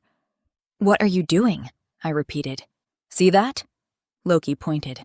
I squinted my eyes to see in the varying dark with flickering lights moving around us.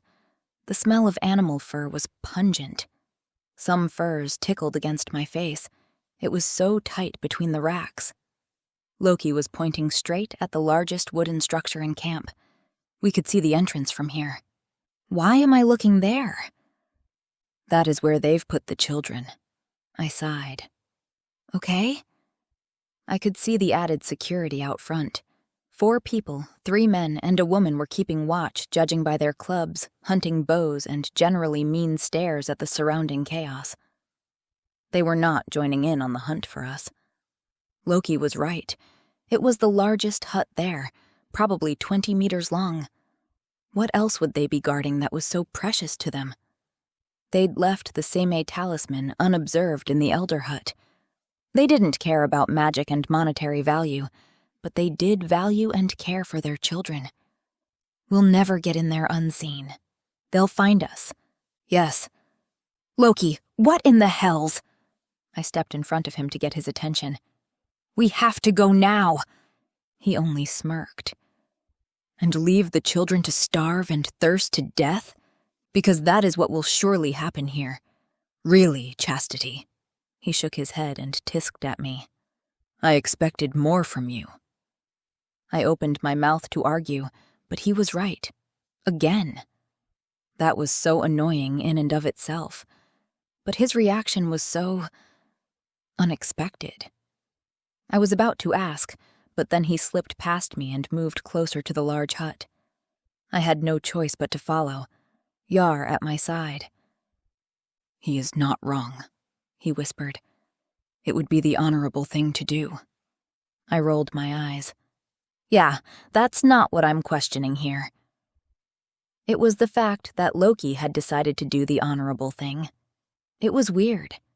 He was usually so nonchalant about it all, going along reluctantly because his hands were tied back in Atlantis. This kind of proactivity was new. About 3 minutes later, we'd managed to reach a smaller hut next to the big one, and only with taking down one more runner who'd crossed our path unexpectedly. He was sleeping soundly between some barrels of undetermined contents now. "There's no way we can get inside without making noise," I told Loki, now going along with the madness. He was right, of course. I couldn't in good conscience leave this place if there was anything we could do to help the enchanted children. "This is true," Loki agreed, and drew his sword for the first time since retrieving it from the Elder Hut. "So, let us make some noise." I shook my head and drew my daggers. There was no way around this. My arm snagged on the sling of dwindling potions and I raised an eyebrow. Okay, but we can at least be smart and buy ourselves a minute or two before they pummel us again? By all means, the ex-god said. By this point, it wasn't really about staying hidden anymore. We ran along the walls of a few nearby huts, Yar punching a runner who popped out in our way. I could still hear the guy's moans when we reached the front doors of the largest hut. I'll distract them while you use your witchcraft, Loki said, and simply walked past me. Hey, what? I began, but he'd already been spotted at this point. For crying out loud, I grumbled and went after him, stepping into way too much light for my comfort. Hey, you there, Loki said to the guards. He spoke loudly enough to be heard in the noise from the rest of the camp, but not so much as to attract too much attention. He stopped right in front of them and flashed them a wide smile. You look like a gaggle of able-bodied sentries inconveniently placed in my way.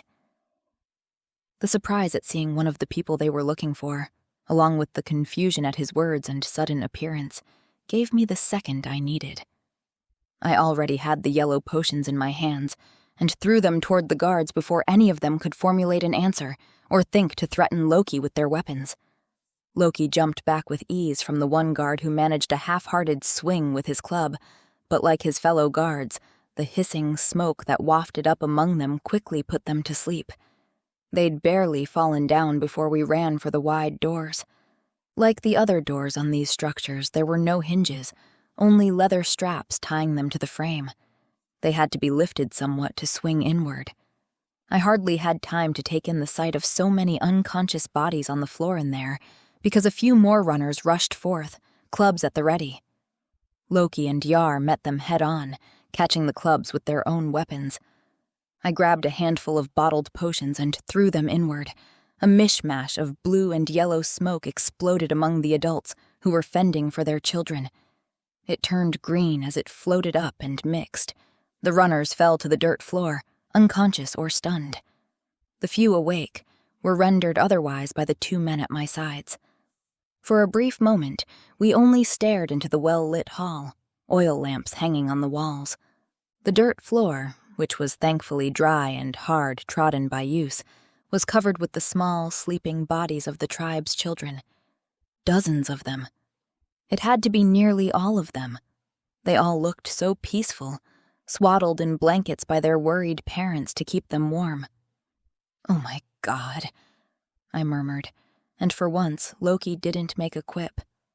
I looked at him, and his eyes had turned dark at the sight, his lips pressed hard together. The doors, Yar said, drawing us out of the moment of shock and disgust. I nodded and ran to help him close them. Oh no, I muttered at the sight of a couple of men farther off between some tents who'd noticed the fallen guards outside. They were gesturing for someone we couldn't see to join them. We don't have long, I shouted over my shoulder at Loki as I helped lift the doors closed. He nodded and walked farther inside along the narrow pathway that had been kept open between all the unconscious bodies. He sheathed his sword and withdrew the Seme talisman from his pocket. Shouts came closer on the outside. We just need to buy him some time, I told Yar where we stood, pressing each our door shut. He nodded. He didn't even know his own people were to blame for this, but he had stuck with us so far, and I was thankful for that. I cried out in surprise, more than pain, when someone outside hit the door with great force. Yar and I grit our teeth and pushed back, desperate to keep them at bay. Hurry up, Loki, I shouted for him. There was no other way to be heard now. I glanced back and blinked. He wasn't exactly a god of love and peace. Yet, there he was, seated in the middle of the room, looking like some young Buddha with his legs crossed lotus-style and the gem in his hands in front of him. He seemed too focused to notice my shouts. Great! Another force slammed into the doors from the outside, pushing Yar and me back. We dug our feet in, forcing the doors shut.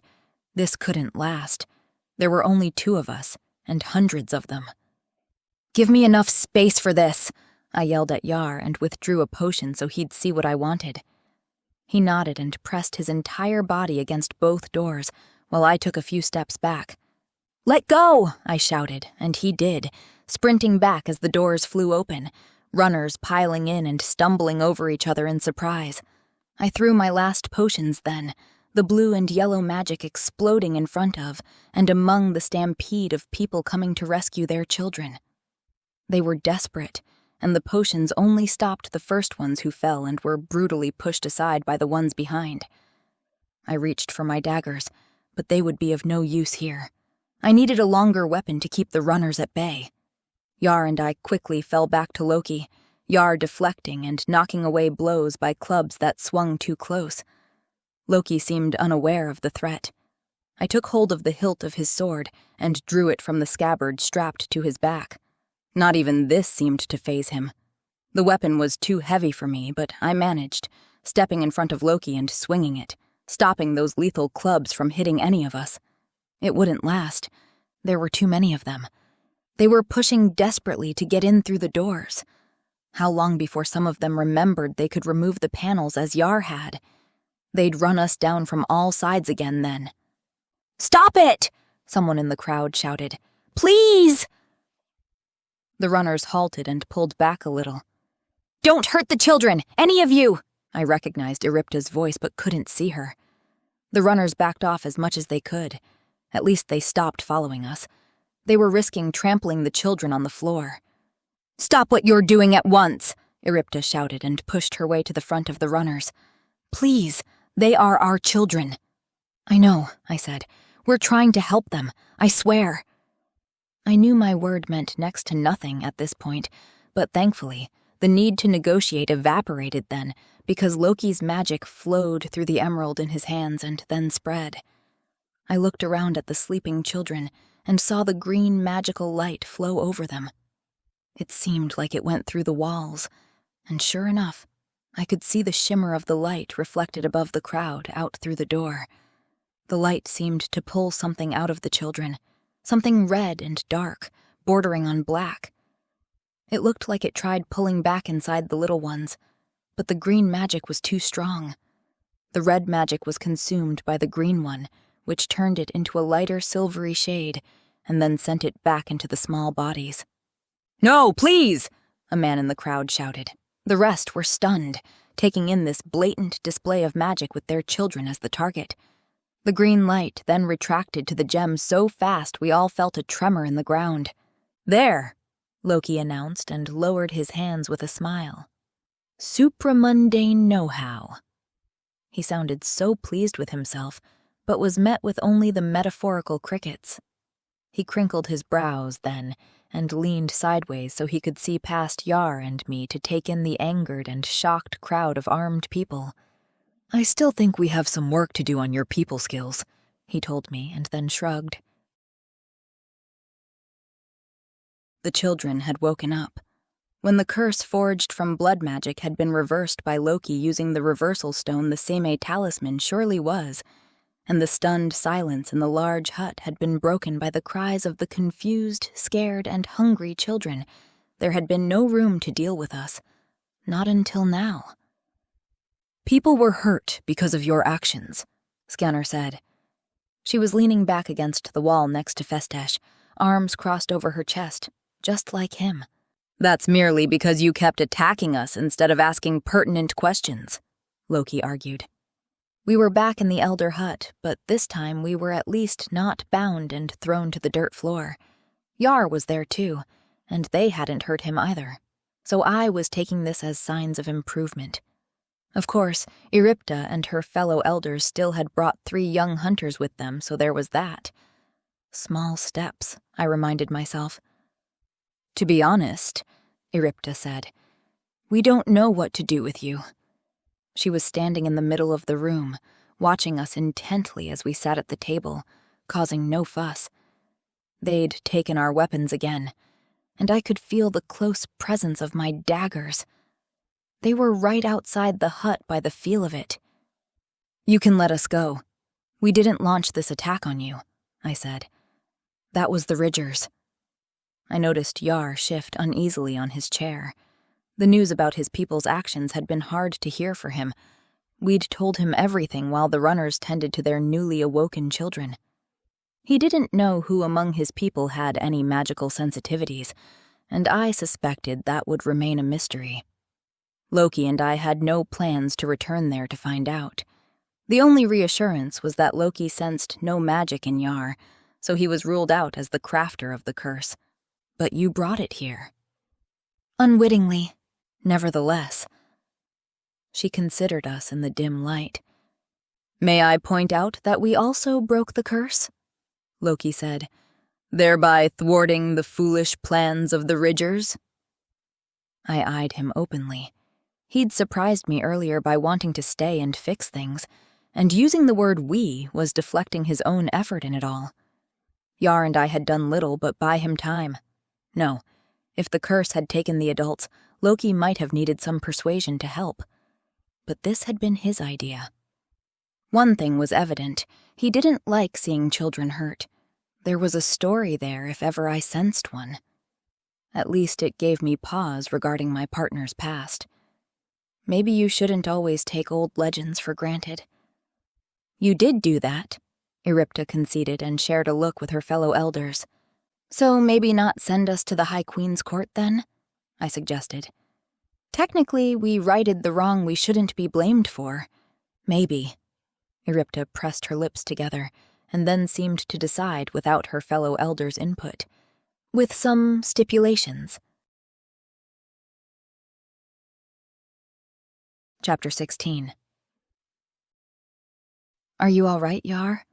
I asked him when we walked toward the flickering shimmer in the bedrock. We'd returned to the outskirts of the Enchanted Flatlands. Yar had stopped walking, and though he'd stared at the shimmer, the magical gateways between realms, something he'd never seen before, he was more preoccupied with taking in the sight of the only world he'd ever known behind us. I will miss them, he said, hefting the heavy backpack he was carrying a bit. That's okay. You know that, right? They're your friends and family. Your people. Yes, but they also cursed the children of another people. I never liked the runners. I'd hardly ever seen any of them, but I've been taught my whole life to hate them. And then my own people went and did something like this. It is worse than sacrificing me for that vile cause, but that also hurts. I understand. I put a hand on his shoulder for support. That is to say, I understand what it's like to be separated from your people. I took a few breaths. I'm sorry, Yar, for not being the kind of person you thought. Seems no one is, he said, his voice so hushed I barely heard him. Are we going to stand here staring into the sunrise for any prolonged period of time? Loki interrupted, stomping over to us. I long for a tankard of ale, not water from a creek. Tankard? You know there are glasses in Atlantis, right? I asked him, and let go of Yar, shifting my focus to the gateway that led home. You speak of refinement like you understand it. Sometimes the crudest things are the most joyous ones. Just admit it. You're old and can't change. And you are young and all-knowing. I huffed at him and reached into my pocket, taking out the Seme talisman. The gem felt normal and not magical at all in my hand. After Loki had used it to save the children, he seemed remarkably uninterested in it. At least we got this. The runners had wanted nothing more to do with magic, and it hadn't even been a question about taking the gem with us. Our place in the dungeons has been postponed somewhat. The ex-god shrugged and lifted his backpack from the ground and put it on again. He'd taken it off to find our papers of passage. It would make our return to Atlantis easier with the Guardians. Why won't you see that this work we do is our second chance? Chances are overrated and sometimes even fictitious. I could only shake my head at that and hope I'd never become as cynical as this man. I stuffed the gem back in my pocket and looked at the shimmer. Ready, Yar? I called over my shoulder. He nodded and turned his back on his homeland, following us into the shimmer which engulfed us and sent us back home. Walking through the streets of Atlantis on my way to the Morgan mansion was a relief. The Ridgers had agreed to let us go and been thankful for us saving the children, but also resentful because we had brought the curse into their midst in the first place, however unknowingly. Add in the people who'd gotten hurt in the skirmishes with us, and we'd been sent out of camp with no further ado. The occurrences seemed to add up in their eyes. Still, I hadn't truly felt safe from any kind of retaliation before we were well and truly back in Atlantis. The smells of spices, baked bread, horse dung, and urine all blended into a familiar scent that you kind of got used to and forgot when you lived here. As did the talking and shouting all around us. The city was waking up. We'd foregone sleeping the last night in the Flatlands and pressed on to reach the shimmer. The hard and uneven cobblestones under my feet were an odd comfort, and I walked between Loki and Yar, longing for a hot shower and something warm to eat that wasn't cooked over an open fire. There was also sleeping in a proper bed, not on a bedroll, and having curtains to prevent the sun from waking me at ungodly hours. Not that that last part was a tremendous problem in Atlantis. Despite it being morning, the sun wasn't fully up yet. Trenton Place was waking up too, though it was quieter there. The neighbors were out in their gardens, pruning flowers and hedges, eating their breakfasts in the cool shade before the sun was truly to hit, or, as before, standing in windows, peering at us. I closed my eyes for a moment, but squared my shoulders and pressed on, yet not feeling the confidence I wanted to show. One thing was the people eyeing us with disdain and wishing us gone. Another was the fact that Yar caught on at once. I could see his gaze roaming the picturesque area with its enormous mansions and lush gardens, something completely different from where he'd grown up. "These are not friends?" he asked, keeping his voice low. Loki chuckled and sauntered on. What makes you say that?" I asked Yar. They have the same look back home when someone lies, disagrees, or is simply different. He shrugged and kept walking with us, and I couldn't help but stare sideways at him. Something had changed his innocent spirit after finding out what his people had done to the runners. Seemed living in a remote flatland tribe didn't mean they didn't have the same issues as in a large city. "Well, I'm sorry, Yar," I told him, and eyed my home with relief when the roof above the entrance peeked out from behind Amarilia's mansion. "I suppose you left one humiliation for another." "I think they are mistaken," he said, smiling friendly to a man across the street from us, who shied away and pretended not to see us. "You saved the runner children. I believe you are honorable." "Guess you're the only one," I murmured, and swung the front gate to the Morgan mansion open and walked inside. I didn't have time for glaring and whispering neighbors anyway.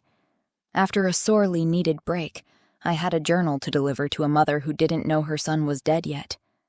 I wasn't relishing breaking that news to her, but not doing it would be cruel in its own way.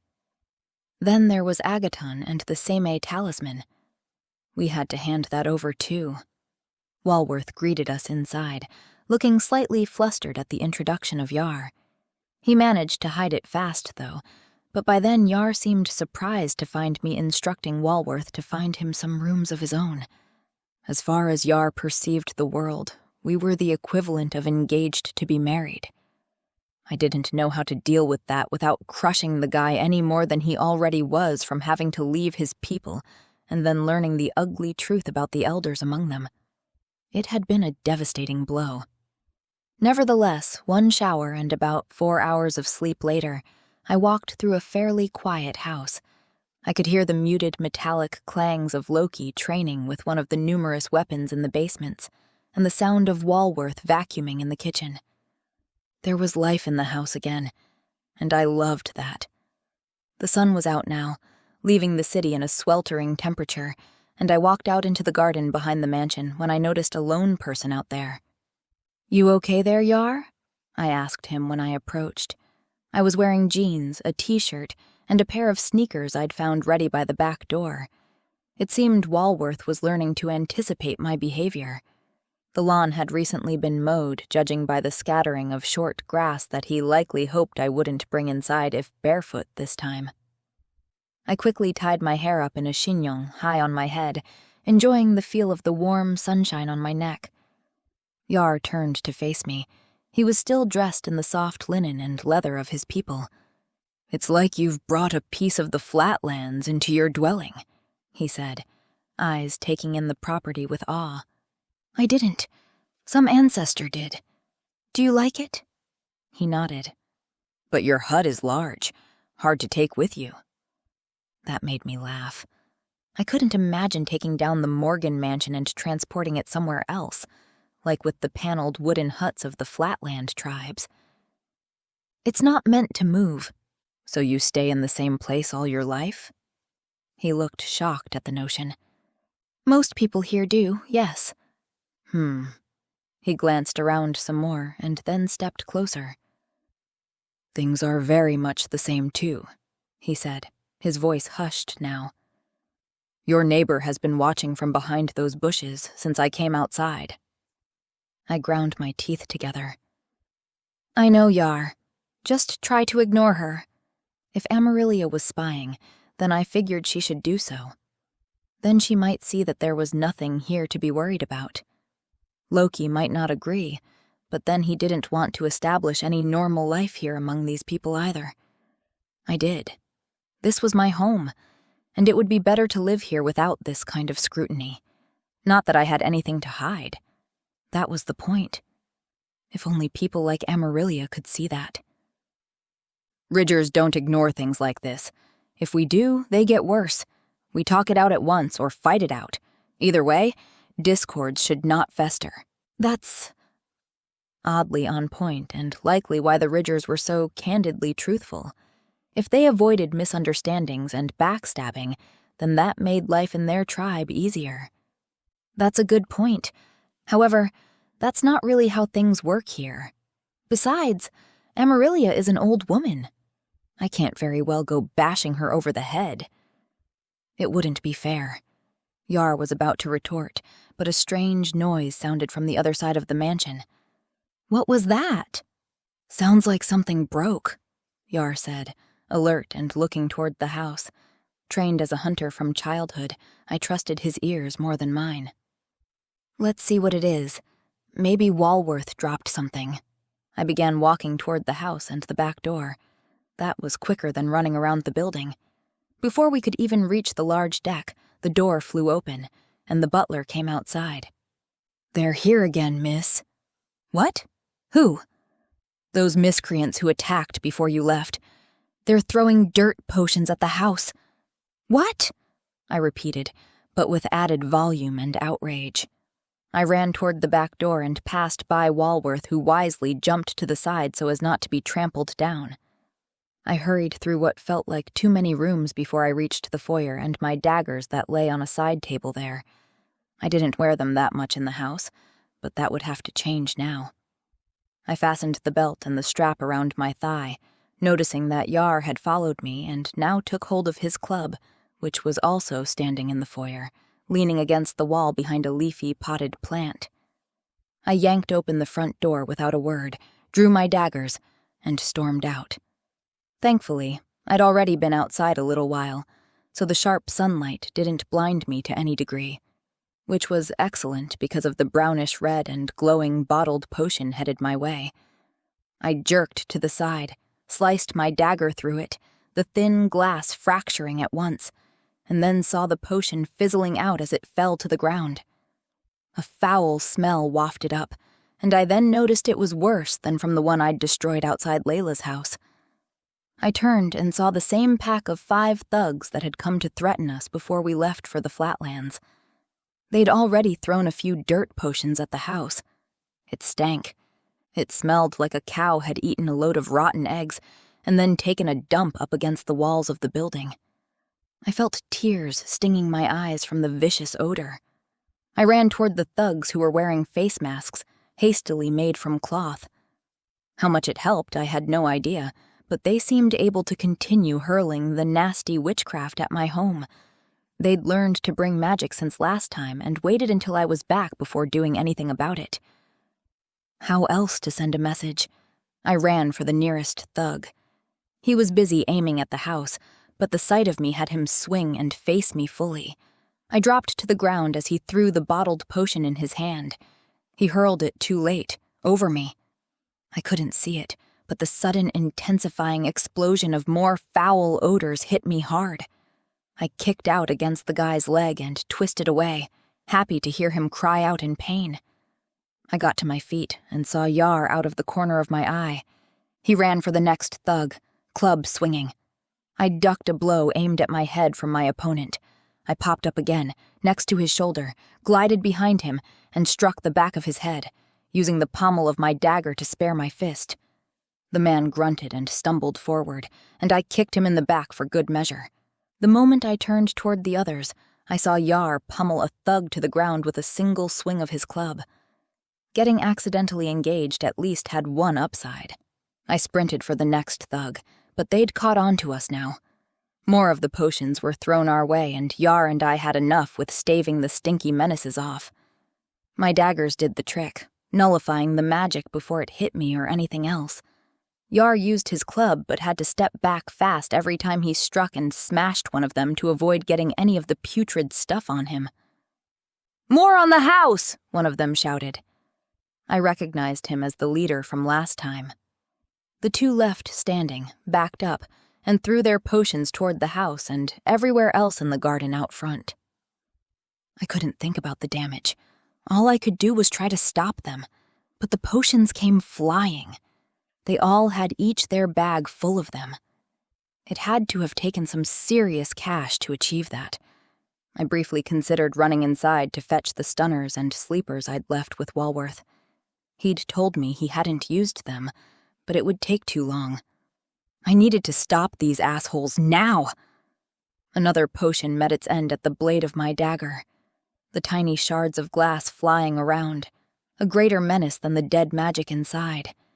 Yar reached another thug, and I was close on his heels. The club hit the guy's legs and had him fall on his ass. The last two kept hurling the damn potions. Then, before they hit the poor stone walls, a burst of green fire shot between them and the mansion. The bottles flew into the fire and simply popped, exploded, and were incinerated at once. I didn't turn to greet Loki, merely focused on stopping the thugs. With the ex-god's magic making up a potion engulfing wall between the actual wall and the attackers, I swung left to cut them off between them and the street. The sight of Loki's fire had them shouting and beginning to back up. Yar's unexpectedly handy club swept another idiot off his feet moments before I reached the leader, who now threw his bag to the ground to run. Problem was, I could hear from the clinking that the bottles weren't protected with a wax web on the outside. One or two of the bottles inside cracked. Then the whole bag exploded in a chain reaction of bottled-up witchcraft bursting out. The shockwave threw Yar and me back. I landed hard on the grass and dropped my daggers to avoid cutting myself. I rolled a few times before coming to a stop. I groaned in pain and got to my knees, turning so I could see what was happening. "You okay, Yar?" I shouted over at him, ignoring the throbbing in my right shoulder and thigh. I'd hit hard enough for it to hurt, but the grass and soft ground in the garden thankfully softened the fall. "Yes," he answered, getting to his feet himself. "Oh no," he said then. I glanced over and saw him grimace from the smell coming from a brown splotch on his shirt sleeve. "Are you all right?" he added. Loki wandered up to us then, dressed for training in the basement, barefoot and avoiding glass shards, sword in hand. "Lovely as this little display of woe and worry is, we have a problem at hand still." I followed his line of sight and noticed the leader on the ground writhing in pain from the smell of his fully covered body, more than physical pain, no doubt.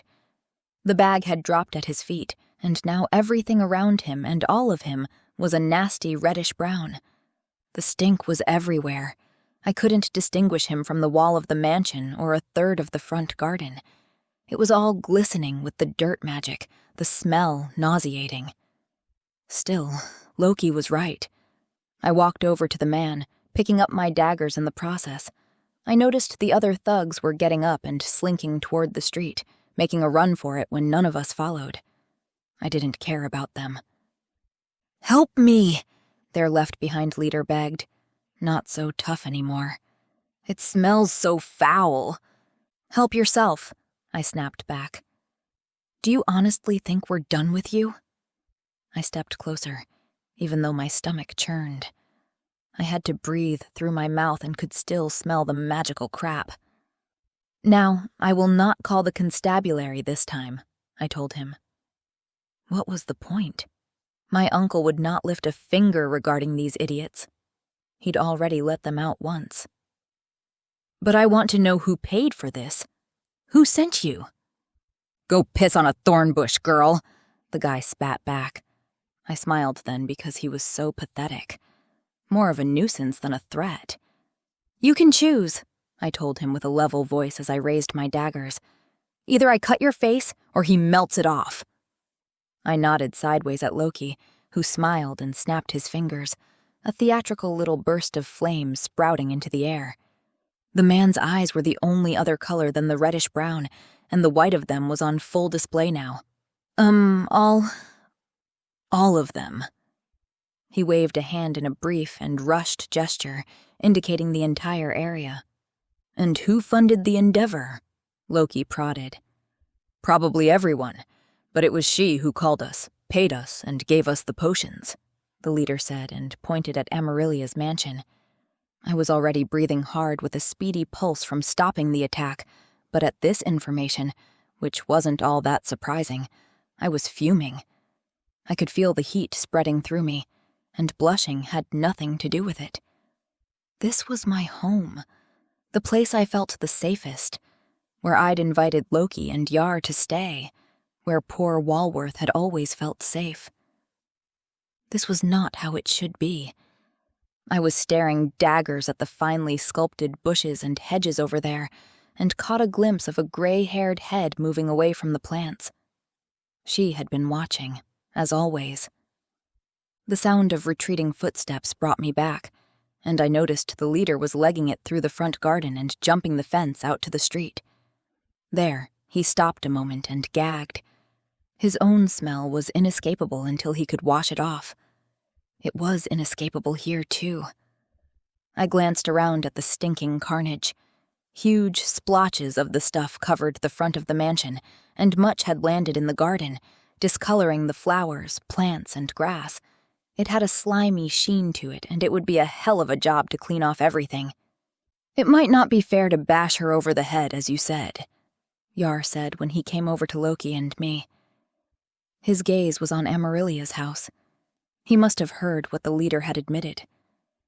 "But letting a dispute go unattended is bad news among tents. Sooner or later, one of them collapses, is mysteriously taken by the wind, or burns down." Loki nodded. "You should listen to the cub." "Don't call him that." I turned to see Walworth out in front of the house, near the door, staring dumbfounded at the absolute mess, a handkerchief pressed against his face to avoid some of the smell. He looked downtrodden and at a loss. No, that wouldn't do, and he sure as hells wasn't going to clean this up. Neither was I. I wasn't truly aware I was stalking towards Amaryllia's mansion until I pushed through the hedges that separated our properties. "Well, this is something," Loki said when he caught up with me. "Don't try to stop me," I snapped at him. "Wouldn't dream of it." I pushed away the final branch and stepped out onto Amaryllia's property. Instead of a front garden, she had a graveled courtyard surrounded by her hedges. The fine pebbles crunched under our shoes and Loki's bare feet as we walked toward the few people there. Loki didn't wince at the pain. He had to be in pain, right? The question vanished from my mind when I noticed Amaryllia among the group. At the sight of us, she steeled herself instead of running away like the others. They were her servants, but I could see several of our neighbors out on the street sidling closer, likely to gawk at whatever this would turn out to be.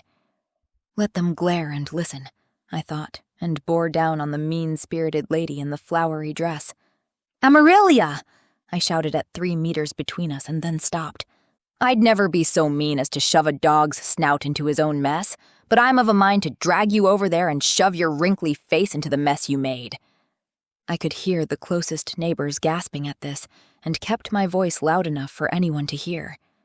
I'd tried being civil, tried going about my life and making amends for past mistakes, but these people weren't having it. Well, fine. Then they'd take what I'd give them now. "I've never," Emery began. She lifted a hand to her chest in shock at my angered words, her face red with flustered indignation. "I don't give a crap about your opinions about me anymore. I tried to be friendly with you, but that is clearly not a human trait you understand. Talk all the trash you want about me. I'm sure it will bring something to focus on into your doubtless boring life. But leave Walworth out of this. He is an honest, decent, hard-working man who does not deserve your spite. He has done nothing but his job for years, his whole life, which is more than you or I can say. And just because my parents and I were dumb as bread and followed a madman's words doesn't mean Walworth did. To be honest, he grudgingly went on with his work and even took care of the house when none of us idiots were there to do it. You tell me if that's a man who deserves to be shamed, and shamed for someone else's actions? You should be ashamed to be so bloody petty. You may not like me or trust me, and that's fine. You don't know Loki here and don't like or trust him either. I'm minded to agree with you there because he is questionable, but he is one of my 3 only friends.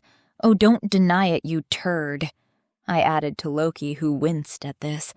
"We are going to be here for the unforeseeable future," I went on, talking so fast the old lady couldn't interrupt me. "Because I have some wrongs to right. So hate me all you like, and get your friends to bar me from any small business you like.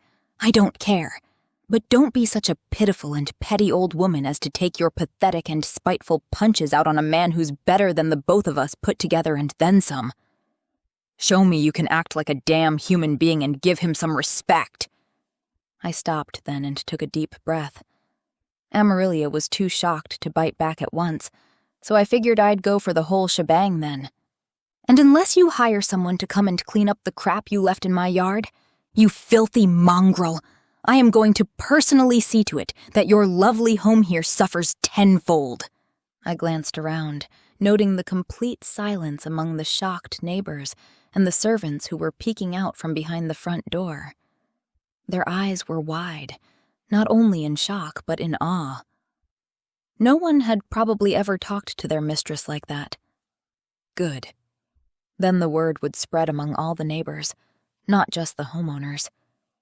"Got it?" I added to Emery, who looked both pissed off and too scared to do anything. "Did I stutter?"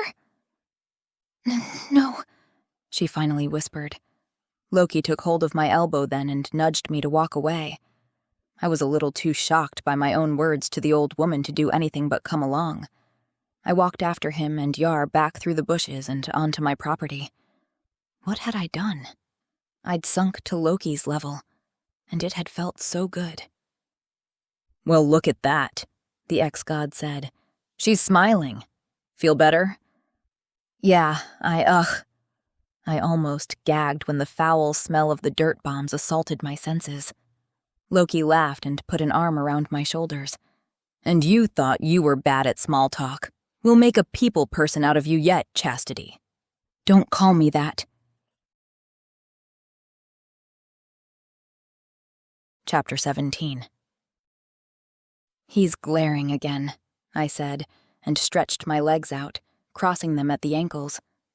With nothing better to do, Loki and I were languishing in the sun, seated across the street from one of the entrances to the pyramid. "Who is?" Loki mumbled and raised his head. "Were you sleeping?" Now I was glaring at him. We were here to finish our mission, not sleep in the street. We sat leaning against the wall of an official-looking building and had an excellent view of the fence surrounding the pyramid and the sullen guard on duty by the gate. There were 2 of them, but only the one with a thorn in his eye. "Were you not sleeping?" Loki countered and sat up a little. What guard is an issue? He added and started rummaging around in his jacket pocket. The one who told us to wait here. I think he was here last time when we forced our way inside the perimeter. They found out about our connection to the kin, remember? Loki drew a packet out and barely deigned to give the guard the barest of glances before he began unwrapping it. I thought you'd overcome your worry about other people's opinions. Hey, habits aren't changed in a heartbeat. Is that a sandwich? I asked and leaned over to see. Oh, that's Walworth's turkey sandwich. Yes. He got the bread then? Carlene, his girlfriend, came by and informed him he was welcome back in Nerissa's bakery. And you're taking an interest in Worthy's love life because... It behooves me to pay attention to such trivialities when they lead to this splendid sandwich. He folded the last of the paper aside and looked at the contents with an expectant look. Yeah, I said, and eyed the food with longing. It had been a while since breakfast. It is delicious. I smiled at him and Loki grumbled. Then he helped himself to one of my daggers and sliced the sandwich into 2 parts and offered me one as well as my dagger back. Ah, you gave me a full half this time. I must be growing on you. Loki made the same grimace he'd made when walking out of the house to go here earlier. The smell of the dirt potions was still pungent despite Amaryllia, and probably a few of the other neighbors, hiring someone to clean it up. It would likely take a couple of days. I bumped my shoulder into his and laughed at his frown. Agaton showed up when we'd eaten the tasty food. He looked stressed and annoyed. Maybe it was better for his health to send soldiers to fetch us so he didn't have to come outside? He waved us over and delivered a few sharp words to the guard who'd sent a message about us. I could see the ire in the uniformed man's eyes when we passed him and walked through the gate. Agaton's orders to let us in wouldn't benefit us in the long run. You are alive, I see. And we've received no reports of any Lantians being detained by the Queen of the Enchanted Forest, he said, getting straight to the point when we were far enough from anyone walking around on the area below the pyramid. No one could overhear us. Does that mean I can dare hope you succeeded? Oh, how great to be pushed down a peg with a dry welcome like that. Yeah, we got the talisman. I reached into my jean pocket and retrieved the gem which I'd wrapped in a green handkerchief I'd found in the mansion. I noted Agaton's eyes following my every move and the relief mixed with disdain when I handed him the stone. And it is the real thing? He asked. It is a reversal stone, yes. Agaton frowned. That is what is mentioned in the archives, but not the intelligence files. How is it that you know this? I opened my mouth to tell him, but Loki beat me to it. I can sense it. Upon reflection, that might be better than admitting the chaos we'd helped cause and then end. Even if it was far away from the Enchanted Court, word might get back there, and even here one day. Hopefully, that would be after I'd turned the tide and proved I wasn't a loyal kin member anymore. Agaton wrapped the handkerchief around the gem again and nodded. He had our files. He knew about Loki's magical abilities, most of them at least. You may go, he told us like the warden he sort of was. I will contact you when I need you again. And exactly how many more times will that be? Loki asked, looking bored. There are a lot of wrongs to right in this city, Agaton said, though he looked to me instead of the ex-god. The kin left a mess when they gave up. He clenched his fist around the gem, the cloth peeking out on both sides. So, many things must come into order to fix things. The coronation approaches. Expect word from me soon. 5 minutes later, Loki and I were walking along a street near the pyramid which still loomed over us. There's still a gem missing from the crown, I said, enjoying the last rays of sunshine of the day on my face. Obviously, Loki agreed. But how long will he drag this out? I have things to do. Oh yeah? What things? Important things. Uh-huh. The only important mundane thing in your life is Worthy's sandwiches, right? They are not mundane, but tiny masterpieces. Very strange from such a boring fellow. Hey, look there, I said, and nudged him with my elbow and pointed at a nearby tavern. "They serve beer in tankards. Wanna go?" People were indeed sitting outside with large wooden tankards of beer, drinking and chatting. "I thought you wanted to go home," Loki said, eyeing the tavern, not with disdain at least. "Yeah, but maybe instead you can teach me how to beat people like Geordie the Thug in darts, and we can find out what my favorite drink is." "I want something in a glass, not a tankard, mind you." Loki stopped and stared at me. "You don't know what your favorite drink is?" He sounded perplexed. Looked it too, judging by his widened eyes and raised brows. I shrugged. "We mostly drank water in the kin. Never had the chance to find out." "You spent 2 years Earthside traveling. What is wrong with you?" "Correction. I spent 2 years traveling, learning to use my daggers properly, and biding my time until I could come back here." Loki's brows creased. "It didn't occur to you to have fun?" "Not until now. Maybe there was something wrong with me. But I didn't mind hanging out with Loki. He was easy to talk to and did most of the talking when others were around." Loki shook his head as if he'd never heard such a sad and confusing thing before. He probably hadn't. "All right, let's find your favorite drink," he said, and headed for the tavern. "Does that qualify for your important list?" I asked and ran after him. "It does now. This is a travesty that most definitely needs to be amended. Come on, Red. I'm buying."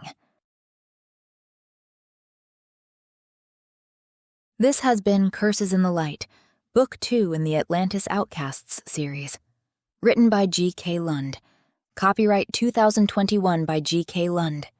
Audiobook production copyright 2026 by G.K. Lund. If you want to be notified of other audiobooks by G.K. Lund, remember to click subscribe. That way you won't miss new additions to this YouTube catalog.